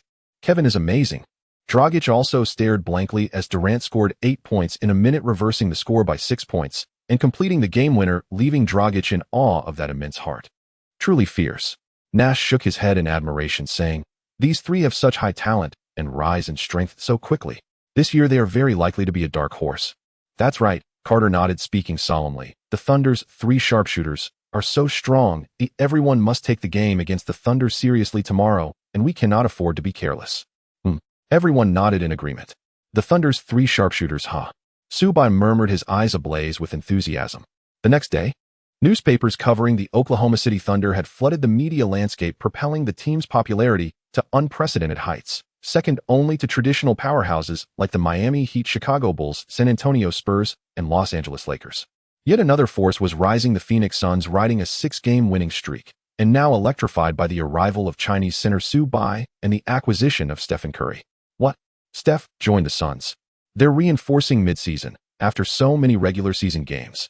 Clearly the Suns have abandoned tanking for next year's top draft pick. Abandoned? They're aiming for the championship. Championship? Don't be absurd. Barring surprises, this year's finals will be Heat versus Lakers. Either the Heat's big 3 sweeping all opposition, or Kobe leading his team to a historic 3-peat, restoring the purple gold dynasty. As for the Suns, Subai is a rookie, Curry merely a sophomore. Even with Nash and Carter reaching the playoffs would be their absolute ceiling. Of course, if Nash and Carter were still in their prime, perhaps there'd be hope. Still, let's be fair, the Suns are formidable. The real question is, how do they stack up against the Thunder? Are they truly the season's biggest dark horse? No need to speculate. Tonight will settle it. Exactly. At 9 p.m. Inside the Talking Stick Resort Arena, the Suns host the Thunder, one riding a 6-game win streak, the other fresh off a buzzer-beating victory over the Orlando Magic. A clash between 2 surging forces. Just thinking about it sends chills down the spine. Can't wait. Sun versus Thunder. As fans buzzed with fervent debate, anticipation surged, transforming the matchup into tonight's most eagerly awaited contest. Meanwhile, the Thunder arrived early at the Talking Stick Resort Arena to prepare for the evening's showdown, while the Suns, playing at home, trained with exceptional intensity, determined to integrate Curry seamlessly into the roster. Coach Lance hadn't rested, either having acquired Curry by trading Richard Jefferson and Grant Hill. He immediately dealt Reggie Williams to the Indiana Pacers for rookie Paul George. George was still developing, with Reggie Williams' solid but unexceptional value. The trade proved straightforward. Thus, the Suns' current roster was finally complete. That evening inside the Talking Stick Resort Arena, the long-awaited duel between the Suns and the Thunder commenced. Both teams warmed up rigorously, treating the game with utmost seriousness. Across the Pacific Ocean, CCTV5 broadcast the game live, with commentators Wang Ming and Coach Zhang anchoring the studio coverage. Coach Zhang adjusted his sleeve, brimming with excitement. Suns versus Thunder, the marquee matchup of the night. I've been anticipating this for ages. Curry's arrival is an unexpected boon. With Subai, Curry, Nash, and Carter, the Suns may genuinely challenge the Thunder's big 3. What's your take, Coach Wang? No. Wang Ming shook his head. Nash and Carter are no longer the core. They're veterans guiding the way. Tonight's battle hinges on Subai and Curry versus the Thunder's big 3. This will be an epic contest, thrilling, fiercely contested. Indeed, Coach Zhang agreed without reservation. We're all eager to witness the performance of our extraordinary Chinese center Subai, and so are millions watching at home. Then, let us watch and see. Before tip-off, Wang Ming and Coach Zhang animated the broadcast atmosphere. Then the camera cut back to the arena. As Subai's popularity soared, legions of fans flocked to the arena to watch him play, igniting the Suns' home court with palpable energy and fervor. Subai! Go Subai! Go Curry! Fans cheered Subai with thunderous applause, and extended warm support to Curry as well. Soon, amid roaring ovations, warm-ups concluded and both team starters took the floor. The main event was about to begin. Phoenix Suns starting lineup: point guard Steve Nash, 191 centimeters, shooting guard Stephen Curry, 191 centimeters, shooting guard Vince Carter, 198 centimeters, power forward Channing Frye, 211 centimeters, and center Subai, 215 centimeters. The Suns' starting 5 had shifted. Richard Jefferson and Grant Hill were gone. Curry and Carter now anchored the backcourt. Rookie Paul George, newly acquired, remained on the bench. Oklahoma City Thunder starting lineup: point guard Russell Westbrook, 191 centimeters, shooting guard Thabo Sefolosha, 201 centimeters, small forward Kevin Durant, 206 centimeters, power forward Jeff Green, 206 centimeters, and center Serge Ibaka, 208 centimeters. Jump ball. Subai and Ibaka squared off at center court. Since joining the Suns, Subai has never lost a tip-off. Tonight, before Wang Ming could finish, Subai tipped the ball cleanly. Curry snatched the rebound, sprinted up court, and advanced to the top of the key. A swift lateral cut from the left wing created an opening. Whooshed! An immediate three-pointer. Clang! It missed. Curry shook his head, slightly dissatisfied. He'd had a clean look, one he shouldn't have missed.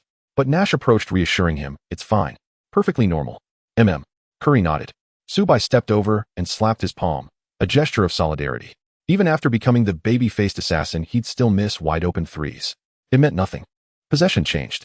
Westbrook brought the ball up, facing Nash, dribbling deliberately, then exploding forward with sudden acceleration, driving hard into Nash's resistance. His speed and raw power unleashed to their fullest. Swish! He tore through Nash's defense like lightning, soaring toward the rim, his body coiling into a taut bow. Boom! A thunderous two-handed dunk. His astonishing leaping ability and explosive power left Fry beneath the basket, no time even to jump, only to watch helplessly as Westbrook shattered the hoop. Roar! Westbrook threw his head back and roared, fierce, defiant, ablaze with competitive fire. The crowd erupted in cheers. Suns 0-2 Thunder. Nash received Curry's inbound pass, advanced across half-court to the top of the key, and executed a handoff to Subai, adding a screen to clear his path. Subai curled off the screen. Would he drive? Thud. Westbrook slid out, locking eyes with Subai, still riding the adrenaline from his dunk, and challenged a center with an unconventional style, the league's hottest rookie. "Subai, let me see just how strong you really are." VRR. Subai focused deeply.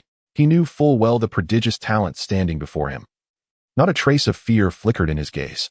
Left hand gripping the ball, he accelerated sharply from the left wing. Step 1, step 2, then halted and rose instantly. Thump. Westbrook, glued to his side, leapt to block, but Subai, towering with superior height and wingspan, launched the shot straight over Westbrook's outstretched arms. The ball traced a graceful arc over Westbrook's head. Swish. Nothing but net. Subai attacks Weisibu Ko. The commentators cried. A center showcasing perimeter shooting like a born guard. Subai is extraordinary. Fluid and effortless. What a gorgeous play by Subai. The home crowd rose, arms aloft in roaring approval. Weisibu Ko knit his brows. He thought to himself that the speed was far greater than he had imagined. Even an ordinary guard could not keep pace, he reckoned. He had been a touch complacent. But I la sayer am no ordinary guard, he insisted. Electric with determination, his eyes flickered with battle lust. He pushed the ball one-on-one with Subai, lowering his center of gravity. With a sudden pause at the footwork, he exploded forward at full tilt. The burst was terrifying. In an instant, he had skied past Subai. Yet Subai, blessed with the Ifu Sun talent, was by no means slow, and those long legs of his. 3 strides became 2. One moment he was beat. The next he was alongside again. Believing he had shed Subai, Weisibu Ko launched a 3-step drive, lowered his shoulder, and rose for a left-wing floater. But as the ball left his hand and kissed the backboard, a thunderous slap rang out. Subai had flown from behind, and Bat had the ball away with a single decisive palm. A backboard block. The crowd erupted. He was past him 1 second and back on him the next, and then a backboard swat. What is Subai? A marvel. How can his speed be like this? In the broadcast studio, the analysts were aflame. Wang Ming's face lit with excitement, and Coach Zhang could only gape and exclaim, "So fast, a prodigious talent. Our nation has produced an incomparable genius." On the court, the arena throbbed. Spectators surged with disbelief and joy at Subai's block on Weisibu Ko. "What?" came the murmurs and shouts. He caught up. "How is this possible?" Weisibu Ko was stunned, unable to reconcile that a center on the perimeter could match him in raw speed, when normally he would steamroll a guard in that situation. Yet he had been tracked down and rejected. It defied reason. There was no time to ponder. The loose ball was claimed by Ku Li, who pushed the break and from the left wing launched a swift 3. The release was clean, a whisper through the net. Ku Li's second three-pointer of the sequence found its mark, but Dulant drove back and mismatched on Nasher. He took a step beyond the arc, sped into a stop and pop, elevating to a launch point that left Nasher watching in frustration. Dulant answered with a 3 of his own. Possession exchanged hands. Subai, stationed high on the left, faced Jifu Golin. He cross-stepped to find his rhythm, then the right flank detonated with acceleration. 1 stride, lightning quick, leaving Jifu Golin unable to contend. He blew past Jifu Golin and surged to the free throw line. Weisibu Ko rotated to help, but Subai only intensified his pace and in 3 strides initiated his layup. He sliced to the rim. Confronted by Weisibu Ko and Ibaka in tandem, he executed a slick scoop off the glass. The shot fell. Though merely a routine scoop in isolation, when performed by a center, the visual impact was overwhelming. Exhilaration rippled through the arena once more. Unbelievable. Incredible. On the Latang bench, Hadin and Kuli's son froze, stunned by Su. Defensively, Weisibu Ko's violent forays to the rim were repeatedly thwarted by Subai, who nearly posterized him again. Weisibu Ko bristled with indignation, yet his successive attacks were stymied. What kind of physical gifts are these? Wei Sibu Lu Ku's heart thundered. He could not accept that a center should be equal to or surpass him in speed, explosiveness, and verticality. And crucially, Su Bai possessed a decisive advantage in height and wingspan. After several fruitless assaults, Wei Sibu Lu Ku felt his scalp prickle with unease. Coach Si Ku Tebu Luo Ku Si sensed the danger and called an immediate timeout. The scoreboard read Taiyang 11, Leitang 6. Taiyang led by 5. On the Leitang bench, whispers circulated. Su Bai's quickness is not that of a center. When matched against him, you feel no misplaced speed advantage. Indeed, no advantage at all. Wei Sibu Lu Ku stated the facts plainly. Si Kute nodded. He had watched it unfold with his own eyes. Though he acknowledged Wei Sibu Lu Ku's extraordinary athletic gifts, he also knew those gifts were rendered moot when facing Su Bai. Rubbing his chin, Si Kute advised Laser take a breather and reset. On offense, avoid hunting Su Bai. I run pick and rolls to involve Taiyang's other players so you can find scoring opportunities. Understood, Laser replied with a nod. He hated admitting that a rookie had stifled him so thoroughly, but the reality could not be denied. Si Kute continued. Jefu, you stick with Su Bai. Let Suafu Luo Sa provide help defense. If necessary, double team him. Do whatever it takes to lock him down. They both agreed. Jefu Galin had the height and Suafu Luo Sa brought rugged defense. Their stout defense was one reason he had leapfrogged Ha Den into the starting lineup. At that moment, the usually reserved Dulant spoke up. Coach, let me take on Su Bai defensively. I will complete. As a rookie, Su Bai had robbed him of last week's Player of the Week honors. Dulant nursed a bitter annoyance and intended to dismantle Su Bai tonight to show the league who deserved that accolade. No, Si Kute waved him off. I trust your defense, but you have something more important to do. The team needs you to produce offensively. Dulant shrugged and fell silent, accepting the coach's instruction. Play resumed. Leitang inbounds. From the sideline, the substitute Ha Den received in the arc and eyed a drive until Su Bai slid out to cut him off. Ha Den promptly swung the ball. A Dulant caught it at the left high spot. Facing Kate, Dulant employed 2 quick front pivots. Though not visually elegant, the moves carried palpable menace. Kate retreated repeatedly, wary of an abrupt drive. Dulant surged and rose for a mid-range jumper. The ball whispered through the net. Beautifully clean. Possession changed. Nasher pushed the ball up, holding at the top. Cooley made a reverse cut, shedding Ha Den and sprinting to the right corner. Jifu scrambled to rotate and help. Nasher swung the ball not to Cooley, but to Su Bai at the right high slot, putting him on Suafu Luo Sa, that defensive stalwart. Su Bai executed 2 front dribbles of his own, but with an impressively low center of gravity and dramatically theatrical change of direction. His dribble was as much art as attack. Suafu Luo Sa instinctively retreated step by step. Su Bai's eyes narrowed. He rose and released a jump shot. The ball kissed nothing but nylon. An immaculate swish. In the broadcast booth, Wang Ming chuckled, observing that Su Bai's approach mirrored Dulant's offensive manner, a bold retorting kind. Coach Zhang smiled and agreed. Su Bai and Dulant. There is a striking similarity to their attacks. If the first half was dominated by Su Bai against Westbrook, then the latter part evolved into an offensive showdown between Su Bai and Durant. The Suns 27-25 Thunder. Su Bai scored 13 points in a single quarter, while Durant managed 8 points. Nevertheless, the Thunder's overall strength remained formidable, ending the quarter with only a 2-point deficit. Oh wow. Facing the Thunder's 3 young stars without a hint of panic, Su Bai calmly scored 13 points in a single quarter, achieving better stats than Durant while stifling Westbrook's offense. Su Bai proved to be even more composed and formidable than I had imagined. Hi. In the central broadcasting studio, Wang Ming sincerely praised, of course, Su Bai is the savior of our basketball scene in the great dynasty. It's only natural that he outperformed Durant. Wang Ming teased with a smile. Zhang, are you getting carried away? At the Western Conference Arena. During the break between quarters, Su Bai's consistently perfect performance drew admiration from the fans in the stands, who marveled at this center from the great dynasty, as strong as one could imagine. In row 10, a legendary players, the Dream, Olajuwon, and the Sky-Hook Jabbar, also came to watch the game tonight. They were deeply impressed by the first quarter showdown between Su Bai and Durant. The league is no longer in the center era we once knew. Olajuwon remarked. Indeed, since the era of the 4 shooting guards starting with Iverson and Kobe, the center era has nearly vanished. Players' offenses are increasingly gravitating towards the perimeter, and the league is rapidly entering the small ball era. That's true, Jabbar added. That said, Olajuwon hesitated, stroking his chin before continuing. It is indeed a small ball era, but tonight Su Bai and Durant's perimeter offense is uniquely distinctive. Oh, Jabbar blinked, intrigued by his words. Height.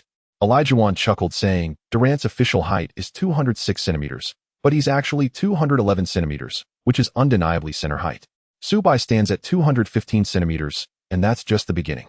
Although they should be attacking inside as centers, they are instead taking jump shots and driving from the perimeter, which is utterly astonishing, yet so fitting for the times.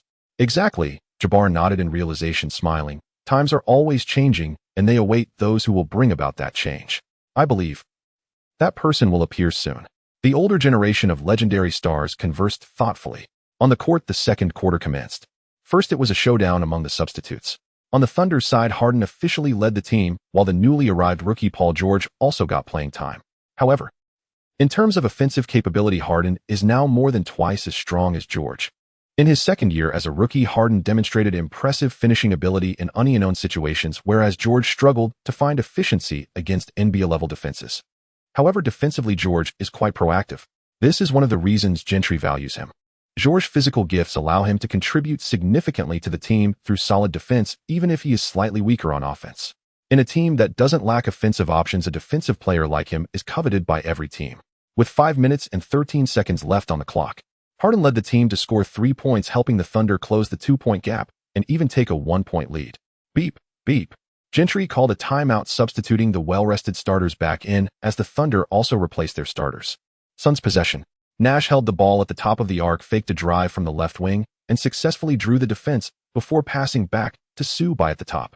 Upon receiving the ball, Subban made a quick drive and took a jump shot. Swish. It went in.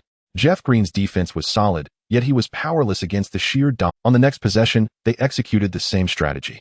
Nash drove and passed to Subban, attacking Jeff Green again with pure talent. However, this time Safrosa rotated to help. Double team. Wow. Without hesitation, Subban passed to Curry in the left low post. Swish.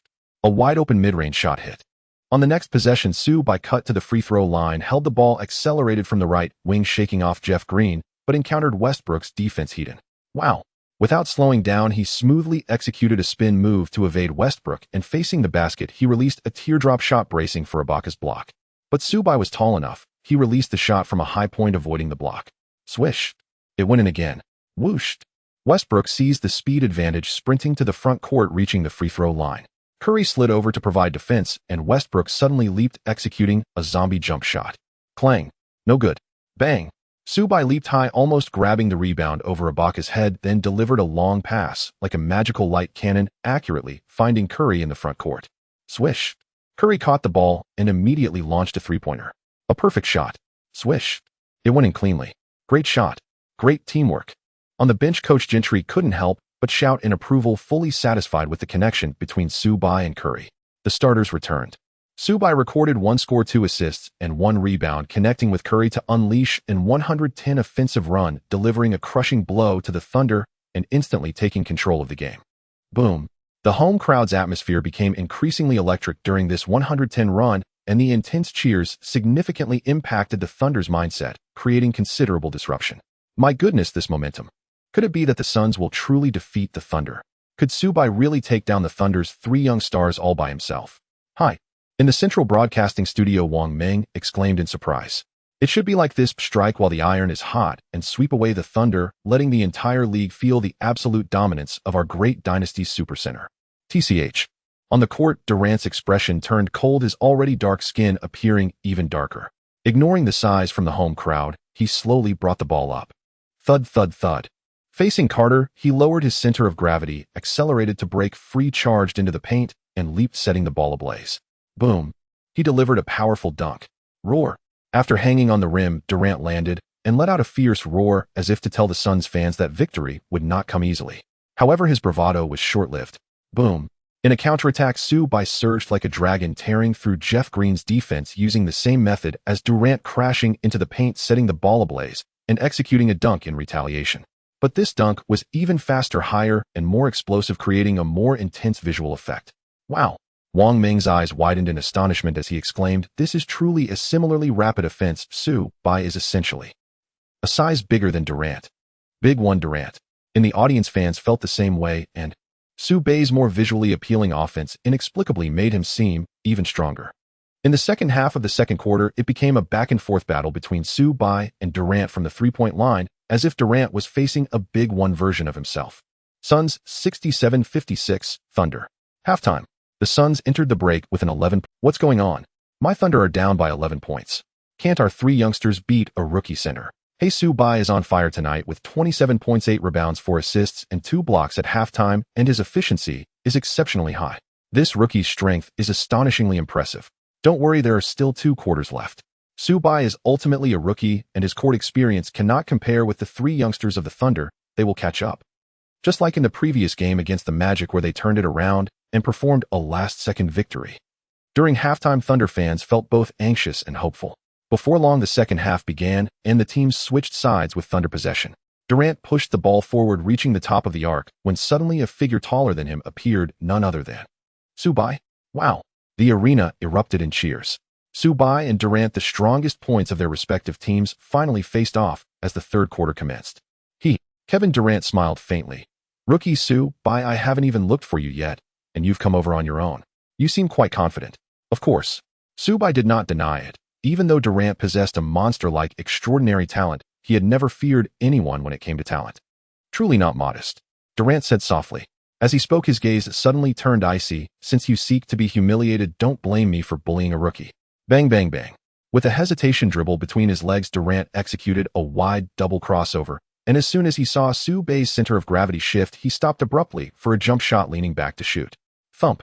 Sue Bai's eyes narrowed, reacting swiftly, bending his knees to leap, extending his long arms straight to block.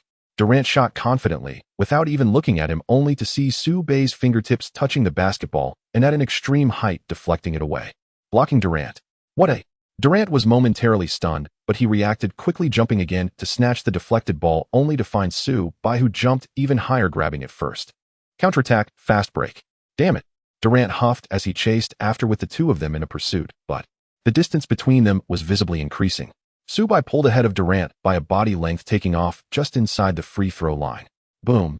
The rookie center Sue Bai, like a dragon rising from the water, executed a powerful one-handed dunk during his counterattack. Immediately following, he once again interfered with Durant's jump shot, stopping abruptly in a retreat during the fast break, shooting over Durant's long arm to hit a mid-range shot. 2 attacks and 2 defenses. Sue Bai completely suppressed Durant, scoring 4 consecutive points and extending the original 11-point gap to over 15 points. Beep beep. My God, Kevin Durant is universally renowned for his extraordinary physical gifts, a force capable of matching LeBron James, the young emperor, stride for stride. Yet rookie Sue Bai managed to contain him on both offense and defense, and astonishingly as a center. Ha ha ha. This larger-than-life Durant seems even more formidable than Durant himself. No. Larger-than-life Durant merely suggests that Sue Bai shares Durant's playing style while standing taller. Yet even that falls short of capturing Sue Bai's true essence. Oh, then what should we call him? In my view, Sue Bai, who dominates Durant at both ends of the court, is an upgraded version of Durant, possessing even greater combat prowess. Wow, exactly right. I think the same. Sue Bai is stronger than Durant. Already up by 15 points. Go Sue Bai? Crushed the Thunder in one decisive surge. The arena's atmosphere momentarily cooled during halftime, surged back to fever pitch as Sue Bai's commanding 2-way suppression of Durant widened the gap to 15 points. The Suns were unstoppable, yet just as everyone assumed victory was inevitable, the timeout ended. Curry's shooting touch suddenly vanished as shot after shot clanged off the rim. Meanwhile, under Durant's selfless, suffocating defense, sacrificing his own offensive role, Sue Bai's efficiency also dipped noticeably. Meanwhile, the Thunder struck back. Russell Westbrook, shattered by Sue Bai's onslaught in the first quarter, had lain dormant for 2 quarters, only to re-emerge now in full force, erupting with relentless drives and mid-range jumpers. Moreover, James Harden, the bearded one, entered off the bench and ignited his scoring mode, showcasing with breathtaking clarity the elite talent that makes him a legitimate contender for 6th Man of the Year. As for Durant, though he ceded much of the offensive burden, he remained lethal, scoring with surgical precision. In an instant, the Thunder's big 3 all blossomed simultaneously. Over the latter half of the third quarter, the Thunder unleashed a blistering 2,210 run, erasing 15 points down to a mere 3, just 1 3-pointer shy of parity. During the intermission inside the international broadcast booth, good heavens, what has happened to the Thunder's big 3? How did they suddenly explode? Their rally is simply too overwhelming, exclaimed Wang Meng, stunned. Indeed. Jean Coach tapped the desk emphatically. These 3, Durant, Westbrook, and Harden, possess transcendent talent. This explosive counteroffensive is precisely the kind of feat they're built for. Fortunately, the Suns' situation remains far from dire. The outcome is still deeply uncertain. Though the commentators maintained an optimistic tone, Suns fans in the arena felt otherwise. A 12-point comeback had already begun to gnaw at their confidence. Wait, could it be? Is Oklahoma City about to replicate last night's comeback against Orlando and pull off another stunning reversal? It's entirely possible. Down 15 at halftime, now only 3 points behind. That's a single three-pointer away. And remember, the Thunder are the Western Conference's fourth-ranked powerhouse. Riding this momentum, they could well surge ahead in the final quarter. This is turning dangerous. Nonsense. I believe in Subbai. I believe in the Suns. Tonight, exactly. An undefeated 6-game streak doesn't come easy. It won't be broken tonight. Murmurs swirled among the crowd, and the arena's air grew thick with tension. It's fine. We're still ahead. We still hold the advantage. Suns bench. Seeing a slight dip in his teammates' morale, Nash offered a calm, reassuring smile. Carter added with a grin, exactly, just a temporary shooting slump. Tonight is our home game. All initiative remains firmly in our hands. Let's close this out decisively in the final quarter. Yeah, the players roared in unison. Bolstered by the encouragement of these two veterans, the team quickly regained composure. And indeed, the situation was far from dire, suspense still hung thick, and the outcome remained fiercely uncertain. 5 minutes. The intermission ended. The final quarter commenced. As always, it began with the reserves. Thunder held James Harden off the floor, a clear signal the big three would all enter for the decisive stretch. At 4:13 remaining in the quarter, rotations cycled smoothly. The reserves traded blows evenly. The margin held steady at 3 points. Beep, beep. After a timeout, the starters returned. 7 minutes and 47 seconds of high-stakes basketball lay ahead. And it began. Subbai has already tallied 39 points, 8 rebounds, 5 assists, and 4 blocks tonight, well on his way to a 40-point performance. But can he carry his team to victory once more? Let's watch closely. Wang Ming launched into full commentary mode, voice racing. Subbai faces Kevin Durant's tight physical defense on the left wing. He accelerates, then halts abruptly and steps back for a mid-range jumper. An incredibly difficult shot, but still good. His 41st point of the night. Wow. Subbai cuts sharply up from the corner, catches the pass, and fires another supremely confident mid-range jumper. The ball glides through the air like a soaring bird before plunging cleanly through the net, sending ripples across the arena. His 43rd. He's reached 47. 49 points. Good heavens. Just one more basket separates Subbai from becoming the season's first 50-point scorer. Is this young man about to defy all odds tonight? Wang Ming's expression blazed with excitement, his cadence accelerated to a breathtaking pace, saliva flying. His mastery as a seasoned basketball commentator laid bare in every syllable. Within 5 minutes and 13 seconds, amid Thunder's suffocating double teams, Subbai repeatedly carved through the defense, scoring 10 crucial points and propelling his team forward. Yet, the broader picture on court appeared less promising. Aside from Subbai, the Suns' offense had once again stalled, their supporting cast falling silent. Nash struggled with his shot. Curry, still youthful, saw his three-point accuracy dip under intensified defensive pressure. Meanwhile, though Subbai could lock down any one of Thunder's big three in isolation, he could only contain one at a time.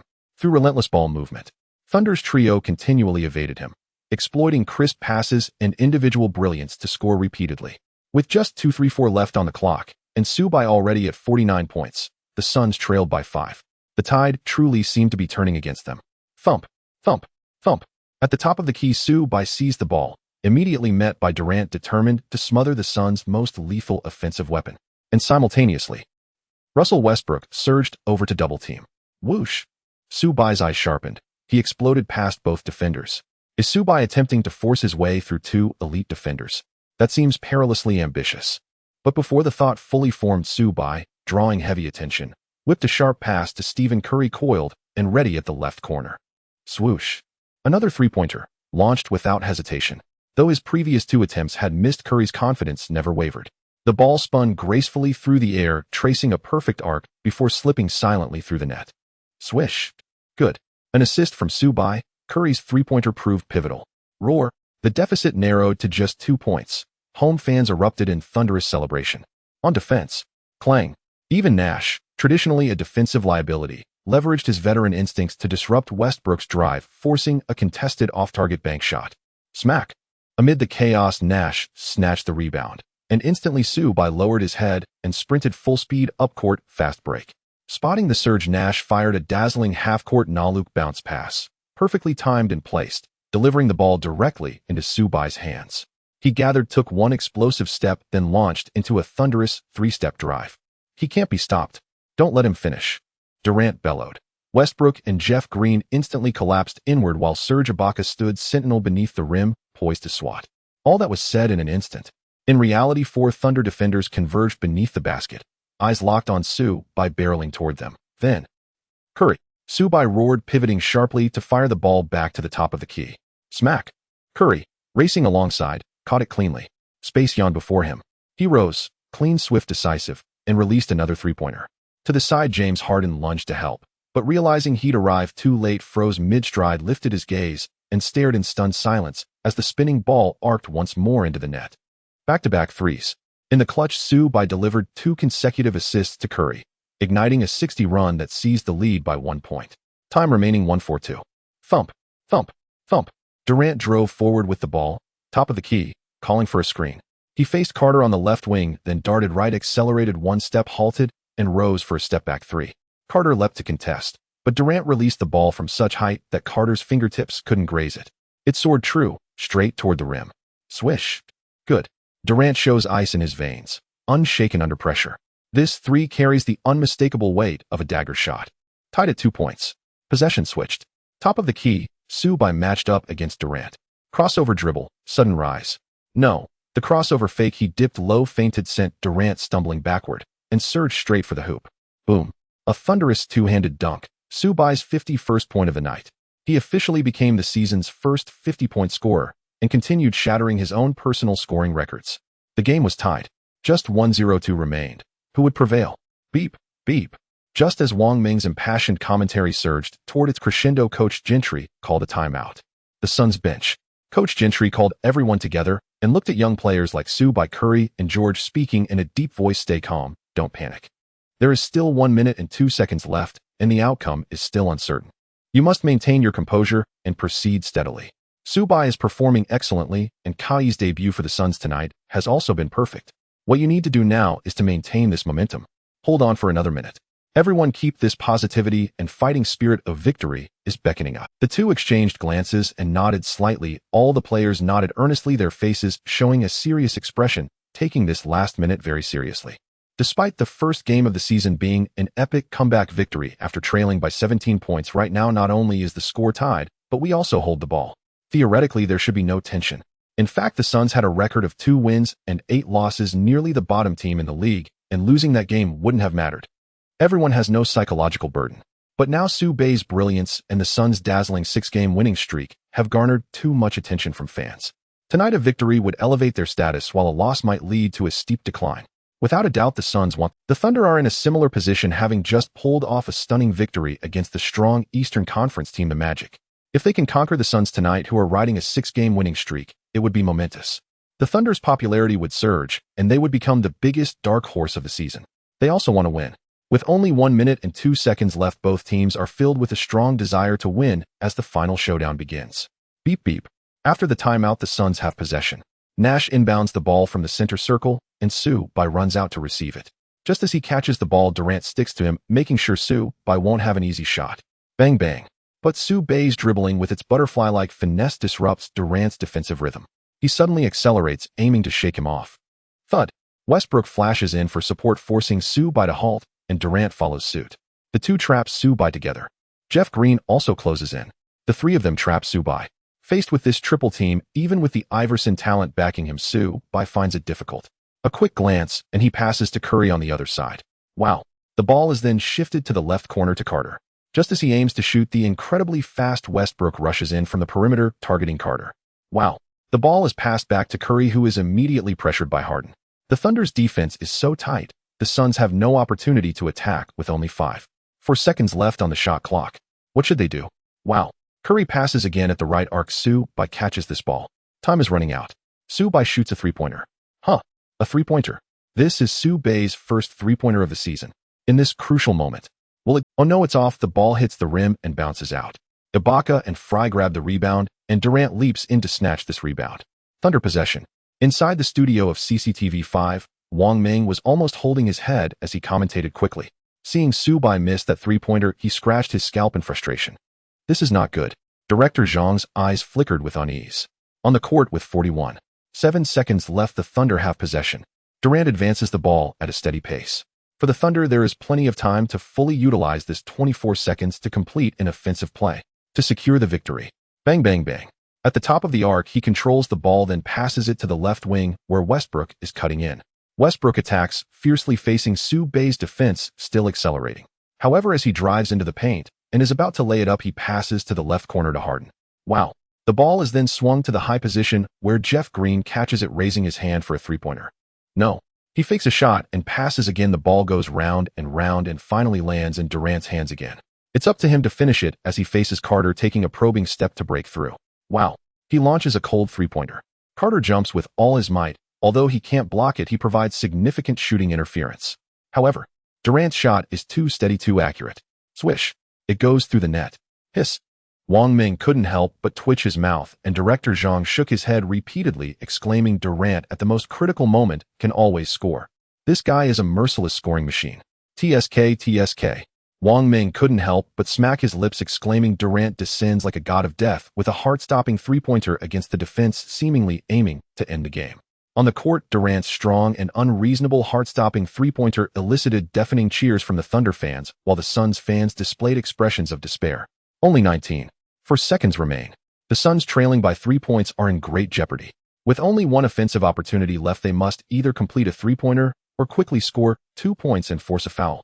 Nash takes the ball and quickly advances, passing it to Sue Bay in the front court. Sue Bay's three-point shooting isn't strong. This setup seems to indicate he wants to quickly grab 2 points, then use a foul strategy. Sue Bay accelerates and breaks through with Durant closing in. Sue Bay suddenly stops at the arc, going for a three-pointer. No, he aims to draw a three-point foul from Durant.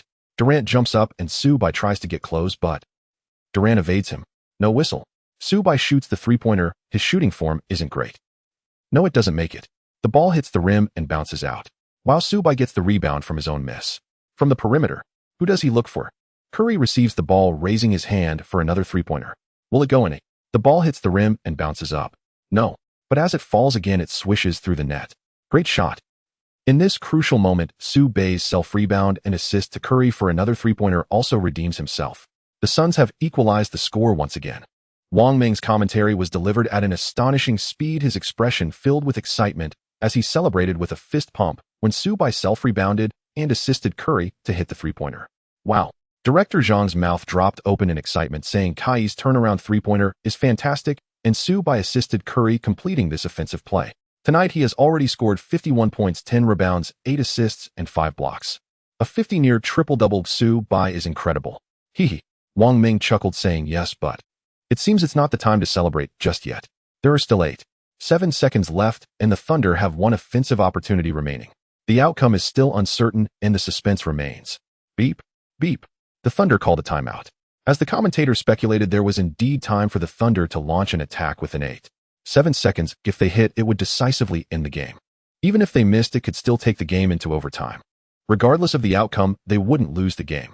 Therefore, on the Thunder's bench, the players listened to the coach's tactical arrangements with a relaxed mindset, and this relaxed attitude could lead to even better offense.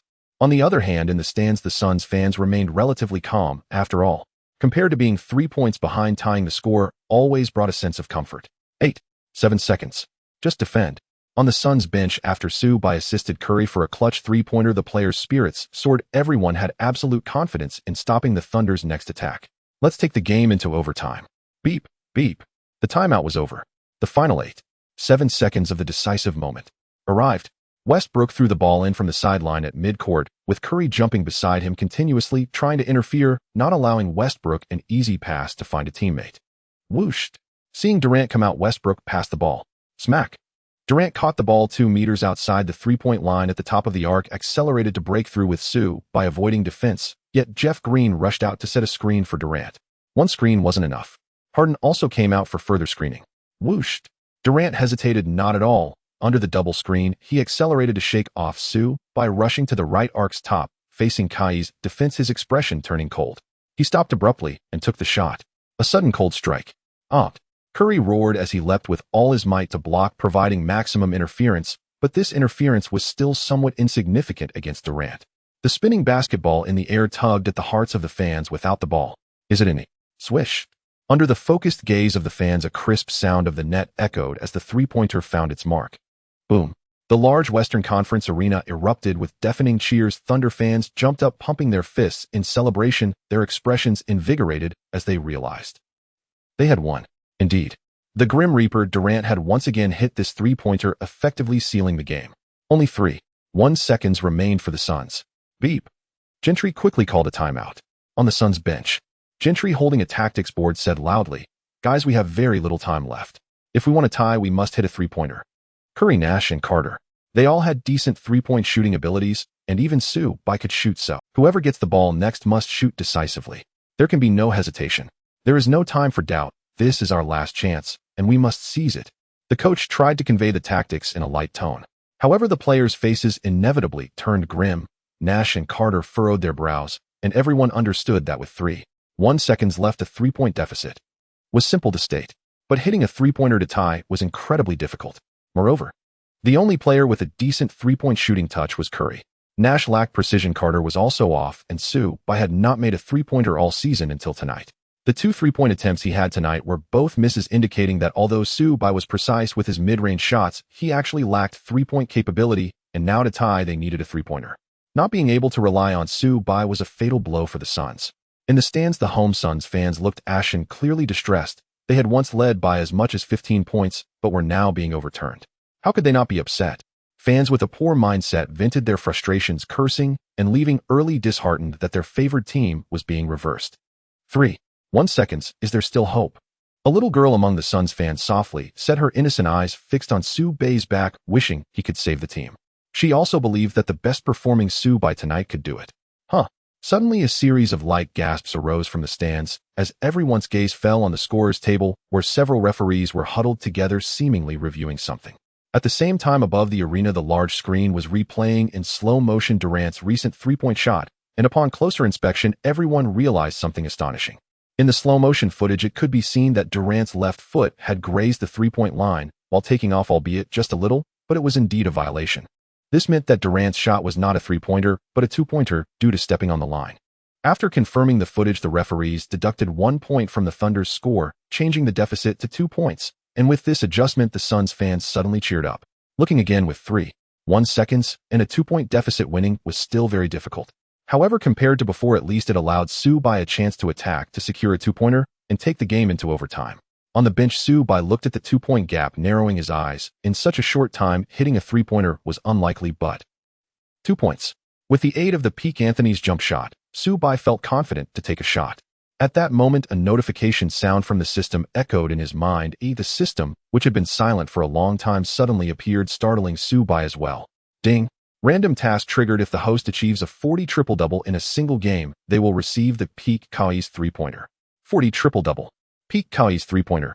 Almost instantly upon hearing the system's voice, Sue Bai's eyes lit up. During his rookie season, Allen Iverson's three-point shooting was not very accurate at all. 75 points in three-point attributes said it all. If he had Kawhi's three-point ability, especially peak Kawhi's three-pointer, his three-point shooting would surely skyrocket, and that was exactly the offensive capability he needed. Great! Sue Bai felt a surge of joy inside, then looked at his stats for the night. To achieve a 40 triple-double, I still need 2 more assists. However, only 3.1 seconds remain. Accomplishing 2 assists is incredibly difficult. No, it's simply impossible. Unless the game goes into overtime. Buzz. Thinking of this, a glint flashed in Sue Bai's eyes. Beep, beep. The timeout ended. The starters from both teams began to take the court for the final 3.1 seconds of life and death offense and defense. Unfold. The Suns center line ball. Nash serves the ball. Curry and Sue Bai begin to move, with Carter and Fry stepping up to provide cover, creating opportunities for Curry and Sue Bai to receive the ball and enough shooting space. However, the Thunder are not foolish. Durant and Westbrook stick to Sue Bai like glue, not allowing him any chance to shoot, let alone receive the ball.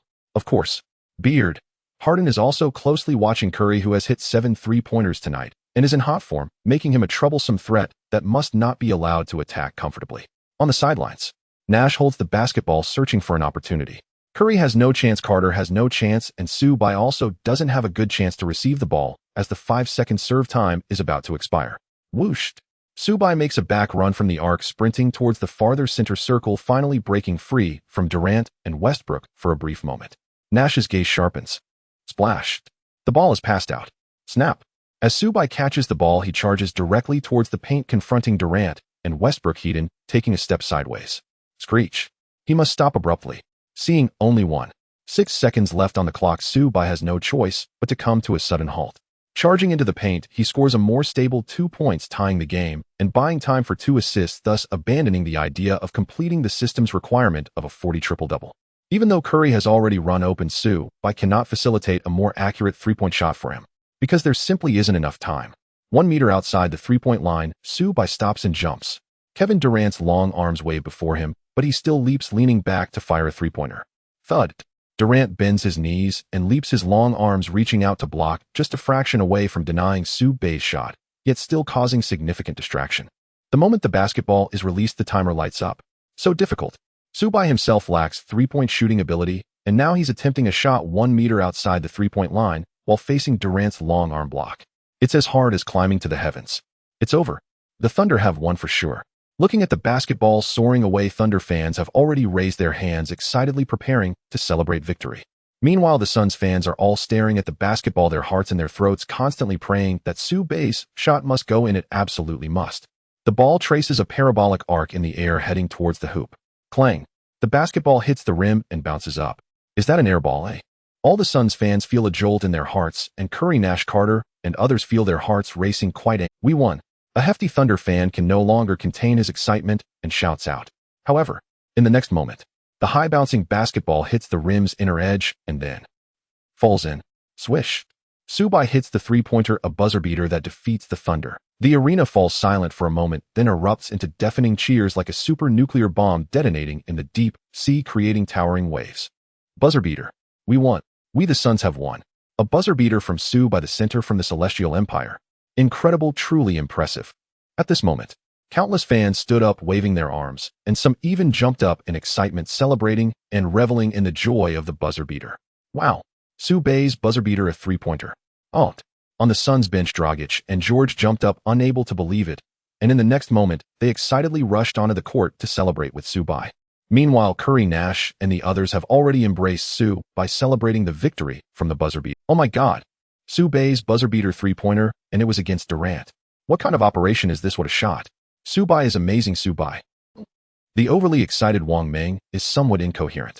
Director Zhang is also all smiles. Good. Subai's buzzer beater is so clutch. A rookie can have such clutch ability. The rise of our basketball in the Celestial Empire is just around the corner. The scene shifts back to the arena. The Suns' home fans and players are completely ecstatic. The atmosphere is heated to the extreme. Meanwhile, the Thunder's trio led by Durant looks blankly at everything before them, unable to believe, unwilling to accept what is happening despite its utter reality. They cannot accept being defeated by a rookie center with a buzzer beater three-pointer. How could this happen? Harden is stunned still in his not fully formed beard stage, looking somewhat youthful, and this very youthfulness makes his confusion even more pronounced. Let's not mention that a close-up would make him appear a bit adorably clueless. Westbrook speaks up, saying being outplayed by a rookie is enough to make him retreat into himself. As for Durant, despite his dark expression, he realizes that the rookie who just defeated him is a superstar on par with Shaquille O'Neal. He knows he underestimated him. Not looking for Subai, he watches Subai enjoy the victory from a distance, softly saying, "Subai, this time I was careless. Next time, back at my home court, I will fight you seriously. I will completely make up for today's defeat. Subai, you are so cool." Curry gives Subai a heartfelt thumbs up, knowing that even if he were the one taking that last shot, he wouldn't have been confident, feeling somewhat anxious. But Subai, not only did he make it, but he also made it with high difficulty. That crucial three-pointer is not even his strong suit. Hitting it at the buzzer under such circumstances is undoubtedly more impressive.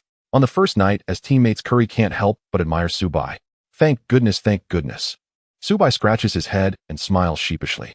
If he were to share his thoughts about wanting to go to overtime to achieve a 40 triple-double, who knows if his teammates would kill him, even though he really was thinking that. Although we won, I couldn't complete the system task and didn't gain the three-point shooting ability of the peak Curry. What a pity, truly a pity. While the Suns players are happily celebrating their victory, Subai is left alone, feeling melancholic. In the studio of CCTV 5, Wang Meng cleared his throat a few times, straightened his posture, and adjusted his sleeves, finally stepping out of his excitement and returning to the demeanor expected of a professional commentator. He said, "Subai, a rising center from our great Tian Chao, faced off against Westbrook and Durant and emerged victorious in both instances, demonstrating remarkable control over the game. As for Harden, this still-developing second-year player is not yet qualified to match up against Subai, who single-handedly overcame the Thunder's big three, leading the team to a 7-game winning streak. Especially in the final quarter, his game-winning three-pointer vividly showcased Su Bei's exceptional clutch ability, exuding the aura of a superstar. It must be noted that Su Bei's three-point shooting is not strong. Before tonight, he hadn't attempted a single three-pointer. He shot twice tonight, missing both. Given these circumstances, he still dared to shoot a three-pointer in a critical moment, and that is what we call clutch. More importantly, we need to understand that Su Bai is a center, not a guard like Kobe, and his three-point shooting ability shouldn't be particularly strong. In such a situation, Su Bei's game-winning shot appears even more impressive. By the way, Su Bai is still just a rookie. Well done, Su Bai. Wang Ming became more and more animated, seemingly on the verge of excitement again. Coach Zhang quickly took over the conversation, saying the Thunder performed well tonight, with Durant scoring 33 points, 7 rebounds, and 3 assists, Westbrook with 17 points, 5 rebounds, and 7 assists, and Harden with 13 points, 2 rebounds, and 4 assists. As for the Suns, Nash scored 9 points, 3 rebounds, and 7 assists, while Stephen Curry hit 7 three-pointers, finishing with 27 points, 3 rebounds, and 4 assists, putting on a perfect debut for the Suns. As for the MVP player, none other than Su Bai, who scored 54 points, 10 rebounds, 8 assists, and 5 blocks throughout the game, achieving a 50-point near triple-double and leading the team to a 7-game winning streak. This statistic is indeed remarkable. He flipped through the prepared statistics on the table and continued. Not only did he completely outshine the Thunder's big three, but his 54 points also made Su Bai the first player this season to score 50 points in a game. At just 18 years old, Su Bai has surpassed Jennings, becoming the youngest player in NBA history to score 50 points. Let us congratulate Su Bai. Su Bai, keep it up and continue to excel, letting the entire league and even the world know that Tianchao players can also shine on the NBA stage. Shining brilliantly. In the arena, Su Bai, who had been feeling a bit anxious about not completing his system task, was approached by the renowned ESPN journalist WOJ for an interview. WOJ smiled and said Su Bai defeating the Thunder, who are 4th in the West with their big three, is truly impressive. A center hitting a game-winning three-pointer is simply incredible. Congratulations on being the first player this season to score 50 points, also surpassing Jennings to become the youngest player in NBA history to achieve this feat. You looked amazing tonight. You are the only MVP of this game. Thank you. Suddenly receiving such praise made Su Bai a bit shy, and he quickly put on a work-related smile. Hee. WOJ chuckled and said, so, I want to ask you, knowing your three-point shooting isn't strong, and having missed 2 earlier shots, how did you dare to attempt that last three-pointer? And you actually made it. Su Bai pondered and replied, I shot, because the time was too short to pass the ball, and as for why I could make it, actually, I got lucky. Lucky. WOJ was taken aback, then shook his head and laughed. Su Bai, you're too humble. That shot was clearly a display of confidence, a true clutch performance. It was truly luck. Su Bai replied seriously. In fact, it really was luck. Given the choice, he didn't want to shoot a three-pointer, but rather aimed for a mid-range shot to push the game into overtime in order to complete the system task. However, time simply did not permit. Without Kai's three-point ability and facing Durant's long reach, that fading three-pointer was a forced shot. To be honest, making it was just luck, but sometimes luck is also part of skill. Up to this point in the season, that was the only three-pointer I made. Yet it resulted in a game winner. This is luck, but also real skill. However, the more Su Bai insisted it was luck, the less WOJ believed him, and the more the fans agreed with that sentiment. Alright, Su Bai's admission was not enough. The match between the Suns and the Thunder concluded with Su Bai's game winner. However, the heated discussions regarding this matchup were just beginning. The following morning ushered in a news about Su Bai was everywhere. Yao Ming from the Rockets was found by reporters at the training facility inquiring about his thoughts on Su Bai's performance in the game. Yao Ming smiled broadly and said, perfect, simply perfect. Can you imagine a center attacking from the perimeter, hitting a fading three-pointer to win the game? In terms of personal ability, I believe Su Bai has completely surpassed me, and moreover, with a completely different style of play. It is a pride for Tianchao to have a gifted player like Su Bai. I hope he continues to grow and make a name for himself in the league. At the very least. At least he must do better than me, this big fool. I believe in Su Bai. Keep it up. Meanwhile, the Wizards' Yi Jianlian was also approached by reporters and asked the same question as Yao Ming. He smiled and said, if 100 is a perfect score, I would give Su Bai 120 points. I'm not worried about him becoming arrogant at all, because he is just that outstanding, so remarkable that I can only look up to him and applaud with joy. This is wonderful. This is what I want to see. Su Bai will only get stronger and make the league take notice. Among fans, online discussions were also fervent. What? You say the Suns defeated the Thunder and Su Bai hit a game winner against the Big Three? Really? Come on. Su Bai is a center. Having accurate mid-range shots is already outrageous, and now he's hitting game-winning three-pointers. Has he ever shot a three-pointer before? Though it's unbelievable, the fact is Su-bai used a three-pointer that is as good as any centers to defeat the Thunder. The key point is that this is Su-bai's first career three-pointer, and that first three-pointer was a classic game winner. It's incredible, no explanation needed. My God, Su-bai is redefining my understanding of centers. No, he is so strong that he doesn't resemble a normal center at all. Hey, have you guys seen the interview? Su-bai-chung is just amazing, so humble and handsome. Really, I think I've already fallen for this man. Oh, don't try to steal him from me. What are you talking about? Bai Gu is already with me. You all are dreaming. I've known Su since childhood. I'm his betrothed. Don't even think about it, just give up those bad thoughts. Heh, you must have read too many novels. Wow, what's happening? So many girls suddenly appearing. If you're all lacking boyfriends, feel free to look for me. I'm super nice, even better than Su-bai. Get lost. Another dazzling performance has made Su-bai the focus of countless fans, and his popularity is skyrocketing. At 1 o'clock in the afternoon, the NBA officially announced last week's Player of the Week. Once again, Su-bai surpassed stars like Durant, Nowitzki, Kobe, and Parker, winning the Western Conference Player of the Week as a rookie. Last week, Su-bai averaged 44, 7 points, 10, 3 rebounds, 5, 0 assists, 0, 5 steals, and 4, 7 blocks, leading his team to 3 consecutive victories with perfect stats and performance. Nowitzki, the German tank, averaged 27, 4 points, 9, 8 rebounds, 3, 5 assists, 0, 8 steals, and 1, 7 blocks last week, leading his team to a record of 3 wins and 1 loss.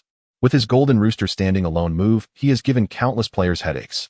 He is the player whose overall stats come closest to Su-bai's, but even so, the gap between the two is still quite obvious upon closer inspection. As for Kobe and Parker, both the Lakers and Spurs they play for are doing well, but given their strong team, their individual stats seem average compared to Su-bai. Despite being nominated, it is not enough to compete with Su-bai. Durant's defeat to Su-bai cost him the chance to. No wonder my Su-shin has once again outperformed all the Western Conference All-Stars to win Player of the Week. That's impressive. In the Eastern Conference, Player of the Week went to Derrick Rose. In fact, LeBron of the Heat has great stats and performance. Rose led his team by himself, showcasing stronger individual ability. The Windy City Rose has astonishing physical qualities and explosive scoring ability, which is truly delightful, adding to his appeal. Windy City Rose outshines the king. Meanwhile, Superman Howard also had a commendable performance last week as an Eastern Conference All-Star center, showing he has the strength and talent to match. Additionally, Knicks Amare Stoudemire and Hawks Josh Smith have displayed impressive offensive abilities, earning a spot in the news media. Of course, the brightest star remains the rookie Su-bai, because Player of the Week was originally a game among league stars, yet it was unexpectedly snatched away by a rookie, stealing everyone's spotlight. Su-bai is undoubtedly the most dazzling. Nike headquarters. Manager's office. A man is leaning on the sofa reading the latest basketball news. His name is Carl, an external affairs manager at Nike focused on the NBA market. Before long, an employee walked in and placed a document on the desk in front of Carl, saying, "Manager, here are some materials about Su-bai." After thinking for a moment, he added, "Are you interested in this rookie from the Celestial Empire?" What's up? Carl lifted his eyelids and glanced at the employee. The employee smiled and said, "No, I also think Su-bai is impressive. He's really hot in the league right now. His potential might be even higher than the former Yao Ming." "Oh, I didn't expect you to have such insight." Carl smiled lightly and said, "Su-bai is indeed outstanding. If we can sign him, that huge market in the Celestial Empire would earn me a lot. However, it's still a bit early, just 7 standout games.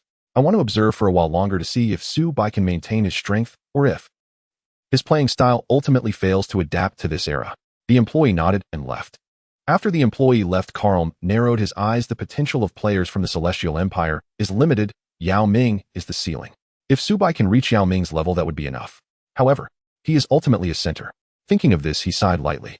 At about the same time, at Adidas headquarters, manager Wagner was anxiously pacing in his office, looking quite worried and occasionally glancing at the door. Before long, an employee hurried in. "How is it?" Wagner asked. The employee handed over a business card saying, "Manager, here it is. This is Austin's agent's card and also Su-bai's agent." Wagner nodded. Of course he knew. Almost as soon as he took the card, he returned to his desk and dialed Austin's number on the company phone. "Hello. Hi, this is Adidas Company. I'm External Affairs Manager Wagner. We are very interested in Su-bai and hope to sign him. If you have time, I hope we can meet." "Oh, sure," Austin agreed with a smile. "Nice." After confirming the time with Austin, Wagner breathed a sigh of relief, his earlier anxious mood settling down with joy written all over his face. Seeing this, the employee asked, "Manager, is Su-bai really that important? He's just a rookie, and he's a center. The market isn't that big." "No." Wagner shook his head and said, "Su-bai's market is huge, very huge, bigger than you can imagine. The key is that he is much more outstanding than you think. I believe there will be many competitors vying for him. Especially Nike, our bitter rival. They definitely won't let Su Bai slip away and will compete with us. So, if we want to secure Su Bai, we must act quickly.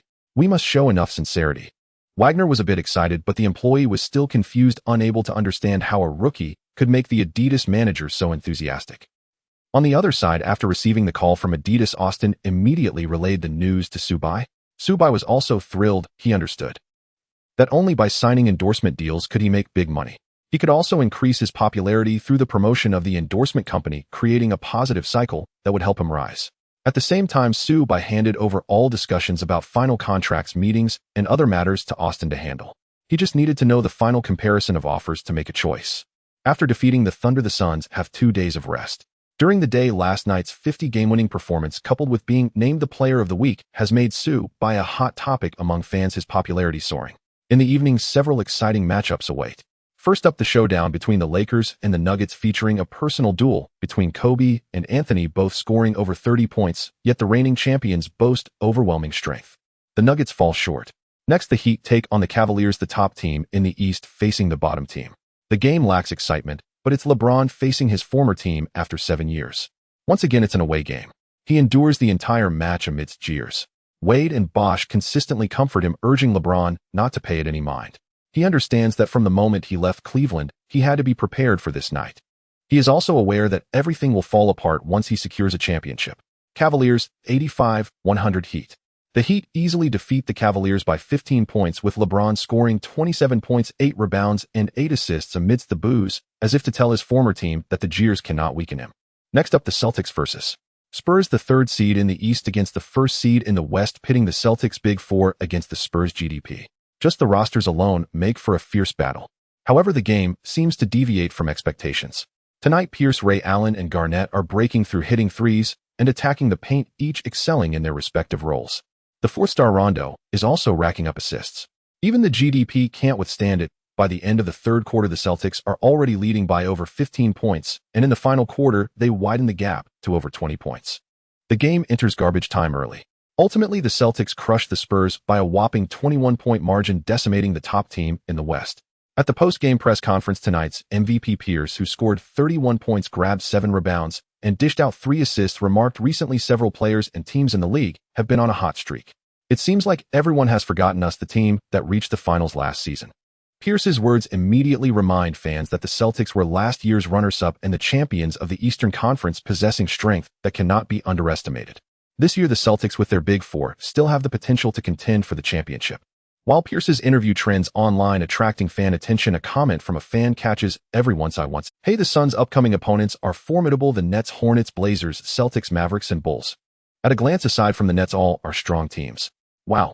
With that said, everyone realizes that the Suns' upcoming schedule is tough, yet countless fans eagerly anticipate Su Bai leading the team forward. The next day, the Suns will challenge the Nets away, flying to New Jersey on a private jet in the morning. On the plane, Gentry stands at the front of all the players holding the schedule and says, "Guys, we just defeated the strongest Thunder team during their 7-game winning streak. Now we are no longer a weak team, but one capable of contending for a playoff spot, and even in the playoffs. However, the upcoming opponents are also strong. Aside from the relatively weaker Nets tonight, the Hornets, Blazers, Celtics, Mavericks, and Bulls are all formidable teams, especially the Celtics, Mavericks, and Bulls. Their strength is immense. We must stay motivated and take every team seriously. Now that we have a 7-game winning streak, I don't know how long it can last, but I hope we can keep winning. Guys, do you have confidence?" "Oh, of course." The players raise their fists, brimming with fighting spirit. The Suns team arrives in Brooklyn in the afternoon, checking into a hotel near the arena, and the players settle. First, they need to conserve some energy. Su Bai shares a standard room with Curry. "Su Bai, I can't take it anymore." Curry, who didn't rest well last night, drops this line and collapses into bed, clearly exhausted. Su Bai leans against the bed, feeling a slight heaviness in his heart. The not fully formed Big Three of the Thunder already possesses such strong combat power. If it weren't for that lucky 3-pointer, we would have lost the last game. How strong are the Lakers, Heat, Spurs, and the Bulls with MVP-level rows? Although I feel quite strong in this body now. But after all, I am the only core, and the team's overall strength is lacking, so I must become stronger to lead the Suns further. It seems I must complete the system task of achieving a triple-double with 40 points as soon as possible. I need to acquire the shooting capabilities of Pete Curry. With this in mind, Subai has made a decision in tonight's game against the Nets. He must strive to achieve a 40 triple-double to complete the system task and gain rewards. Lost in thought, Subai falls asleep, waking up around 5 a.m. After breakfast by 6, he needs to head to the arena to warm up and prepare for the game. Even if the opponent isn't strong, he cannot afford to slack off. Ding ding ding. Just as he was about to leave, Subai's phone rang. Qingjia.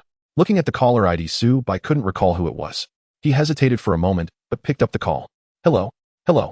You should call me Qingjia. Xiaobai, I already know about your trip to the US. I will be visiting soon, and I'll look for you to hang out. Okay, Qingjia. Subai remembered his mother Tang Shueli mentioning a cousin coming over. Seeing this contact, he roughly guessed that this Qingjia is the cousin his mother spoke of. He agreed. Indeed, there are some changes in this parallel world. I didn't have a Qingjia before. Huh. Xiaobai, what did you say? I didn't hear you clearly. Hearing Qingjia's voice on the other end, Subai realized he was still on the call, quickly stopping his mumbling and smiling. All right, when Qingjia comes, I will definitely treat her well. Okay, let's leave it at that. I'll tell you before I come over. No problem. Xiaobai, bye. Qingjia, goodbye. Beep, beep, beep. The call ended. From their conversation, it seemed their relationship was quite good. Subai walked toward the arena while trying to recall memories of Qingjia. Indeed, there is some.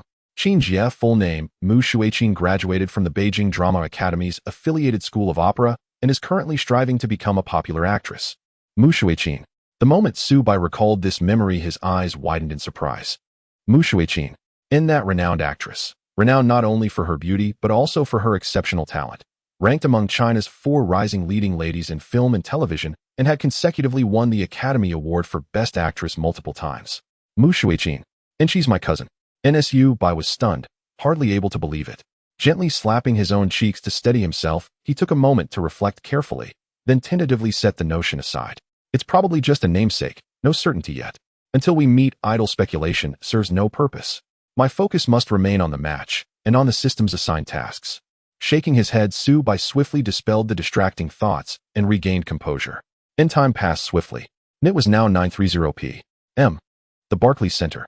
The showdown between the New Jersey Nets and the Phoenix Suns began as both teams' starting lineups took the court. New Jersey Nets starters Devin Harris, 191 cm point guard, Anthony Morrow, 198 cm shooting guard, Travis Outlaw, 206 cm small forward, Chris Humphries, 206 cm power forward, and Brook Lopez, 213 cm center. Phoenix Suns starters Steve Nash, 191 cm point guard, Stephen Curry, 191 cm shooting guard, Vince Carter, 198 cm shooting guard, Channing Frye, 211 cm power forward, and Subai, 215 cm center. Jump ball. Not tip-off between Brook Lopez and Subai. Mark, I'll wager my entire fortune. Subai will win the jump ball. In the broadcast booth, John Barry grinned confidently. Mark Jackson narrowed his eyes and replied earnestly, John, do you truly mean that? Absolutely. No sooner had John Barry spoken than Mark Jackson leaned forward and roared onto the court, Subai. If you lose this jump ball, I'll give you. His words were cut short as John Barry clapped a hand over his mouth. Slap. Simultaneously on the court, Subai effortlessly won the jump ball against Brook Lopez. Hey, you rotten cheat, Mark. John Barry glared, while Mark Jackson burst into laughter. Ha ha ha. You never said I couldn't. I thought you were quite confident just now. Don't stop me. You scoundrel. John Barry curled his lips and muttered under his breath. Had Subai contested the jump ball fairly, even if Mark had staked his entire future fortune, he still would have lost. Watching John Barry's flustered expression, Mark could hardly contain his delight. As the two bantered, Nash advanced with the ball. Reaching the top of the arc, he spotted Subai calling for the ball on the right wing, and instantly delivered a high arcing pass. Snap. Subai caught the ball, lowered his center of gravity before Humphries paused briefly, then exploded forward. A blur of speed so sudden and fierce that Humphries could not react. Whoosh. In one fluid motion, he blew past him, drove toward the basket, and, facing Brook Lopez's looming defensive block, switched hands midair and banked the shot off the glass. Swish. It dropped cleanly. An excellent play. Nash applauded. Switching hands midair, Brook Lopez was utterly astonished. He'd been certain of the block, yet here was a center defying expectation, twisting mid-flight to evade his outstretched arm. The layup went in. Preposterous. Even though Lopez knew Subai was an unconventional offensive center, confronting him firsthand left him genuinely awestruck by his sheer offensive brilliance. Nets 0, Suns 2. Possession changed. Harris advanced the ball across half-court, reaching the top of the arc. As Curry moved to defend, Subai surged forward, voluntarily taking on Harris himself. Oh. Curry blinked once, then immediately shifted sideways to shadow another player. Harris, seeing a center before him, wasted no time. He executed rapid crossovers, then abruptly accelerated leftward, exploiting what he believed was Su Bai's off-balance stance. Whoosh! He rose for a quick pull-up jumper. Unbeknownst to him, Su Bai had deliberately feinted imbalance. Just as Harris released the shot, Su Bai snapped back into perfect balance, bent his knees, launched skyward, and stretched his long arm upward, on the verge of swatting the ball away. What? Harris hastily elevated his release arc to avoid the block, but in doing so sacrificed clang. The ball rattled off the rim and bounced free. Rebound. Fry and Brook Lopez jostled fiercely beneath the basket, then leapt simultaneously, reaching for the loose ball, only to find their fingertips inches from the ball, when suddenly, snap, massive hand snatched it down. Who? None other than Su Bai. Wow. Just moments ago he blocked Harris beyond the arc. Now he stormed the paint and snatched the rebound over two centers. What astonishing speed and vertical leap. Su Bai's physical gifts are truly extraordinary. John Barry spoke rapidly. Whoosh. Having secured the rebound, Su Bai locked eyes ahead, then fired a laser-precise full-court outlet pass straight into Curry's waiting hands as he sprinted up court. Swish. Curry finished easily at the rim. On the next possession, Su Bai hunted Harris again, imposing relentless, suffocating defense that turned his layup attempt into nothing but air. Thud. Once more he soared, snatching the board before Brook Lopez could react. Then seizing the ball himself, he ignited a fast break, driving hard up court, charging through double-team pressure at the free throw line, accelerating instead of slowing, drawing absolute defensive attention. Whoosh. With a lightning-quick spin-and-flick pass, he found Curry cutting along the perimeter, instinctively in sync, and Curry caught, rose, and launched. Hand raised, release clean, and swish. The net swallowed it cleanly. Net's possession. Harris brought the ball up calmly, settled the tempo, then lobbed a high pass to Brook Lopez. Deep in the post, backing down, Fry driving him backward with sheer force. Lopez rose like a sapling breaking from dry earth, poised to dunk. Stomp. Su Bai materialized from nowhere, launching into a soaring block. Lopez, sensing imminent rejection, froze midair, contorted his body, and flicked the ball off the glass, where it caromed wildly away. Screech.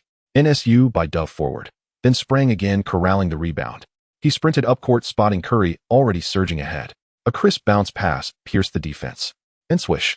Curry rose, another three-pointer pure and true. A blistering 100 run to open the game. Flawless execution, dizzying pace, left the Nets momentarily dazed. Head coach Avery Johnson called an immediate timeout. The Suns are ferocious.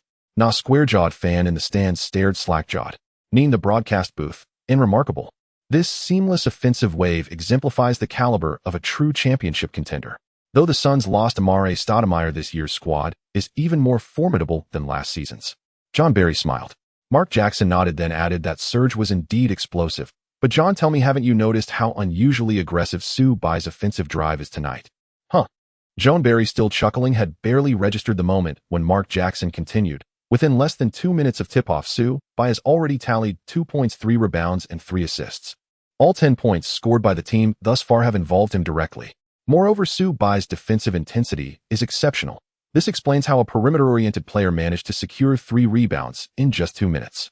Truly, tonight Su Bai is remarkably aggressive. His offensive hunger is extraordinary. Indeed, Mark Jackson's insight proved razor-sharp. Su Bai, determined to achieve a 40-point triple-double, had launched an incisive, relentless assault from the opening whistle. From offense to defense, he engaged with unwavering vigor.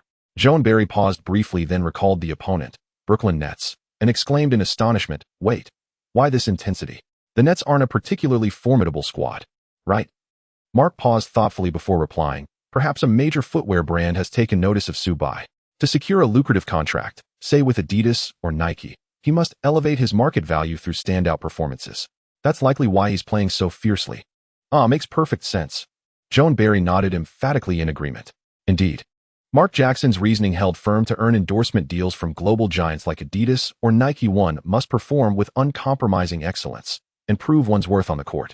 And indeed, Su Bai had drawn serious interest from those very brands. Yet, they would never fathom the truth. Su Bai's ferocious drive stemmed not from commercial ambition, but from his pursuit of the 40-point triple-double and the system reward it promised. On the court, following the timeout, Brook Lopez posted up against Ryan Fry in the low block, drove powerfully into the paint, spun sharply, and banked in a tough shot, breaking the team's scoring drought as their undisputed offensive anchor. Clang. Stephen Curry, having just scored 8 consecutive points, attempted another three-pointer, but missed. Possession changed hands. Swish. Darren Harris drained a catch-and-shoot three off a screen, then sliced into the lane. Drew Fry's helped defense and dished to Lopez for an easy dunk. The Nets answered with a blistering 70 run. The timeout's impact was immediate, momentum visibly shifting, hinting at a potential comeback. Yet Subban, ablaze with offensive urgency, refused to let that scenario unfold. At 7:17 remaining, Subban executed a crisp, decisive crossover, leaving Anthony Tolliver behind, surged toward the rim, and, before Lopez could rotate, elevated for a high-arcing banked layup. Immediately after, when Morris missed his layup, Subban snatched the offensive rebound. At 6:01, mismatched against Harris at the free throw line, Subban feinted a drive, then delivered a perfectly timed dime to Fry under the basket, resulting in a thunderous dunk. At 4:13, Subban shredded Chris Humphrey's defense, penetrated deep, and rose for a layup over Lopez and Morris, only to miss. Yet, he seized the rebound himself. Swish. He converted the putback. At 2:14, first Subban broke down the defense and dished to a trailing Curry for an easy layup. Moments later, with a leap and wingspan that left Morris wide-eyed, he intercepted a high-arching pass destined for the paint. Whoosh! He sprinted full court, drew defenders, then whipped a laser pass back out to Vince Carter, waiting beyond the arc, who caught squared and sank a pure three-pointer. Final possession of the quarter. After securing a defensive rebound, Subban advanced, calmly settled at the top of the key, and, matched up against any net, enjoyed a pronounced mismatch. He methodically bled the clock. With 7 seconds left on the shot clock, he lowered his center of gravity and exploded past Tolliver. 1 step, 2 steps. SSSKRRT. He halted abruptly and rose for a jumper. Tolliver, unable to shift his balance, could only watch helpless as Subban released the ball, which arced toward the hoop with uncanny GPS-guided precision. Swish! It pierced the net cleanly. Nets 17-31 Suns. Suns led by 14 points after 1 quarter. Tisk tisk. Halftime. Mark Jackson stared at Subban's stat line, shaking his head in awe. In just 1 quarter, Subban has amassed 8.7 rebounds, 7 assists, 1 steal, and 1 block. A truly transcendent all-around performance. Huh. Can you imagine a center posting such versatility in a single quarter? No way, Joan Barry replied, shaking his head repeatedly. Subban's offensive hunger tonight is extraordinary. Even over a full game, few centers could replicate these numbers in a single quarter. Exactly, Mark Jackson affirmed, nodding. Though Subban has only 8 points so far, his rhythm has propelled the team to a commanding 14-point lead. Subban is utterly dominant tonight. And Stephen Curry, fed repeatedly by Subban, has tallied 13 points and 3 assists in the quarter alone. Outstanding work. Absolutely. Joan Barry glanced at the stats and quipped with a smile, both Suns rookies, Subban and Curry, are shining brightly. Meanwhile, Steve Nash, the legendary Wind's son, has just 2 points, 1 rebound, and 1 assist in the first quarter. Compared to Subban and Curry, this all-star point guard seems almost superfluous. Ha ha ha. Nash, overhearing the commentary's gentle ribbing, felt no irritation, only genuine delight. His team held a massive lead, and his young teammates were flourishing. Why wouldn't he be thrilled? Beside him, Subban appeared to be resting, but his mind raced, calculating relentlessly. 3 more rebounds, 3 more assists. First lock in the triple-double, then unleash my scoring. Tonight's 40-point triple-double and the pinnacle Curry 3 reward. I will claim them. He clenched his fist, resolve surging. Soon enough, the second quarter began. Typically, the Suns' reserves played 4 to 5 minutes before the starters re-entered, unless, of course, the team trailed badly and needed reinforcements early. But tonight, with a commanding 14-point lead, Subban, having rested only 2 minutes, volunteered to return early. Even coach Terry Porter was visibly startled. Then again, rookies brim with energy. If Subban wanted in, Porter let him play. Subban entered early, leading the second unit. He quickly hauled in 3 rebounds, but assists eluded him, though he made smart passes his teammates simply couldn't convert. Not until the starters returned.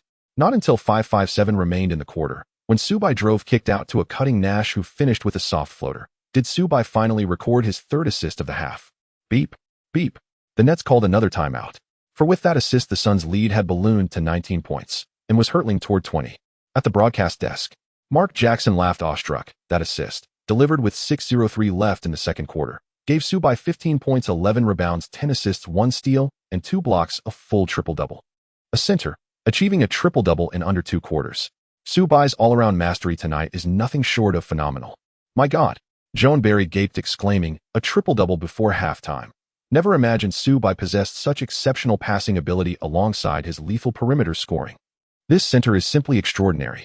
Mark Jackson pursed his lips then reflected before saying, Su-bai does possess genuine passing aptitude. Indeed, he towers above most centers in this regard. However, I wouldn't call his playmaking truly outstanding. Oh, Joan Barry hummed, inviting Mark to elaborate. Mark Jackson continued, unlike traditional point guards who orchestrate plays by reading the floor and creating passing lanes, Su-bai's assists almost always stem from his own aggressive drives or the immense threat of his shot, drawing defenders and then dishing to wide-open teammates for easy scores. Not pure selfless distribution.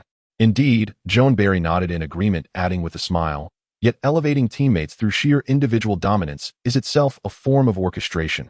Perfectly valid. The crux lies here. Su-bai is a center. That he commands such elite playmaking authority defies convention and will undoubtedly torment countless opponents and coaches alike. Absolutely. Su-bai is phenomenal. The commentators kept marveling at his dominance while the arena erupted, Suns fans stunned by his triple-double brilliance. Nets fans meanwhile sat frozen in disbelief, overwhelmed by Su-bai's ferocious offensive onslaught. Beep, beep. After the timeout, Brook Lopez remained poised, receiving the ball deep in the paint, backing down Fry, then exploding upward for a thunderous two-handed dunk that made the rim shudder. Oh! A wave of excitement surged among Nets supporters. Seeing Lopez's explosive slam, they hoped, like after the previous timeout, for an immediate surge of momentum. But this time, they misjudged entirely. With his triple-double already secured and just 40 points shy of completing his final task objective, Su-bai ignited an unstoppable personal scoring barrage. Second quarter. Back half. Su-bai shot 6 for 5, pouring in 10 points with astonishing efficiency. Halftime arrived. Su-bai glanced at his stat line. 25 points, 11 rebounds, 10 assists, and a gleam of exhilaration flickered in his narrowed eyes. Just 15 more points in the second half. That'll seal the mission. The peak Curry three-point challenge. Tonight it's mine. Let's go. As he pondered, Curry approached and clapped him on the shoulder, snapping him back to reality. Together they strode toward the tunnel. Nash drawing alongside grinned. Only halftime, and we're already up by 30. The Nets really are outmatched. This win feels effortless. Hep.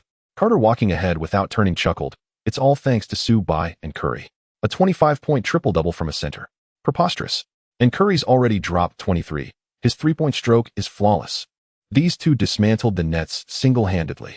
Hearing this, Curry smiled modestly, hardly. Su-bai's passes were impeccable. I only shot open looks. Naturally, my efficiency soared. Without those feeds, I'd never have scored so much. What a... We're already up by 30. Su-bai's pupils contracted sharply. Exactly, came the reply. You've been utterly phenomenal. Posting a triple-double at center by halftime. That's nothing short of miraculous. George praised from behind. Su-bai had been laser-focused on reaching 40 points, driving relentlessly, attacking without pause, completely oblivious to the widening margin. Now confirmation struck like lightning. Su-bai's expression darkened instantly. A 30-point lead means I'll almost certainly sit the entire second half, benched by the coach. No, absolutely not. I must get back on the floor. Back in the locker room, Su-bai immediately sought out Coach Gentry, fabricating a plausible rationale for playing the second half. The coach, unable to resist, reluctantly granted his request. Phew. Su-bai finally exhaled deeply. Moments later, the second half began. He rolled up his sleeves, ready to chase 40 points, only to find. Within seconds of tip-off, the Nets committed a turnover. Their next shot missed. The Suns surged in transition. Swish. Swish. Curry drained 2 threes. Fry hit a 3. Yes. Unexpectedly, the center himself sprinted out beyond the arc and buried one. Phoenix's rhythm soared. The colossal lead electrified the entire team. In the first minute alone, they extended the lead by another 6 points, turning the already commanding 30-point gap into a staggering 40-point chasm. Avery Johnson sighed softly, signaling for a timeout.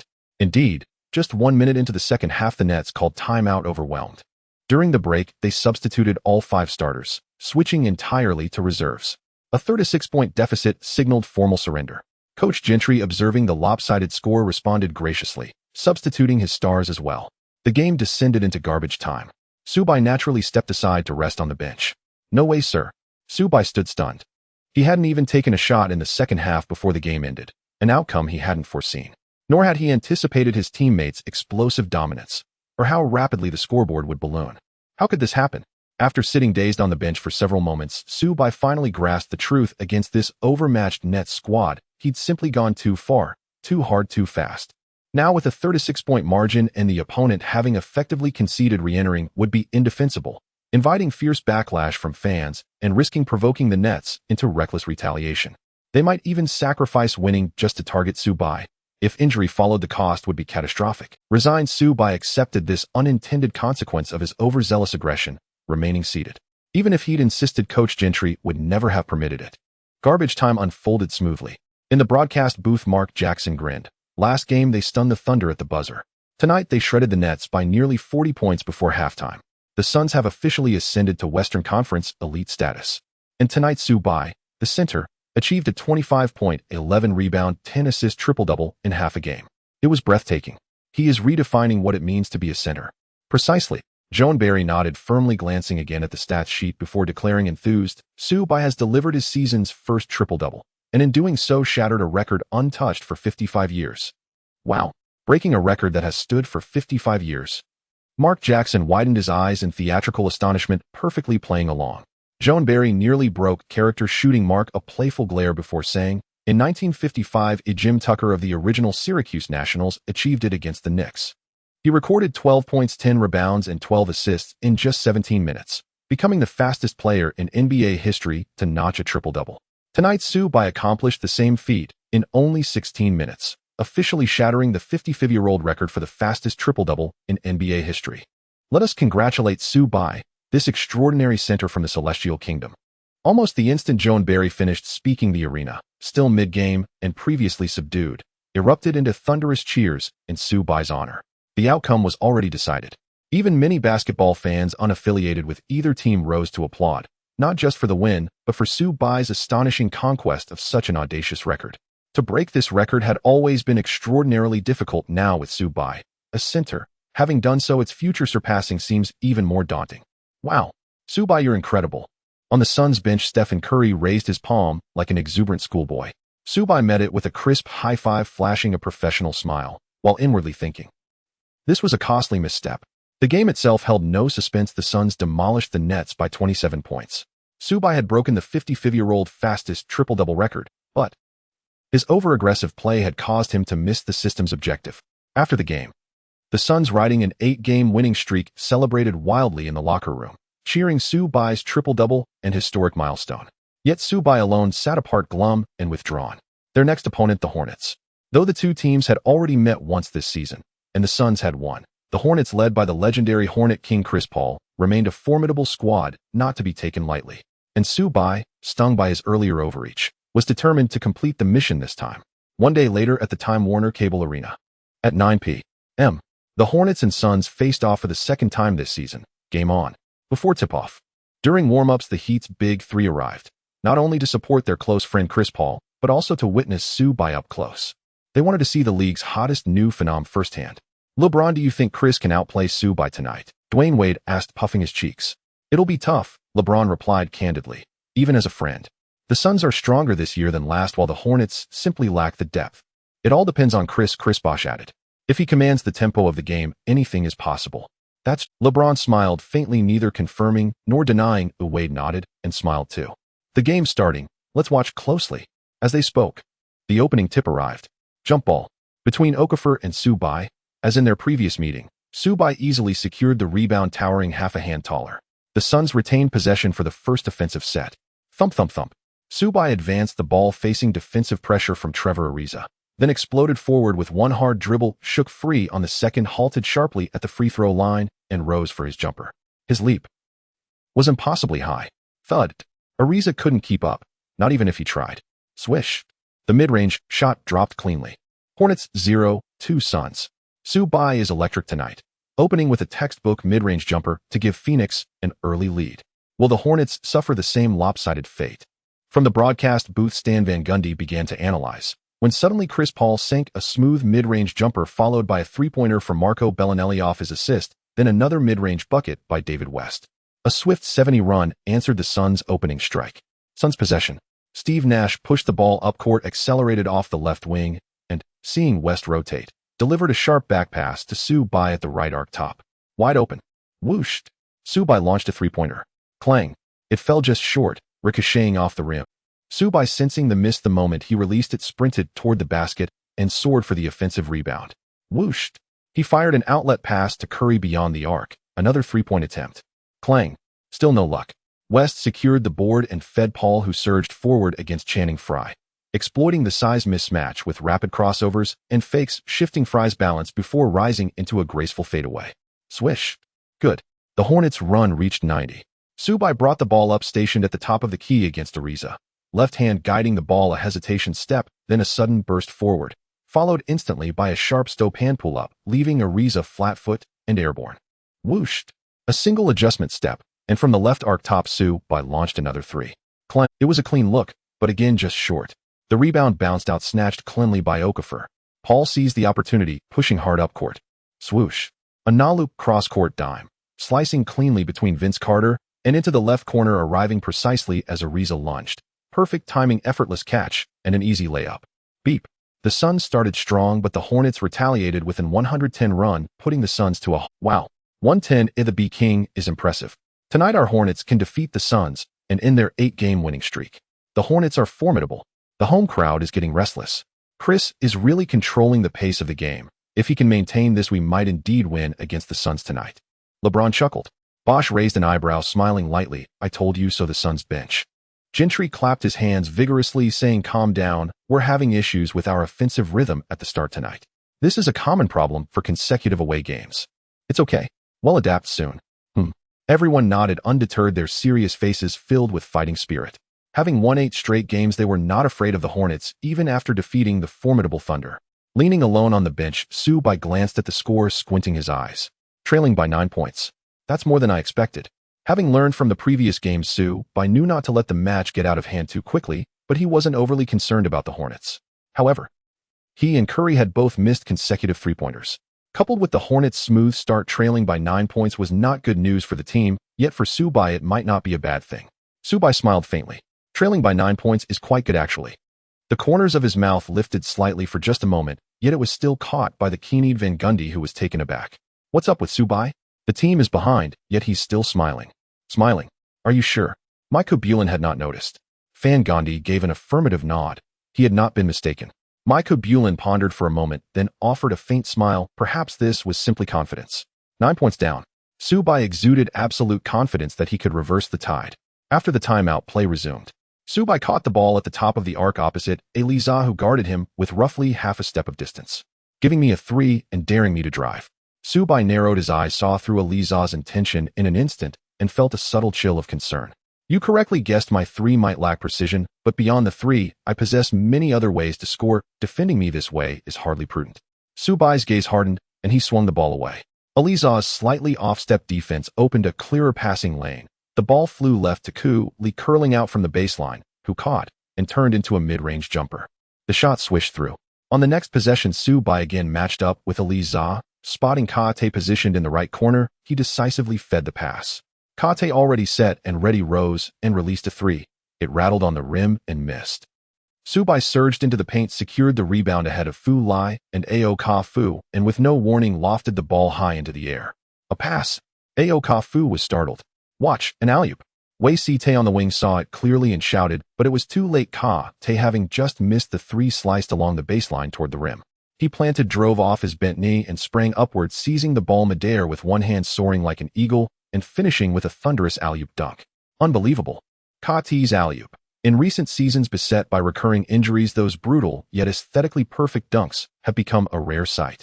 Ka-Tae majestic. The crowd roared.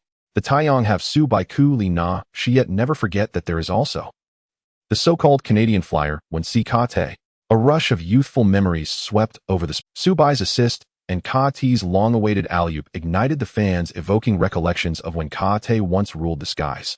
The arena, though hostile, throbbed now with the sun's presence. The atmosphere tilted decisively.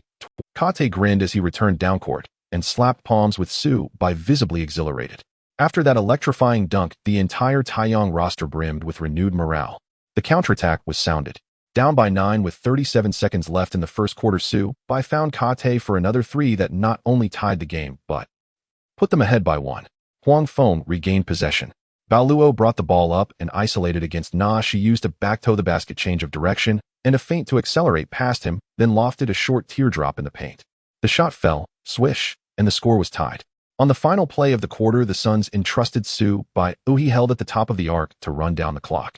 With 5 seconds remaining, Eliza still afforded him a step of space. Subai launched another three. It was his third attempt of the quarter, the first two had missed. The ball arced above Aliza's head toward the rim, and the arena held its breath as it struck the backboard with a resounding thud. The ball banked off the glass and dropped through. The buzzer flashed. Subai's banked buzzer-beating three was good. Nice shot. Cooley pumped his fist and sprinted over to high-five Subai elated. At the same time, Aliza's mouth twitched into a faint smile as he inwardly mused that perhaps the long range was indeed Subai's vulnerability. The Suns reversed the deficit by 9 points at most, entering the intermission with a 3-point advantage. With 11.6 rebounds and 4 assists holding only a 3-point lead, the data and situation were perfectly within my control. I absolutely cannot afford any mistakes tonight. During the break, Subai glanced at the scoreboard and nodded thoughtfully. Soon the second quarter began, starting with a showdown between the substitutes. With 4 minutes and 13 seconds elapsed, the Hornets slightly gained the advantage, leveling the 3-point deficit, while on the Suns' side George executed a powerful block. This left Gentry thoroughly satisfied with the physical talent of the player he had his eyes on. A timeout was called and both teams' starters returned, standing on equal ground once more. Subai pushed the ball forward while Carter set a screen, allowing him to mismatch against Chris Paul, ignoring Paul's defense as he took a jump shot. Swish. Following that, Subai found Paul again, hitting another mid-range jumper. Paul stared wide-eyed, utterly at a loss against the center's precise shooting. Substituting. Having learned from the previous brutal defeat, Paul decisively called for a switch. West stepped up, but Subai paid him no mind and suddenly accelerated. No flashy moves, just a brute force of speed. Swish. Swish. After a step-back jumper and a breakthrough layup, Subai scored consecutively against David West. Returning for the second quarter, Subai unleashed an 80-scoring spree. LeBron clicked his tongue and said it's begun. Subai, who focused on connecting the team in the first quarter, is now making his move. Mismatching against anyone proving to be too tough to handle. Wade affirmed his physical talent is exceptional, just like someone said before, he's truly an upgraded version of Durant. His offense is simply unsolvable. Bosh scratched his head, saying, Subai, this rookie center seems stronger than I expected. The big three of the Heat, who came specifically to watch, all gave high praise to Subai, and the Suns fans in the arena were equally excited. Go Subai. Just like that, let's blow them away. On the court, Subai, tasked with scoring 40 points, entered attack mode, continuously exploiting mismatches and leaving the Hornets in a state of confusion. In a moment, everyone was at a loss for how to defend against Subai. They'll take him. At this time, Ariza snorted, signaling to Paul before stepping in front of Subai, yet still gave Subai a step outside the 3-point line, letting Subai have a step and still managed to defend.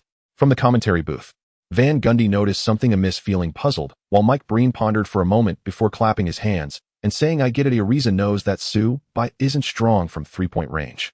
Thus, he deliberately allowed a step outside the 3-point line, shifting the defensive focus to prevent drives which would reduce the risk of being faked out and apply the most intense defensive pressure.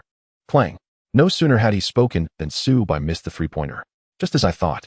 Mike Breen confirmed his thoughts, while Ariza, seeing Subai miss, felt even more validated in his defensive strategy and gained confidence. Locking down on Subai. In the next possession, Ariza continued to defend this way. Subai's gaze turned cold. You really think I have no 3-point shot? With a swift motion, Subai threw out another 3-pointer, the ball soaring past Ariza's head, spinning towards the hoop with a precise angle and a high arc. LeBron in the audience instantly recognized it was going in, but the result was a clang off the rim. What? Wade shook his head and said, it's just as well. If a center is accurate with mid-range shots, that's one thing, but if he also excels at 3-pointers, then this league is about to change dramatically. Bosh nodded with a smile. Indeed. Ariza grabbed the rebound, having anticipated Subai's missed 3-pointer, ready to secure the ball as soon as Subai shot. Ariza, confident in his defense against Subai, said, I knew you wouldn't make it. Subai smacked his lips in frustration. Despite Iverson's generally poor 3-point shooting, he had only made 1 out of 4 open attempts tonight, a stroke of bad luck. Casting a glance at Ariza, Subai decided to hold back, knowing that a true man must be flexible. He chose not to clash with him until completing the task of achieving a 40 triple-double. Thus, Subai switched to a playmaking mode, exhibiting his skilled ball handling and sufficient height against Ariza's step-back defense. With a series of assists, Subai continued to contribute on the defensive end, securing rebounds alongside his earlier 80-scoring run. As the first half concluded, the Suns held a 9-point lead at halftime. Subai had accumulated 22 points, 9 rebounds, and 8 assists, needing just 1 rebound and 2 assists for a triple-double, with 18 points left to reach 40. During halftime, the Hornets, trailing by only 9 points, maintained their morale. The DJ pumped up the atmosphere, creating the illusion that the Hornets were not just behind, but in a position of strength. The Hornets' home crowd was electrified. Soon the second half began.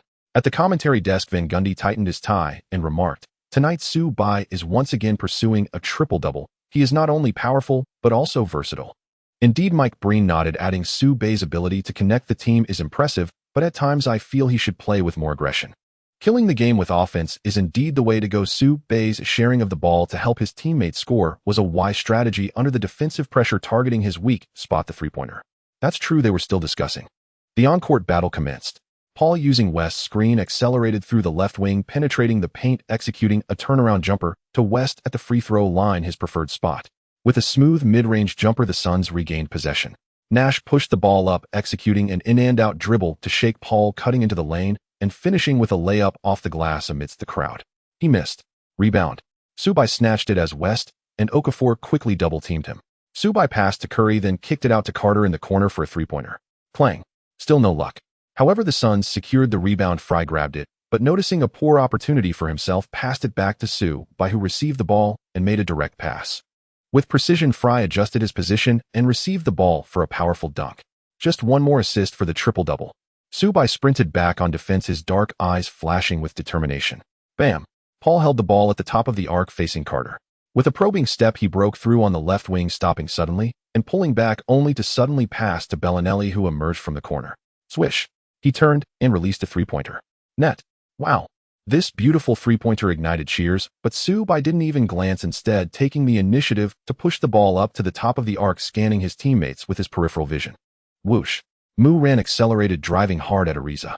His incredible speed left Ariza trailing slightly behind, despite his constant effort to keep pace. Double team. Paul shouted, with West chasing from the side, Okafor ready under the basket. Even though it was just one center charging and they still needed three to stop him. Seeing this, Su Bai smiled faintly, not even looking back, passing the ball behind him for Curry to receive and execute a little floater. Swish! The ball sliced through the net. Triple-double. Van Gundy exclaimed. With this assist, Su Bai has achieved another triple-double tonight, making it 2 consecutive games with a triple-double. This rookie center is truly remarkable. Incredible. Mike Breen praised. Meanwhile, Su Bai on the court wore a fleeting smile. The three-pointer was merely a stepping stone. He wouldn't allow himself any slack until reaching 40 points. Additionally, with the triple-double achieved, Su Bai now needed to focus solely on scoring. 9 minutes and 37 seconds left. Facing Ariza's step-back defense, Su Bai accelerated, stopping abruptly for a jump shot. By the time Ariza reacted, Su Bai had already released the ball. Swish! In astonishment, the beautiful sound of the net echoed.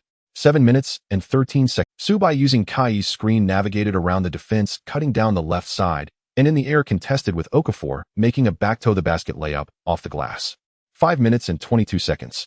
In a fast break, Su Bai executed a move to get past West, initiating a three-step layup, but West could only commit a tactical foul by pulling Su Bai from behind. Even while off balance, Su Bai threw the ball, spinning it around the rim twice before it finally went in. Swish!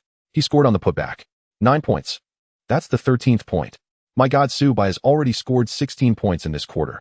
Su Bai faced West at the top of the arc, with Carter setting a screen. He got past West, creating a mismatch against Paul. In a significant mismatch, while Su Bai took an unreasonable jump shot right in his face. Paul was truly at a loss. Bang! Another one. Su Bai returned in the second half, scoring 18 points in this quarter. Unbelievable, a center with such striking offensive power from beyond the arc. Su Bai is too strong. Mike Breen enthusiastically commented, while an excited Van Gundy took over, saying, with 18 points in this quarter, the Suns have extended their 9-point lead to 21 points under Su Bai's explosive performance. The game is on fire. The Suns fans in the stands cheered wildly, rallying for Su Bai. Beep beep, the Hornets called for a timeout. With 1 minute and 31 seconds left in the third quarter, Su Bai was substituted for a break. Leaning on the bench, he gazed at the scoreboard. 40 points, 10 rebounds, 10 assists, a triple-double. Ding. Just as he finished speaking, the system's notification chime sounded. Congratulations, host, for completing the task of scoring a single-game 40 triple-double. Reward: peak Curry 3-point shot. Ding. Congratulations to the host for completing the task of scoring 40 triple-doubles in a single game. Reward: peak Kai's 3-point ability. Finally, it's here. Su Bai exhaled deeply, a smile appearing on his face. As one of the greatest shooters in NBA history, a divine shooter who brought the small ball era to its peak, Kai's 3-point shot is undoubtedly explosive. Having his precise 3-point ability is undoubtedly excellent. The key is, Su Bai truly needs a superb 3-point skill right now, and peak Kai's 3-point ability comes at just the right time. On the bench with his eyes closed, Su Bai's mind moved, and his attribute panel appeared. 3.95. Abilities: peak Anthony's mid-range shot, peak Kai's three-point shot. TSK. As expected of the peak Kai's three-point ability, it raised my original 75-point three-point attribute directly by 20 points to 95, very good. But with the enhancement of peak Kai's three-point shot, how accurate will my three-point shooting be with a 95-point attribute? Ding. Sensing Su Bei's doubt, the system's prompt sound rang out once again. In response to the host with peak Kai's three-point ability, the host has a 73-point shooting rate when not being covered and a 93-point shooting rate when open. Friendly reminder: the above shooting rates will gradually decrease as the distance from the three-point line increases. Defensive rate at 70, open rate at 90. Su Bei, having received the key information, had a glint of excitement in his eyes, eager to experience the peak Kai's three-point shot that would cause a stir in the entire league. With 1 minute and 31 seconds remaining in the third quarter, it quickly concluded with the Suns still holding a 20-point lead as they entered the final quarter. In the final quarter, generally the substitutes rotate first, allowing the starters to rest and recover sufficient stamina for the final battle, but Su Bei took the court. On the Hornets side, Ariza actively requested to defend.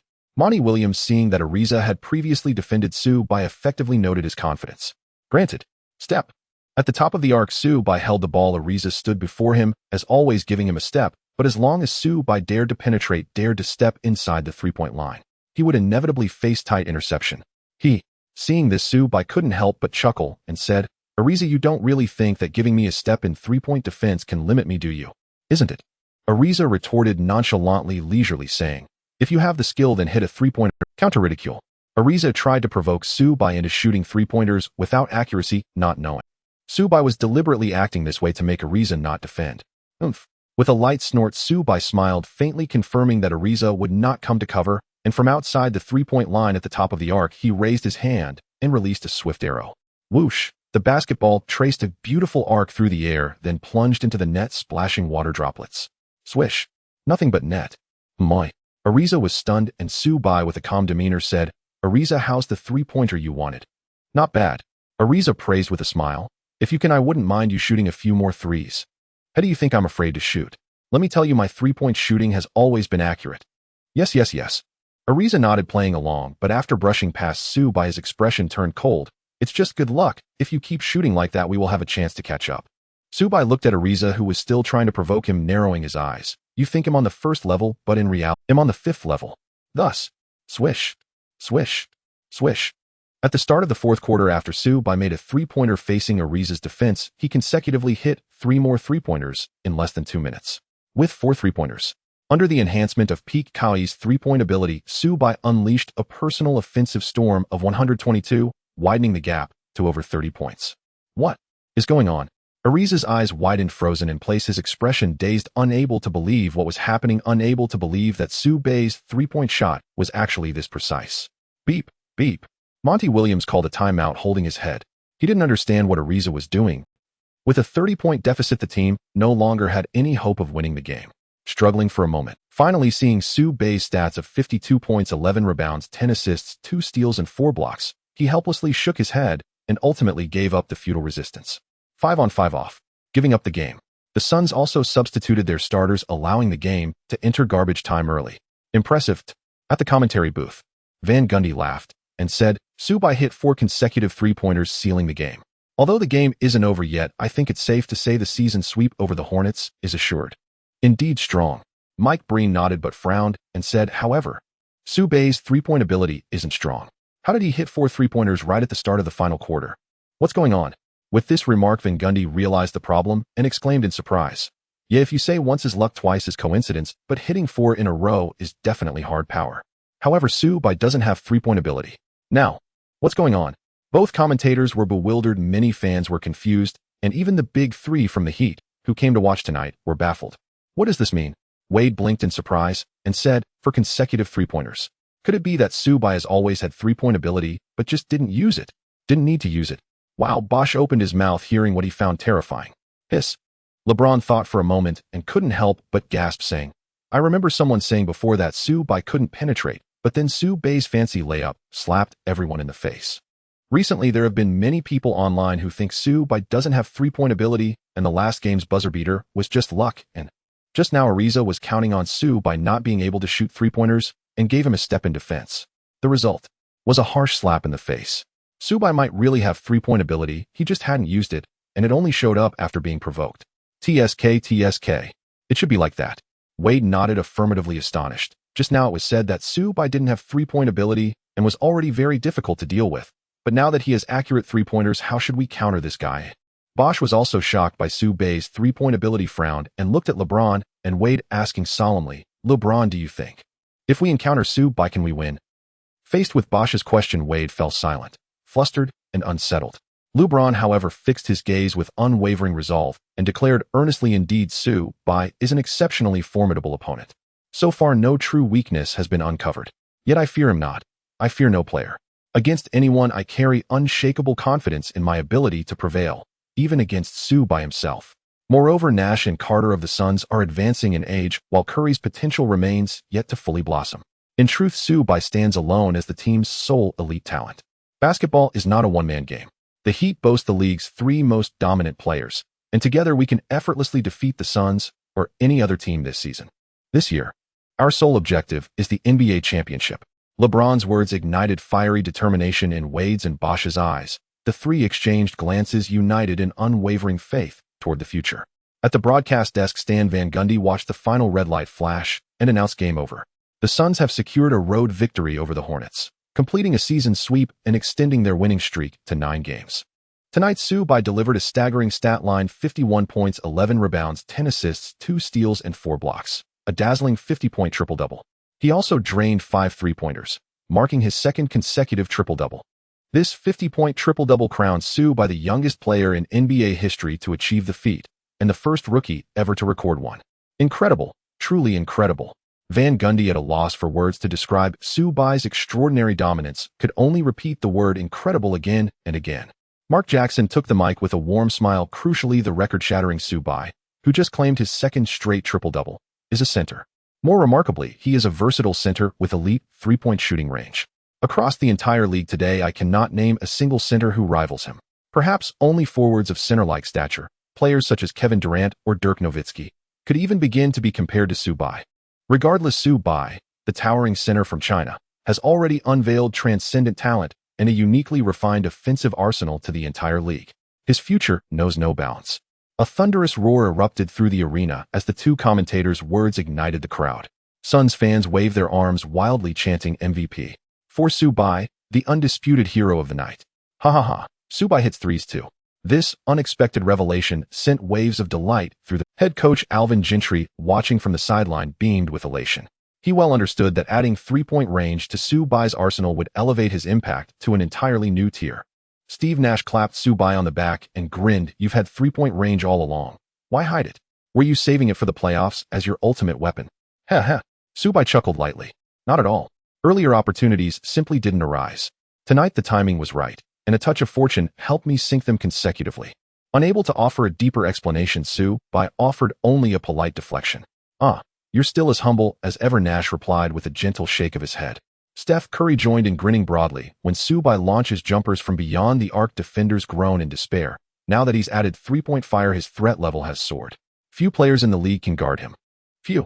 More like none, Vince Carter interjected with mock skepticism, then swiftly shifted tone, smiling. Truly no one can contain Subai's unknown offense. He is unstoppable. Hey, that's exactly what I thought. Curry shrugged playfully, wearing the wide-eyed expression of an awestruck schoolboy, prompting laughter from the whole group, including his own hearty, unguarded chuckle. Victory lifted everyone's spirits. Youngest 50-point triple-double artist. First rookie ever to record a 50-point triple-double. Center Subai, 5 three-pointers shattering the game. Against the Hornets, Subai's flawless offensive display landed him atop headlines across major newspapers and secured his place as a fixture on Twitter's trending list. What the hell? A rookie center drops a 50-point triple-double and knocks down 5 threes. Are you certain this isn't fake news? My God, what did I just hear? A center launching threes from deep and orchestrating the entire offense. It's utterly unbelievable. Center Subai possesses astonishing perimeter scoring ability. Wait, wasn't it said he couldn't shoot threes? Then what do 5 made threes and 4 in a row mean? What on earth transpired in that game against the Hornets? Someone please explain. Ha ha ha. Seeing how incredulous everyone sounds, exactly right. That disbelief only confirms Subai's strength, overwhelming, transcendent, almost beyond credibility. Yes, Subai is a center. A center of rare generational offensive brilliance. A technically masterful center unchained from brute physicality. Subai will astound the entire league. No, he already has. His dazzling performance has left the league stunned. Subai is not merely a phenomenal rookie. He is the league's preeminent center. A technical center. Though the label may seem unconventional for a player of his size, it fits Subai perfectly. Way to go, Subai. Go Subai. Starting today, I'm your lifelong fan. All my support. Count me in. Wait, me too. And me. Another breathtaking performance rocketed Subai's popularity, transforming him in mere weeks into a sensation whose star ascended at meteoric speed. As fans buzzed online, Kobe Bryant, two-time Finals MVP and widely regarded as the league's greatest active player, tweeted, "Congrats Subai on becoming the youngest 50-point triple-double artist. You are an exceptional rookie center. Any defender matched up against a technician of your height will find themselves thoroughly vexed. Yet, I'd welcome the chance to face you, to experience firsthand that exasperating brilliance." A collective digital hum surged across the internet at Kobe's near challenge. What? Kobe just challenged Subai, a rookie? Good heavens. If Kobe sees Subai as his equal, then my God, a rookie truly stands shoulder to shoulder with the Black Mamba. Kobe challenges Subai. Kobe is the league's undisputed best. So does that mean Kobe Subai greatest player alive? Preposterous. Utterly absurd. Ha ha ha. Praise and a challenge from Kobe Bryant, the league's reigning sovereign, surely signals that Subai has already arrived as a bona fide superstar. The active challenge from Kobe Bryant, the number one in the league, not only made the matchup between Subai and Kobe the Suns and the Lakers an eagerly anticipated battle for countless fans. Moreover, Subai's popularity surged instantly. As the heat increased following Subai's stunning performance that amazed the world, he became known to more fans, but questions and doubts also arose. Subai is actually not as strong as imagined. Indeed, his center skills are quite accurate and his drives are sharp, but when it comes to three-pointers, I can't admit he is strong. Last night was pure luck. Bingo. Let's not forget that in many initial matches, Subai didn't even attempt a single three-pointer. In the game where he hit that game-winning three, he only made 1 out of 3 attempts. 1 out of 3 attempts, a 33 three-point shooting rate, which I think is not high at all. Last night, even before hitting those 4 three-pointers with Ariza not defending, Subai had missed many three-point attempts, most of them wide open. Considering all of the above, I believe there are still shortcomings in Subai's three-point shooting. Exactly. If you think you can do better, go ahead and try. I wonder if you can hit all 4 three-pointers. Exactly, once is luck, twice is coincidence. But if he hits 4, isn't that raw strength? And even if we take a step back, if a center hits all 4 wide-open three-pointers, that is already impressive. Please, can you all stop being so sour? Is it really that hard to admit Subai is strong and recognize him as a skilled center? In an instant, the fans were in an intense debate, unable to win over each other after all. A single game ultimately has its limitations, and there is not much data to reference. However, it is precisely because of this that the upcoming matchup between the Suns and the Trailblazers has fans eagerly waiting. Everyone is keen to see whether Subai really has the three-point ability or if it was merely luck. Similarly, among the spectators for this matchup are Nike manager Carl and Adidas manager Wagner, both of whom have been closely following Subai lately. It is worth noting that there are many big men in the league with mid-range shooting capabilities, but there are only a few centers who can shoot three-pointers, especially those with strong physical attributes and the ability to drive to the basket. Such players are even rarer. If Subai develops a three-point ability, he will instantly surpass all centers, becoming a unique presence. A center with such skills would undoubtedly attract the attention of both Nike and Adidas. They will find ways to acquire him. Soon this night arrived. At 9 p.m., at the Western venue, the Suns hosted the Trailblazers. Although the market for basketball isn't large after Subai's recent performances, the arena was filled with an energetic crowd. Everyone came to watch Subai. After the warm-up, both teams' starters began to take the court. Phoenix Suns starters point guard Steve Nash, standing at 191 centimeters, shooting guard Stephen Curry also at 191 centimeters, shooting guard Vince Carter at 198 centimeters, power forward Channing Frye at 211 centimeters, and center Subai at 215 centimeters. Portland Trailblazers starters point guard Andre Miller at 188 centimeters, shooting guard Wesley Matthews at 196 centimeters, small forward Nicholas Batum at 203 centimeters, power forward LaMarcus Aldridge at 211 centimeters, and center Marcus Camby, also at 211 centimeters.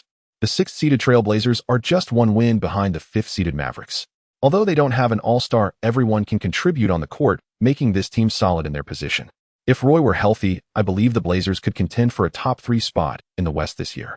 In the commentary booth, Joan Barry said, and Mark Jackson expressed some regret. Yes, he was the Yellow Mamba, once hailed as Kobe's successor. But no matter how strong a man is, he cannot withstand the torment of injuries. Continuous injuries have reduced Roy to mediocrity in just a few years once the leader of the Blazers. Now he can only remain on the bench. Seeing this scene is truly heart-wrenching. This is injury and fate. There's nothing we can do. We can only hope Roy stays healthy moving forward, even if it's just from the bench. That would be fine. All right, enough digression. In any case, the Blazers are still competitive, but with a 9-game winning streak, the Suns, led by the epic-making center Su-Bai, are not to be trifled with. Without further ado, the game has begun. Jump ball. Su-Bai and Camby are set for the jump ball. As a second pick from the '96 Golden Generation, his talent is quite decent, but he hasn't had many offensive opportunities. As time passed, he gradually became mediocre. However, even so, he is still a good defender in the paint. But tonight he faces Su-Bai, who has the talent of the first overall pick, Allen Iverson, from the '96 generation. There's no way around it. Snap. Su-Bai easily tipped the ball over Camby's head, winning the jump ball. Curry received the ball and pushed it forward, and the Suns initiated their first offense. At the top of the arc, Curry received a screen from Carter, maneuvered around the defense, accelerated through the left wing, and when he saw Batum approaching to help, he made a slick left hand behind the back pass. The ball flew to the right arc. With a brilliant pass, Su-Bai received the ball wide open and lifted for a three-pointer. With a flick of the wrist swish, it swished through the net. Clang.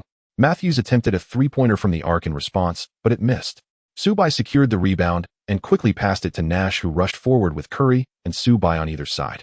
Both of them called for the ball simultaneously. Wow. Nash passed to Su-Bai, who faced small forward Batum, rising directly for another three. Hey! Batum shouted and jumped to block, but the full 12 centimeters height difference rendered his block ineffective, and the basketball traced a beautiful arc in the air. Swish. It passed through the net once more. The ball possession shifted. Aldridge at the high post on the left wing, faced with the height advantage of Carter, backed in and made a turnaround jumper, which is his favorite offensive move. But tonight he lacked a bit of touch. Rebound. Fry secured it, tossing it outside to Nash. Su-Bai and Curry again each took a side, rushing forward. Nash seemed to pass to Curry, but actually delivered a bounce pass back to Su-Bai. Snap. Swoosh. At the left arc, Su-Bai stopped quickly one step behind the three-point line, facing Batum's defense, and launched another three. This time Batum was prepared, jumping before Su-Bai could shoot. The ball was aimed for a block, but in the next moment Batum's pupils suddenly contracted. So fast. He thought, wanting to block, but Su-Bai had already released the shot, and the basketball soared into the sky, perfectly dropping into the net. Swish. It went in again. With a perfect 3-for-3 start, Su-Bai alone made the arena rain three-pointers. In the commentary booth, Joan Barry, astonished, but laughing, said, starting with 3 3-pointers, still at 100 accuracy, I think. Those who say Su-Bai can't shoot threes can now shut their mouths. Amazing. With a perfect three-pointer under Batum's defense, there's nothing more to say. No one can doubt Bingo. Su-Bai possesses incredible three-point shooting ability, as precise as his mid-range shots. It wasn't that he didn't use it before, but facing a group of weaker teams, it simply wasn't necessary. Brother, you're being a bit harsh. For those who look down on Su-Bai, this is the price they must pay for their arrogance. A center with such exquisite three-point shooting is indeed unbelievably strong, like a monster that has never appeared in the league. This three-pointer is extraordinary. With 3 consecutive three-pointers, Su-Bai dispelled doubts and instantly ignited the crowd. Beep beep. A 90-run forced a timeout for the Trail Blazers, who are the 6th seed in the West with considerable. The coaching staff, who originally devised a strategy based on Su-Bai's lack of three-point shooting, looked a bit flustered. Head coach Nate McMillan frowned while holding the tactics board. We underestimated him. This monster center truly has a three-point shot. From now on, we must take it seriously, even outside the arc. Only by shutting him down can we defeat the Suns. The players became serious. Despite the 0-9 poor start, the Trail Blazers attributed it to their carelessness. As long as everyone focused, they could handle the Suns, a team centered around a rookie. A 9-point deficit is not a problem. After the timeout, Aldridge receives the ball on the left side, backs down Carter, and after some contact, he turns and shoots a jumper, utilizing his height and strength advantage along with his precise mid-range shot. Swish. He scores. Aldridge finally breaks the team's scoring drought, transitioning between offense and defense. Curry brings the ball up, using Su-Bai's tall frame as a screen. He easily drives to the basket from the right wing, but his layup lacks a bit of power and bounces off the rim. Thump. But Su-Bai leaps into the air, tapping the basketball into the hoop. Swish. West also finds an open opportunity, and this time he hits a three-pointer. Aldridge and West score consecutively. The Trail Blazers, returning from the timeout, seem to have found their rhythm. The game has just begun. Suns possession. Su-Bai takes control, approaching from the left arc, matched up against Batum. He shifts direction multiple times, holding the ball in his left hand, lowering his center of gravity. Is he going to drive? No. Subai leaps again, taking a three-pointer. Batum is closely guarding him, but Subai still shoots. It doesn't go in. Fry grabs the rebound and passes it back to Subai. West is defending well, not giving Subai a chance to shoot a three-pointer, but Subai can do more than just shoot threes. He accelerates past West. He initiates a layup in the paint. With such height, he can even use a reverse layup. The clumsy Camby has no idea how to defend against him, watching as Subai skillfully maneuvers in midair and lays it in. At the top of the arc, Subai catches the ball, fakes a shot to draw Batum, then accelerates past him for a mid-range jumper from the free throw line, scoring smoothly. Still at the top of the arc after being scored on twice, does Batum dare to press so close? Sure enough, Batum slightly retreats, leaving a bit of space. Wow. With just that little space, Subai seizes the moment and takes a three-pointer. Bang. Another three-pointer hits. He really shouldn't be given any chances. Subai is truly impressive. Matthews individually breaks through Curry, but gets stolen. The Suns counterattack with Curry and Subai facing Batum alone. Curry drives in from the left, and Subai accelerates on the right. Curry lightly tosses the ball, and Subai understands, leaving Matthews in a dilemma, completely at a loss. Bang. An alley-oop dunk. John Barry is animated, passionately commenting on Subai's spectacular offense, which excites him completely. Mark Jackson chuckles and says with Subai's three-pointer, the offensive threat is greater, becoming more difficult to defend. Batum simply can't keep up. 28. 8 seconds left in the first quarter. Team core Aldridge hits another jumper with precision. 7 seconds. Last attack for the Suns. Subai holds the ball at the top of the arc with Batum looking serious. After failing to defend, he's beginning to feel anxious defending Subai as Aldridge slowly approaches, preparing to double-team. Whoosh. But Subai gives no chance, faking an attack from the left and passing to the right, where Curry comes around, catches the ball, turns, and takes a three-pointer with a swift motion. Swish. It goes in perfectly. The entire sequence flows seamlessly. Curry himself is delighted, excitedly swaying his shoulders. Subai sees this and smiles faintly, realizing that Curry had the early form of his shoulder shake celebration. 2. 6 seconds left. Matthews catches the ball and throws a half-court shot that doesn't even touch the rim, ending the first quarter. Wow. John Barry clicks his tongue, saying 4 three-pointers in a single quarter, scoring 18 points. Subai exploded in the first quarter, leading the Suns to an 11-point advantage. Impressive. Mark Jackson slams the table, praising the Trailblazers are the 6th seed in the West, and Subai as a rookie led the team to an 11-point victory in a single quarter. Truly remarkable. His personal offense is also astonishing. A center hitting 4 out of 6 three-point attempts in a single quarter, with such height, shooting from so far away, yet so precise. How to defend against this? Subai is simply unanswerable. The high praise from the two commentators corresponds with the Trailblazers' utter frustration. Thus, in the second quarter, after rotating the lineup, when Subai returns, the Trailblazers ramp up their defense against him, tightly guarding the perimeter and giving him almost no chance to shoot a three-pointer. If he tries to drive, there will immediately be a double team. In short, they are applying the highest level of defensive pressure on Subai. Isn't Subai just a rookie? Does he need such intense defense? Have they never won before? The key is that Subai as a center actually forces people to guard him closely on the perimeter. My God, my understanding of centers has once again been overturned. No way, my God is just strong. TSK.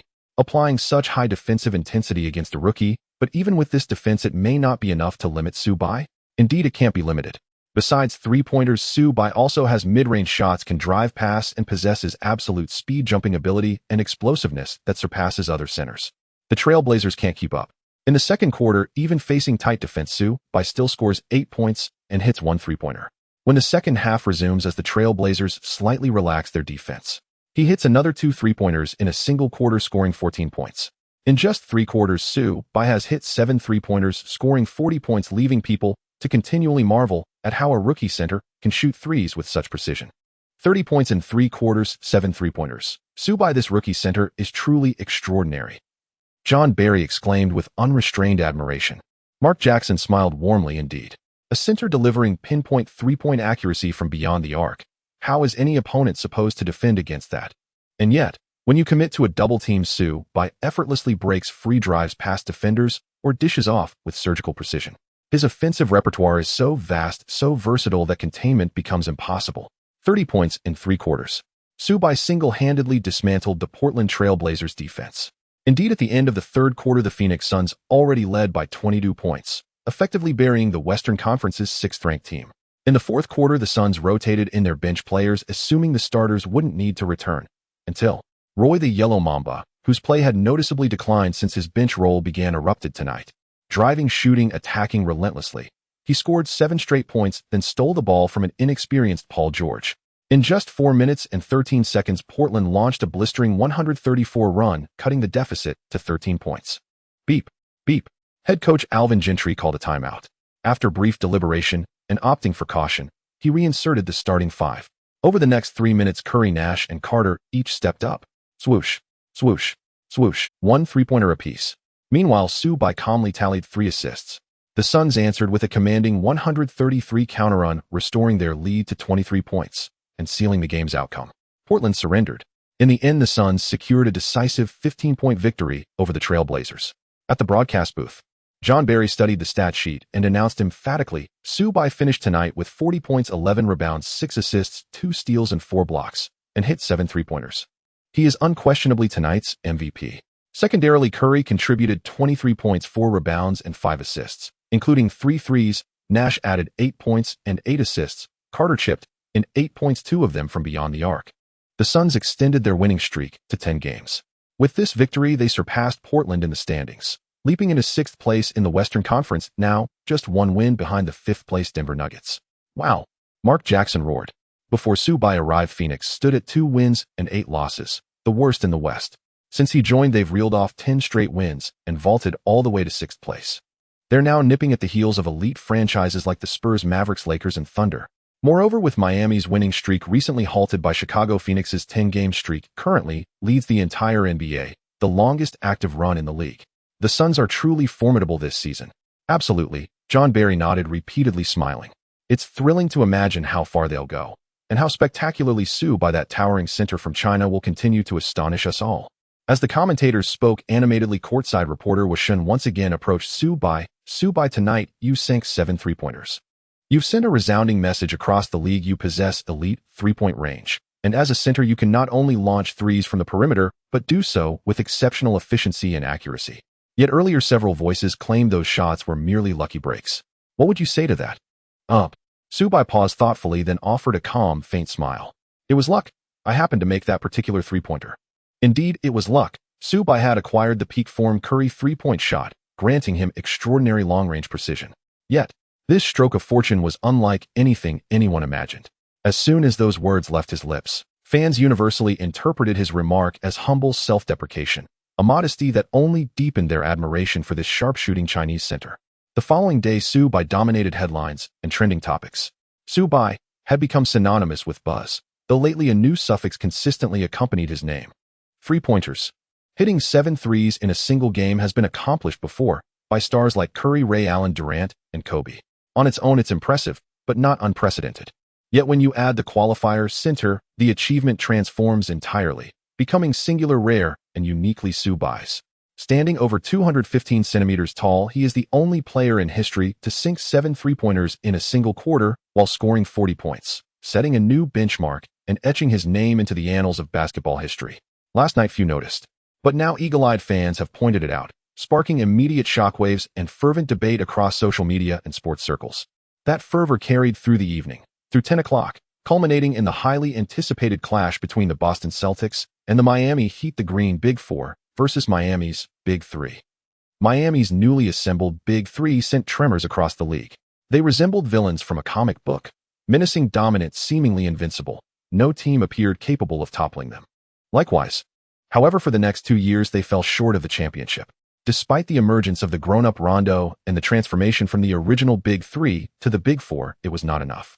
Everyone knew that their strength had long diminished compared to 3 years ago. The increase in age and injuries had sharply decreased their capabilities. This year might be their last hope.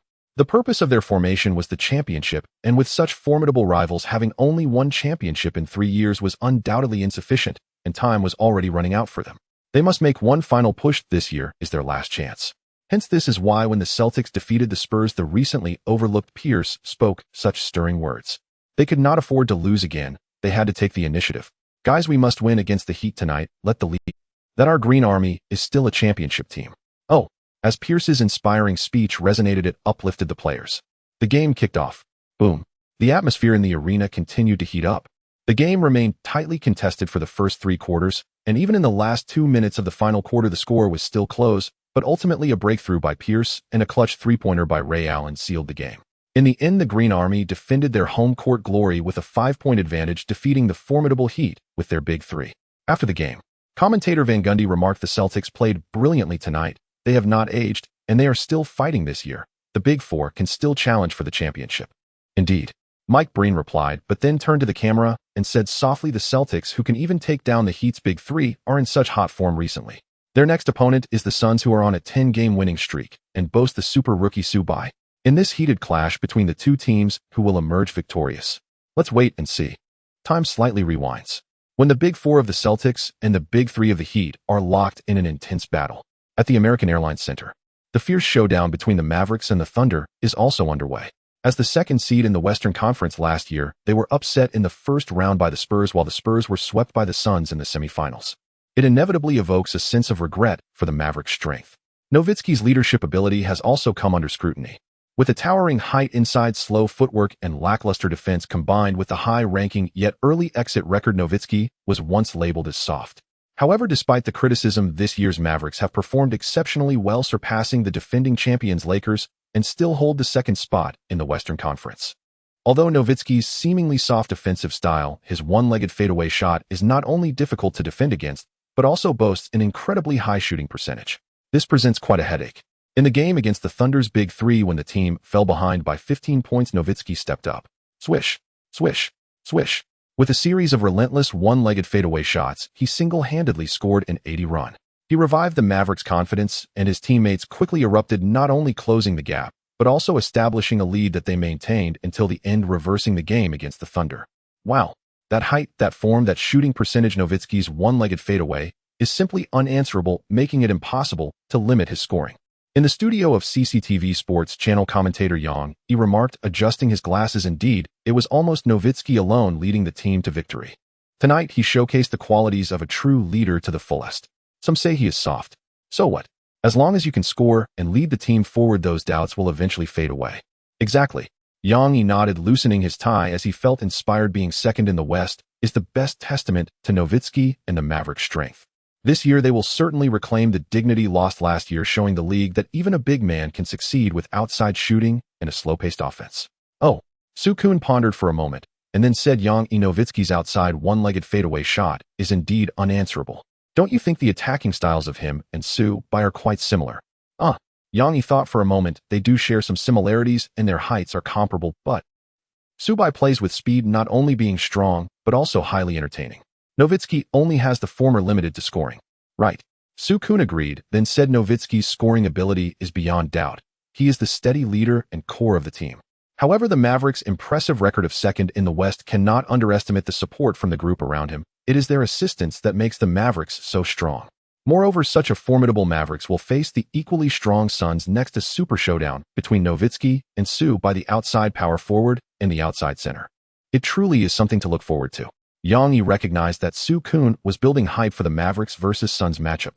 However, he continued, the matchup between the Mavericks and the Suns will surely be spectacular, but tomorrow night the Suns' opponent is the Celtics. Oh, Sukun realized. Yang smiled. Suns versus Celtics. Subban facing off against the Celtics Big Four, who defeated the Heat's Big Three. Before the upcoming matchup between the Mavericks and the Suns, it will undoubtedly be an epic battle. Their conversation undoubtedly made both matchups highly anticipated by fans. The next day, at 8:30 p.m. in the Western Conference Arena, the warm-up time for the Suns and Celtics players is about to end, and this highly anticipated showdown is finally approaching. The starting players from both teams begin to take the court. Phoenix Suns starting lineup: 191 centimeters tall point guard Steve Nash, 191 centimeters tall shooting guard Stephen Curry, 198 centimeters tall shooting guard Vince Carter, 211 centimeters tall power forward Channing Frye, and 215 centimeters tall center Subban. Boston Celtics starting lineup: 185 centimeters tall point guard Rajon Rondo, 196 centimeters tall shooting guard Ray Allen, 201 centimeters tall small forward Paul Pierce, 211 centimeters tall power forward Kevin Garnett, and 216 centimeters tall center Shaquille O'Neal. TSK. Just seeing the Celtics lineup, commentator John Barry couldn't help but click his tongue. If this Celtics lineup were all in their prime, I think the NBA could wrap up. Mark Jackson chuckled. In the 07-08 season, without O'Neal and with Rondo still very young, the other three Big Three, already not in their prime, still managed to win the championship. Let alone with this five-man prime lineup. If it were truly the case, perhaps only Michael Jordan's Bulls in their prime would have a chance to contend with them. No, it feels like the odds wouldn't even be favorable. After all, these five represent completely distinct positions, all in their prime. It is truly monstrous. You are right, but this five-man prime gathering can only exist in dreams. Look, the game has started. Jump ball. Subai and O'Neal contest the tip-off. In the twilight of his career, O'Neal, though an inch taller than Subai, lacks the ability to contest the jump ball. Smack. Effortlessly, Subai tips the basketball away, and Curry receives it, initiating the Suns' first offense, moving to the left and passing to Nash at the top of the arc. Then he turns. Subai, who is coming in from the right wing, receives the ball. Garnett is just about to defend him. A step outside the three-point line, Subai rises swiftly and releases a shot like a sharp arrow. A direct three-pointer. Garnett was surprised. He did not expect a center to attack from beyond the arc. Just as he aimed to block, the ball had already passed over his head. Swish. The ball sailed through the air and swished through the net, creating a beautiful sound of netting. A clean three-pointer. Wow. Subai opened the game with a three-pointer right in front of the former Wolf King, pleasing to the eye and eliciting bursts of astonishment from the crowd. However, before the cheers could last and the transition from offense to defense, Gentleman Thunder rushed to the front court, hitting a three-pointer in response. Swish. Just as the Celtics fans were about to cheer, Curry received Nash's long pass at the top of the arc, also hitting a trailing three-pointer piercing through the net. Boom. In the opening, Subai, Curry, and Ray Allen, three top-notch shooters, all hit their marks, igniting a thrilling three-point shootout in the arena. Wow. Subai, Curry, and Ray Allen are all sharpshooters in the league. With these three guys on stage, and each one hitting a three-pointer, the game suddenly becomes thrilling. It might rain heavily at the West Coast Arena tonight, Joan Barry said in a thunderous voice. Huh. Mark Jackson was taken aback, then chuckled, saying, Joan, Curry, and Ray Allen are shooters, that's undeniable, but defining Subai, a 215-centimeter center, as a shooter seems a bit excessive. Otherwise, Joan Barry blinked, and Mark Jackson replied sternly, he is definitely a center. Joan Barry shook his head and laughed. Have you ever seen a center who can shoot threes this accurately? I haven't. I know that sharpshooters are always guards. So in my eyes, Subai is just a guard. Your reasoning is quite clear. Or perhaps a taller guard. On the court, as Curry hit this three-pointer, the atmosphere in the arena became heated with three consecutive threes to start the game. The Suns at 6-3 Celtics. Despite facing the Celtics, who crushed the big three of the Heat, the Suns showed no fear, matching them equally. Transitioning offense and defense. The Celtics have possession. Rondo dribbled past half-court, scanning his teammates from the arc. With a quick pass, he found Ray Allen again, hoping to reignite his three-point rhythm. Clang. Unfortunately, it didn't go in. However, Garnett grabbed the rebound, facing Fry's defense with a fake shot, half-turning to shake Fry off, and easily made a little floater in the paint. On the next possession, Rondo still looked for Ray Allen, but this time, he couldn't regain his rhythm either. The basketball bounced off the rim, while O'Neal cleared Fry with his backside. Smack. Grabbing the rebound, he passed it back to Rondo on the perimeter, who didn't let go of the ball, and charged forward, bouncing it to Pierce, who cut in from the right wing to attack the basket. Boom. In a confrontation with Carter in midair, he leaned back and high-arched the bank shot in. On the Celtics bench, Doc Rivers applauded and said to the assistant coach beside him, our strength doesn't come from Ray Allen or Garnett or Pierce. It lies in our overall team effort. If Ray Allen is absent, Garnett can score. If Garnett is absent, Pierce can still score. The offensive prowess of these three, combined with Rondo, the brain of the Celtics, is what makes them formidable. Now united, their strength is the greatest, and it is the capital for us to challenge for the Eastern Conference Finals and even the championship this year. That's right. The assistant coach nodded repeatedly, though his gaze never left the court. Bang, bang, bang. Curry pushed forward, facing Ray Allen's defense, breaking through with a quick rhythm. However, Ray Allen defended well, never falling for a single fake. Swish. Curry stopped abruptly for a long two-pointer, but was hindered and missed. Garnett secured the rebound and passed it to Pierce for a push. When he met Carter in the front court, he used a screen to mismatch with Nash, not hesitating for a moment. Boom. Using his body strength, he pushed past Nash, driving into the paint and scoring again. Subai approached, facing Garnett unknown. He accelerated with a step on the right wing, suddenly rising up as Garnett, a beat slow, sidled over. Swish. Before Garnett could jump, Subai had already released the shot. Swish. He confidently hit the mid-range jumper. The Celtics have possession. Garnett in the low post on the left side faced Subai, intending to attack, but passing instead. Pierce cut in from the free throw line, launching an accelerated layup as Carter and Fry closed in. Swish. Pierce moved left to the corner, receiving the ball, and immediately launched a three-pointer. Swish. A deadly shot hit the mark. With Pierce, Ray Allen, and Garnett completing successive attacks, Rondo, who typically struggles with outside shooting, was surprisingly consistent. Swish. From the high post on the left, he hit a mid-range jumper as well. With Rondo's mid-range game coming alive, the entire Celtics team surged with confidence, with only backing down Fry, pushing him aside. Swish! He still put the ball into the basket. A 132 run against the Suns not only made up for the initial 3-point deficit, but also took an 8-point lead. Beep, beep. Gentry called a timeout. Everyone knew this wasn't a normal timeout for the Suns, but one forced by the Celtics. Wow, the Suns were forced to call a timeout. This is quite rare since Sue Bay's arrival. Mark Jackson exclaimed in surprise. Indeed, Joan Barry nodded, saying, the Celtics have performed excellently tonight. They are showing their offensive capabilities from all angles, and the Suns are struggling to keep up. Yes, the Suns are facing tough opponents tonight. Let's see how they respond after the timeout. On the Suns bench, the Celtics have so many offensive threats: Ray Allen, Pierce, Garnett. Dragic said, feeling the pressure. George beside him said nothing, but silently agreed the Celtics' offensive surge was increasing his anxiety. Coach Gentry replied, acknowledging Dragic's point. However, his expression remained calm, showing no sign of pressure from the team's deficit. Coach, do you have any strategies? Nash noticed something was amiss, inquiring. Yes. Gentry took out a tactical board, saying the Celtics have multiple offensive options, and with Rondo as their brain, they have a wide array of offensive styles to choose from. This is the offensive characteristic of their team.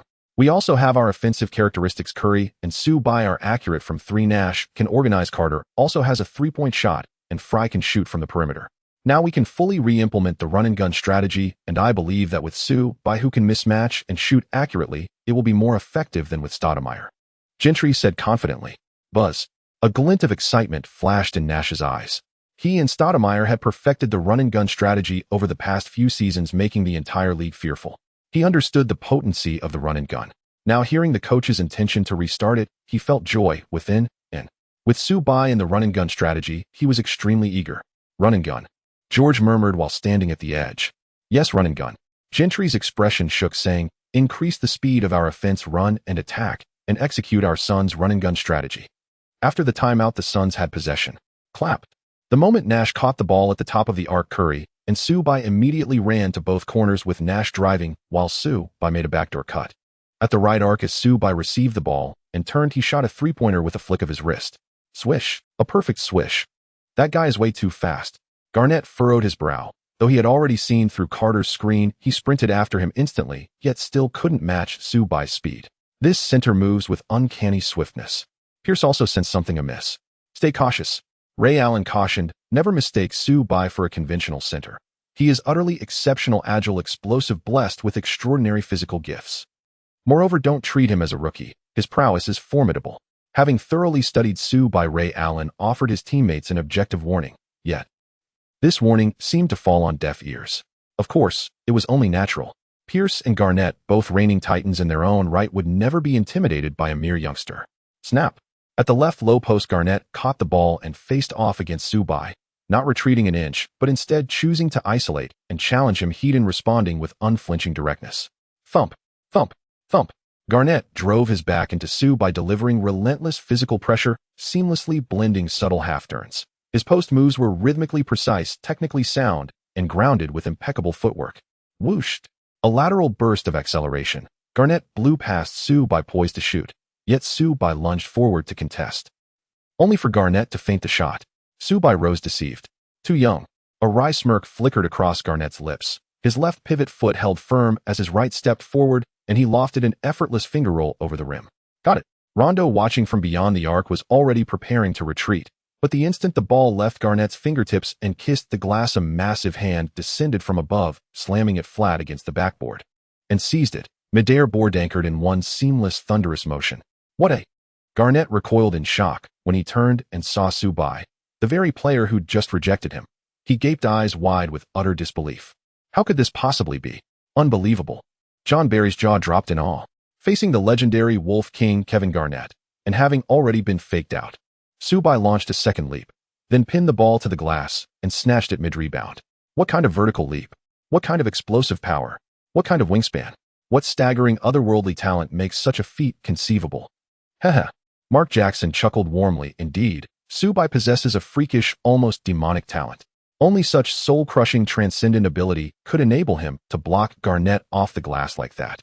Incredible, Sue Bay. As the announcer reeled in astonishment, the game surged onward. Immediately after the glass-rattling rejection, Su Bai's gaze sharpened, and he fired a surgical laser-precise pass. Swift and flawless, finding Nash streaking ahead. Whooshed. Another quick transfer to Curry at the right wing top of the arc, who elevated and launched an instant transition three-pointer. Swish. Pure release, bullseye. Lightning-fast defensive recovery. Rondo recognized the threat instantly, but he could only contain Nash's drive. Curry was left completely unguarded. 2 threes. Phoenix cut the deficit by 6. Pierce pressed forward himself. Carter locked on defense. Rondo slid in for a screen. Pierce exploited another mismatch against Nash, bulldozing through the notoriously soft defender with ruthless authority. Whooshed. Relentless contact. Then sudden acceleration, shedding Nash cleanly. Pierce attacked the rim, spun past Fry's weak side, help eyed the hoop, and released a delicate finger roll. A near-rim kiss, virtually guaranteed. Then, thud. From the weak side, Su Bai exploded into motion, planted hard sword skyward, his terrifying vertical enabling him to rise after Pierce yet arrived before the ball, arm fully extended, reaching an impossible height. Snap. He tipped the ball away. Impossible.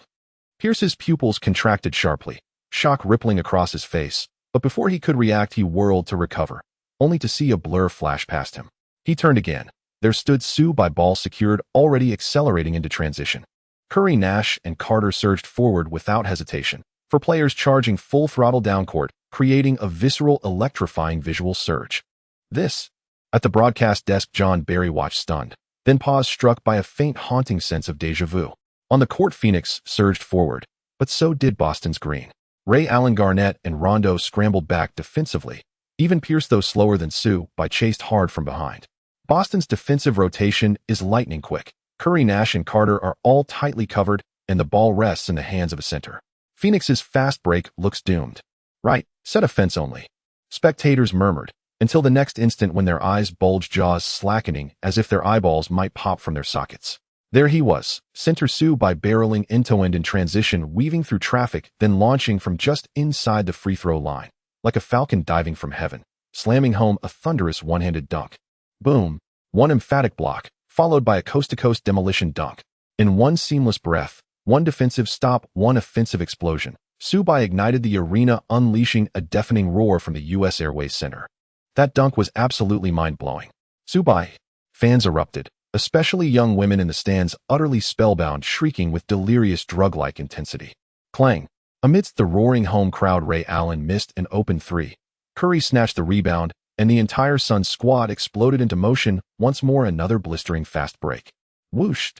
Curry accelerated, driving left against Pierce, unslowed, unbroken. Then mid-stride unleashed a surreal left-hand behind-the-back pass, threading perfectly through Ray Allen. Snap. Su Bai, cutting hard off the elbow, caught the pass, immediately launching into a three-step layup. Garnett soared to block, but Su Bai cradled the ball and glided smoothly over him. A reverse layup off the left side glass. Swish. Nothing but net.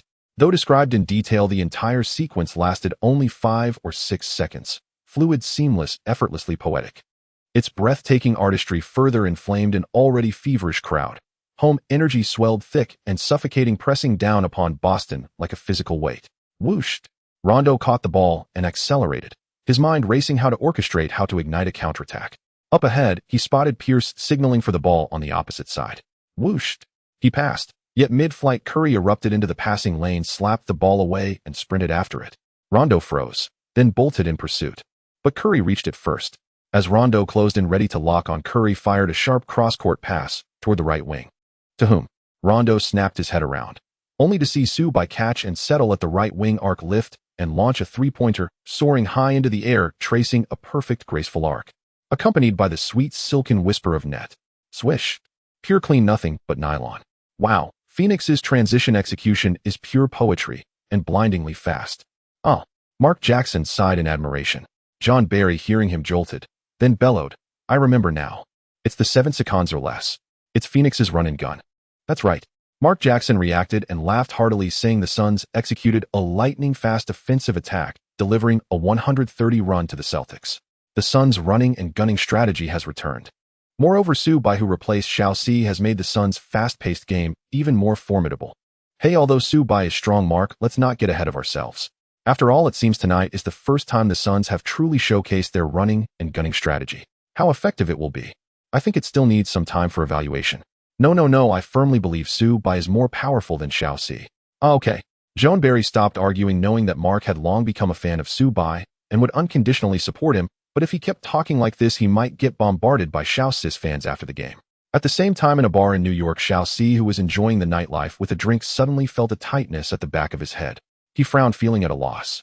In the arena, beep beep, Coach Rivers called a timeout. The Suns' 1:30 counterattack storm forced him to call a timeout to ease the Suns' offensive pressure. After the timeout, with a 5-point difference, the game remained relatively intense, and with the Celtics scoring from multiple players, the Suns' fast breaks made for a heated battle. At the end of the first quarter, the Suns, I-37, faced the Celtics, 33. The two teams combined for 70 points in a single quarter, which is quite astonishing for the 2010-2011 season, where the small ball era was just beginning to take shape. However, the fans were thrilled, especially the Suns supporters, who were stirred with excitement and adrenaline by their fast-paced offensive play. In the second quarter, after the bench rotation, the rested starters returned, but a dip in shooting percentage caused both teams' offenses to cool down. However, the slowed-down offense from both sides gave off a sense of calm before the storm. At the end of the second quarter, the point difference remained 5. During halftime at the commentary desk, Joan Barry said at halftime Su Bai has scored 18 points, 7 rebounds, 4 assists, and 4 blocks, hitting 3 three-pointers. He is truly versatile. So versatile. Mark Jackson nodded repeatedly, saying Su Bai is crucial for the Suns' current 10-game winning streak. He is the team's strongest offensive core. Of course, Kai's performance tonight is also commendable, with 3 three-pointers and 15 points in the first half. As long as he plays normally, he will score over 20 points again. With more offensive opportunities in the Suns, Kai's talent is gradually revealing itself. Trading for Curry was truly a wise choice for the Suns. Right. Joan Barry nodded and added the strongest finishing point for the Suns running and gunning is Su Bai, but the second in command must be Curry. He is a great helper by Su Bai's side. However, the recently surging Celtics have performed excellently tonight, staying close in the game. The second half will undoubtedly be even more exciting. For either team to open the game and gain an advantage, I think they need a point of explosion. There will definitely be an explosion. Just not sure when that point will come. I think. As the commentary continued, the break ended. In the second half, the game resumed with the Celtics gaining possession. Rondo held the ball at the top of the arc, moved left, and handed it off to Ray Allen, who received the ball and dribbled right, suddenly stopping at the arc before making a half-turn. Whoosh! The three-pointer soared. Curry was momentarily stunned and rushed to defend, but it was a fraction too late. The basketball had already left his hand, soaring into the sky, and with everyone's gaze upon it, it landed perfectly in the net. Gentleman Ray opened with a three-pointer. Then, before the fans could start celebrating in the following play, Pierce brought the ball up, called for a screen, bypassed Su Bai, and launched another three-pointer. Swish! It went in as well. In less than a minute into the game, the Celtics scored 2 three-pointers, racking up 6 points in a row, directly erasing the 5-point deficit and even taking a 1-point lead. Wow. Mark Jackson raised his eyebrows and said, "Joan, is this the turning point you mentioned?" Hee. Joan Barry smiled lightly. If the Celtics continue to explode like this, it could very well happen. The game can. Su Bai brought the ball up, facing Garnett at the top of the arc. Holding it with his left hand, he lowered his center of gravity, made a feint, and then shifted direction sharply. In an Iverson-style crossover, he shook Garnett off balance, took a step to the right, and raised his hand to swish. It went in cleanly, returning the favor. Can he really hit it? Garnett still couldn't believe that Su Bai, a center, possessed such precise three-point shooting ability, and silently complained, thinking he wouldn't be this accurate all the time. So, at 10 minutes and 1 second from the left corner, Su Bai, who had circled out, received Nash's pass and turned to shoot a three-pointer. Even though Ray Allen's defense was closing in, Su Bai was just too tall. His interference was practically negligible. The basketball traced a beautiful arc in the air. Swish! It dove straight into the net. At 7 minutes and 14 seconds, Pierce's layup missed. Carter grabbed the rebound and passed it to Nash on the perimeter. The fast break was on, and Nash surged towards the basket. After attracting the defense, he passed to Su Bai in the corner, who caught it and launched another three-pointer. Swish! It went in again. At 4 minutes and 27 seconds. Facing Pierce's defense, Su Bai accelerated with 1 step from the left wing, stopped suddenly with his back to the basket, then changed direction while dribbling with his right hand, accelerating again and charging to the right, just 1 step. Sizzle! He suddenly stopped again, pulled up for a half-turn, and shot another three-pointer. Thud! Pierce's eyes widened as he rushed to defend, but Su Bai was still too tall with long arms and a high jump. Even though he was timely in his defense, he still couldn't block it. Swish! Accompanied by a crisp sound of penetration, another three-pointer went in. At 1 minute and 50, Su Bai called for a screen, shaking off Pierce's defense. With a feint to the right, both Garnett and Ray Allen, who came to help, were faked out and retreated. Whoosh! Without a moment's hesitation, Su Bai launched another three-pointer. No. Garnett, aware of the defensive lapse, silently shouted inside, hoping Su-bai wouldn't make this shot, but if he could prevent it just by wanting to, then this wouldn't be basketball. Swish. Another three-pointer went in. While Mark Jackson at the commentary desk could no longer contain himself, shouting 5 three-pointers in a single quarter 8 throughout the game. Su-bai's three-point shooting tonight is just phenomenal. Incredible, truly incredible. Joneberry also couldn't help but applaud. On the audience side, wow, 5 three-pointers in a single quarter. Su-bai's three-point shooting is unbelievably accurate. My God, is this really a center playing? Haha, with 8 three-pointers made, Su-bai single-handedly brought a torrential rain to the Western Conference arena. Did Su-bai alone bring a torrential downpour to the Meisei Gymnasium? Yes and no. Su-bai scored 5 three-pointers in a single quarter, and his performance was indeed explosive. Curry also scored 2 three-pointers, while the Celtics' Pierce made 2 and Ray Allen hit 3. These 4 players made 12 three-pointers, drowning the Meisei Gymnasium in a downpour. Suns, 82-76, Celtics. The Suns led by 6 points with 1 minute and 15 seconds left in the third quarter. The Celtics had the ball. Rondo dribbled over, feigning a three-point shot, but Nash was not fooled. He knew Rondo wouldn't shoot. As expected, after Rondo successfully set up Pierce, he lobbed the ball to Paul, who, facing Su-bai, executed a series of moves followed by a half-turn fadeaway jumper. Thump. Su-bai extended his long arm to interfere. Clang. It hit the iron. Rebound. Fry jumped out, and Su-bai comfortably gathered the rebound, slowly advancing the ball up the court.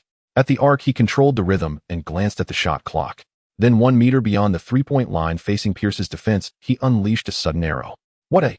Pierce could only stand dumbfounded, unable to even attempt a block. A super long 3. Mark Jackson's eyes were fixed on the spinning basketball in the air, and at the moment it swished through the net, he shouted excitedly. Good shot. The fans in the audience shouted in unison as Su-bai hit a super long three-pointer, his 6th three-pointer of the quarter, igniting the gymnasium with cheers and roars like a tidal wave. What is going on here? Pierce was bewildered. To the side, Garnett was also dumbfounded. The reason he lied about his height was to avoid limiting his offensive zone to under the basket. However, Su-bai, standing at 215 centimeters, was consistently hitting three-pointers from beyond the arc. Now facing the defense, he made a super long three-pointer, leaving Garnett utterly shocked. Can a center really play like this? Garnett felt confused in his heart.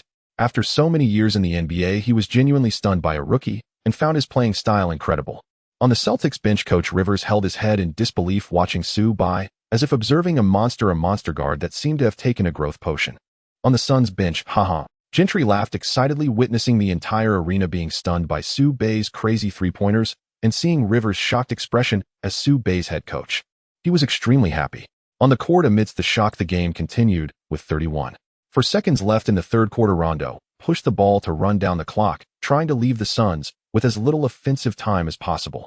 With 10 seconds left, he passed to Pierce for the main attack, accelerating past Su-bai, then dishing the ball to Ray Allen, who took a three-pointer. Clang. It hit the iron.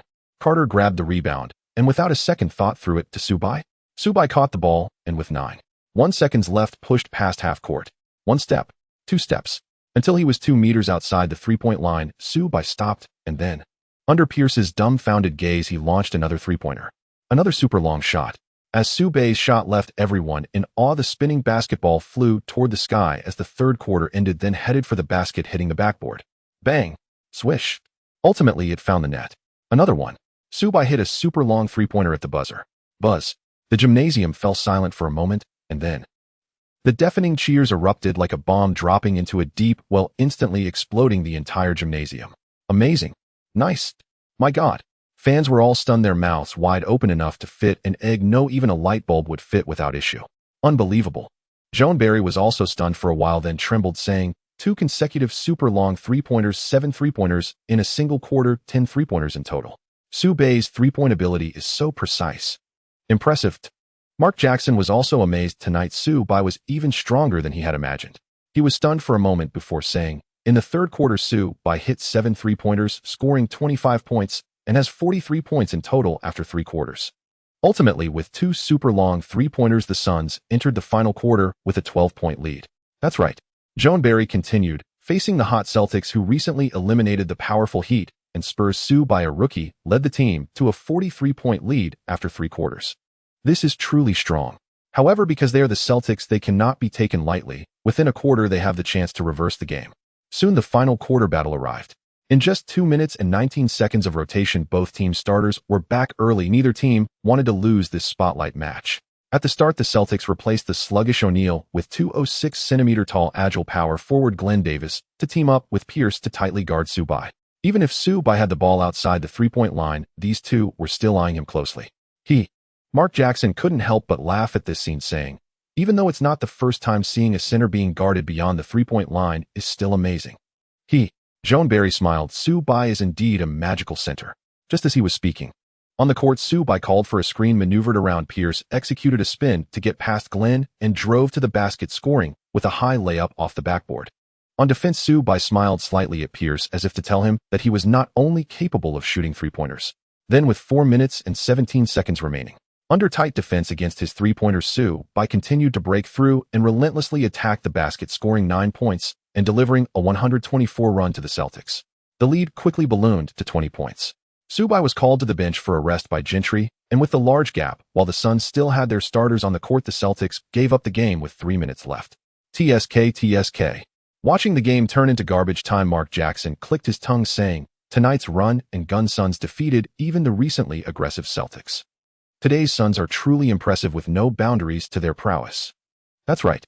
Joan Barry agreed. The Suns' run and gun tactic has returned. However, the key to the Suns' victory tonight lies in Zubac, this rookie center, who scored 52 points, grabbed 13 rebounds, provided 7 assists, and had 5 blocks.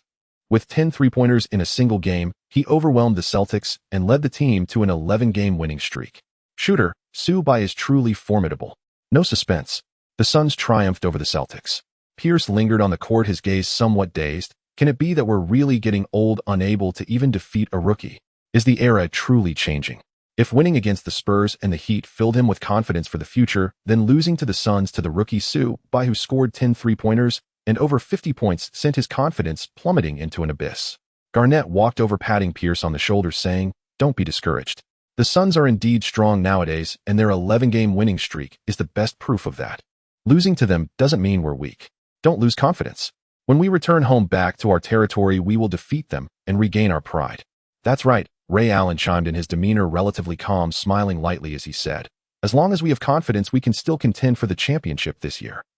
Listening to the comforting words from his two brothers, Pierce nodded gently. I understand. I won't easily fall, nor will I be easily defeated by a rookie. That's the spirit. Rondo leaned in, gathering the four of them together. As the home game concluded, discussions on the internet exploded. They won. The Suns even defeated the Celtics. Heavens, that's the Celtics who just beat the Spurs and the Heat. Does that mean the Suns are stronger than the Spurs? Brother, we can't compare like that, but it's true that the Suns are strong. Indeed, when your team has a center who can hit 10 three-pointers and score over 50 points in a single game, it's hard not to win. Zubac is incredible. What? You're saying Zubac, a center, hit 10 three-pointers in a single game? My God, Zubac is so tall, and his mid-range shooting is already troublesome. Now he can hit 10 three-pointers in a single game. How can he be stopped? Who can stop the 11-game winning Suns? Haha, don't rush. The Suns will soon face two formidable opponents, the second-seeded Mavericks and the second-seeded Bulls. The twin assaults of the Mavericks and Bulls would definitely be overwhelming for the Suns. It was early morning, yet the fans eagerly discussed yet another dazzling performance by Zubac, who was gaining even more popularity. The next day, morning, major newspapers like the Minnesota Houston Chronicle and News Daily vied to report on Zubac's news. Whoever is quickest can make a hefty profit. The news of Zubac's demolition of the Celtics, scoring 10 three-pointers in a single game, spread rapidly in a very short time. At 9 a.m., Suns training facility. Swish, swish, swish. Curry was diligently practicing his three-pointers. Although his stats improved since joining the Suns, he knew he had to work hard to get even better. Zubac was also training. Even with the system in place, he didn't mind further enhancing his skills through practice. Carter and Nash were also keeping up with their training, though much of it was to maintain their condition, especially since they were aging and had many injuries. Several hours later, the sweaty Suns players came to the rest area to take a break. George brought water and towels. While resting, Dragic was reading the latest news and suddenly brightened up, bursting into laughter. Wow, last week's Player of the Week was announced, and our Zubac has been named the Western Conference Player of the Week again, making it 4 consecutive weeks achieving this as a rookie. I wonder, is this already a historic record? Of course, George affirmed with a smile. Nash shrugged, saying, if it's Zubac, that's not surprising. Just look at his terrifying performance in games. Who could take his Player of the Week title from him? That's true, Dragic nodded, continuing, Zubac has once again outshone stars like Tim, Kevin Nowitzki, and Kobe to win the Player of the Week title. That's remarkable. Our rookie Zubac is truly unbelievably strong. What about the Eastern Conference? Carter asked. He knew Subai would definitely win the Western title, but was curious about the East. Let me check. Dragic flipped through the newspaper and said the Eastern Conference Player of the Week last week was Derrick Rose of the Bulls, the #1 pick from 2008. Whoa. Carter looked surprised. I thought it would be between LeBron and Howard, but I didn't expect Derrick to emerge as a contender. That's pretty impressive. Huh. Fry, who had been listening, laughed. Vince, you seem to have a misunderstanding about Derrick. This year Derrick Rose is truly unstoppable. The Windy City Rose, I think he has played at a level worthy of being called the successor to Jordan this season. Subai, who had a lot to say, commented, his unparalleled speed, terrifying explosive power, and superlative hang time enable him to dominate the court at will. To be honest, I'm not sure if I can stop him on his own. Indeed. Although Subai possessed the talent of Iverson after the integration, his speed and explosiveness made it hard to say he could win against Rose without a direct match. The Windy City Rose, his talent truly bursts forth. If not for injuries, the future stardom of Westbrook, Harden, Curry, and other star guards might not even exist. Because those glories might all be claimed by Rose alone. Why speak so confidently? He can claim one of LeBron's 5 consecutive regular season MVPs, being the youngest to win the regular season MVP title. Not good. Nash suddenly spoke up, and everyone looked puzzled. He continued, our upcoming opponents are the Mavericks and the Bulls, both second-seed teams in their respective conferences. They're both very strong. It's not easy to conquer these two opponents consecutively. Upon hearing this, everyone gasped, feeling the pressure. Carter, who had just been reading a newspaper, smiled lightly, saying, Steve, you can't let others' strengths diminish your own. We Suns are also quite strong now. Even in terms of record, after winning against the Celtics last night, our record stands at 13 wins and 8 losses with a 61 winning rate, which has already allowed us to surpass the superstar Blazers and Nuggets. We sit at 5th in the Western Conference, only 5 games behind the Mavericks. There's no need to fear them. Realizing he had worried too much, Nash sheepishly smiled, saying, I just want everyone to be a bit more serious. As for victory, I believe it will still be in our hands.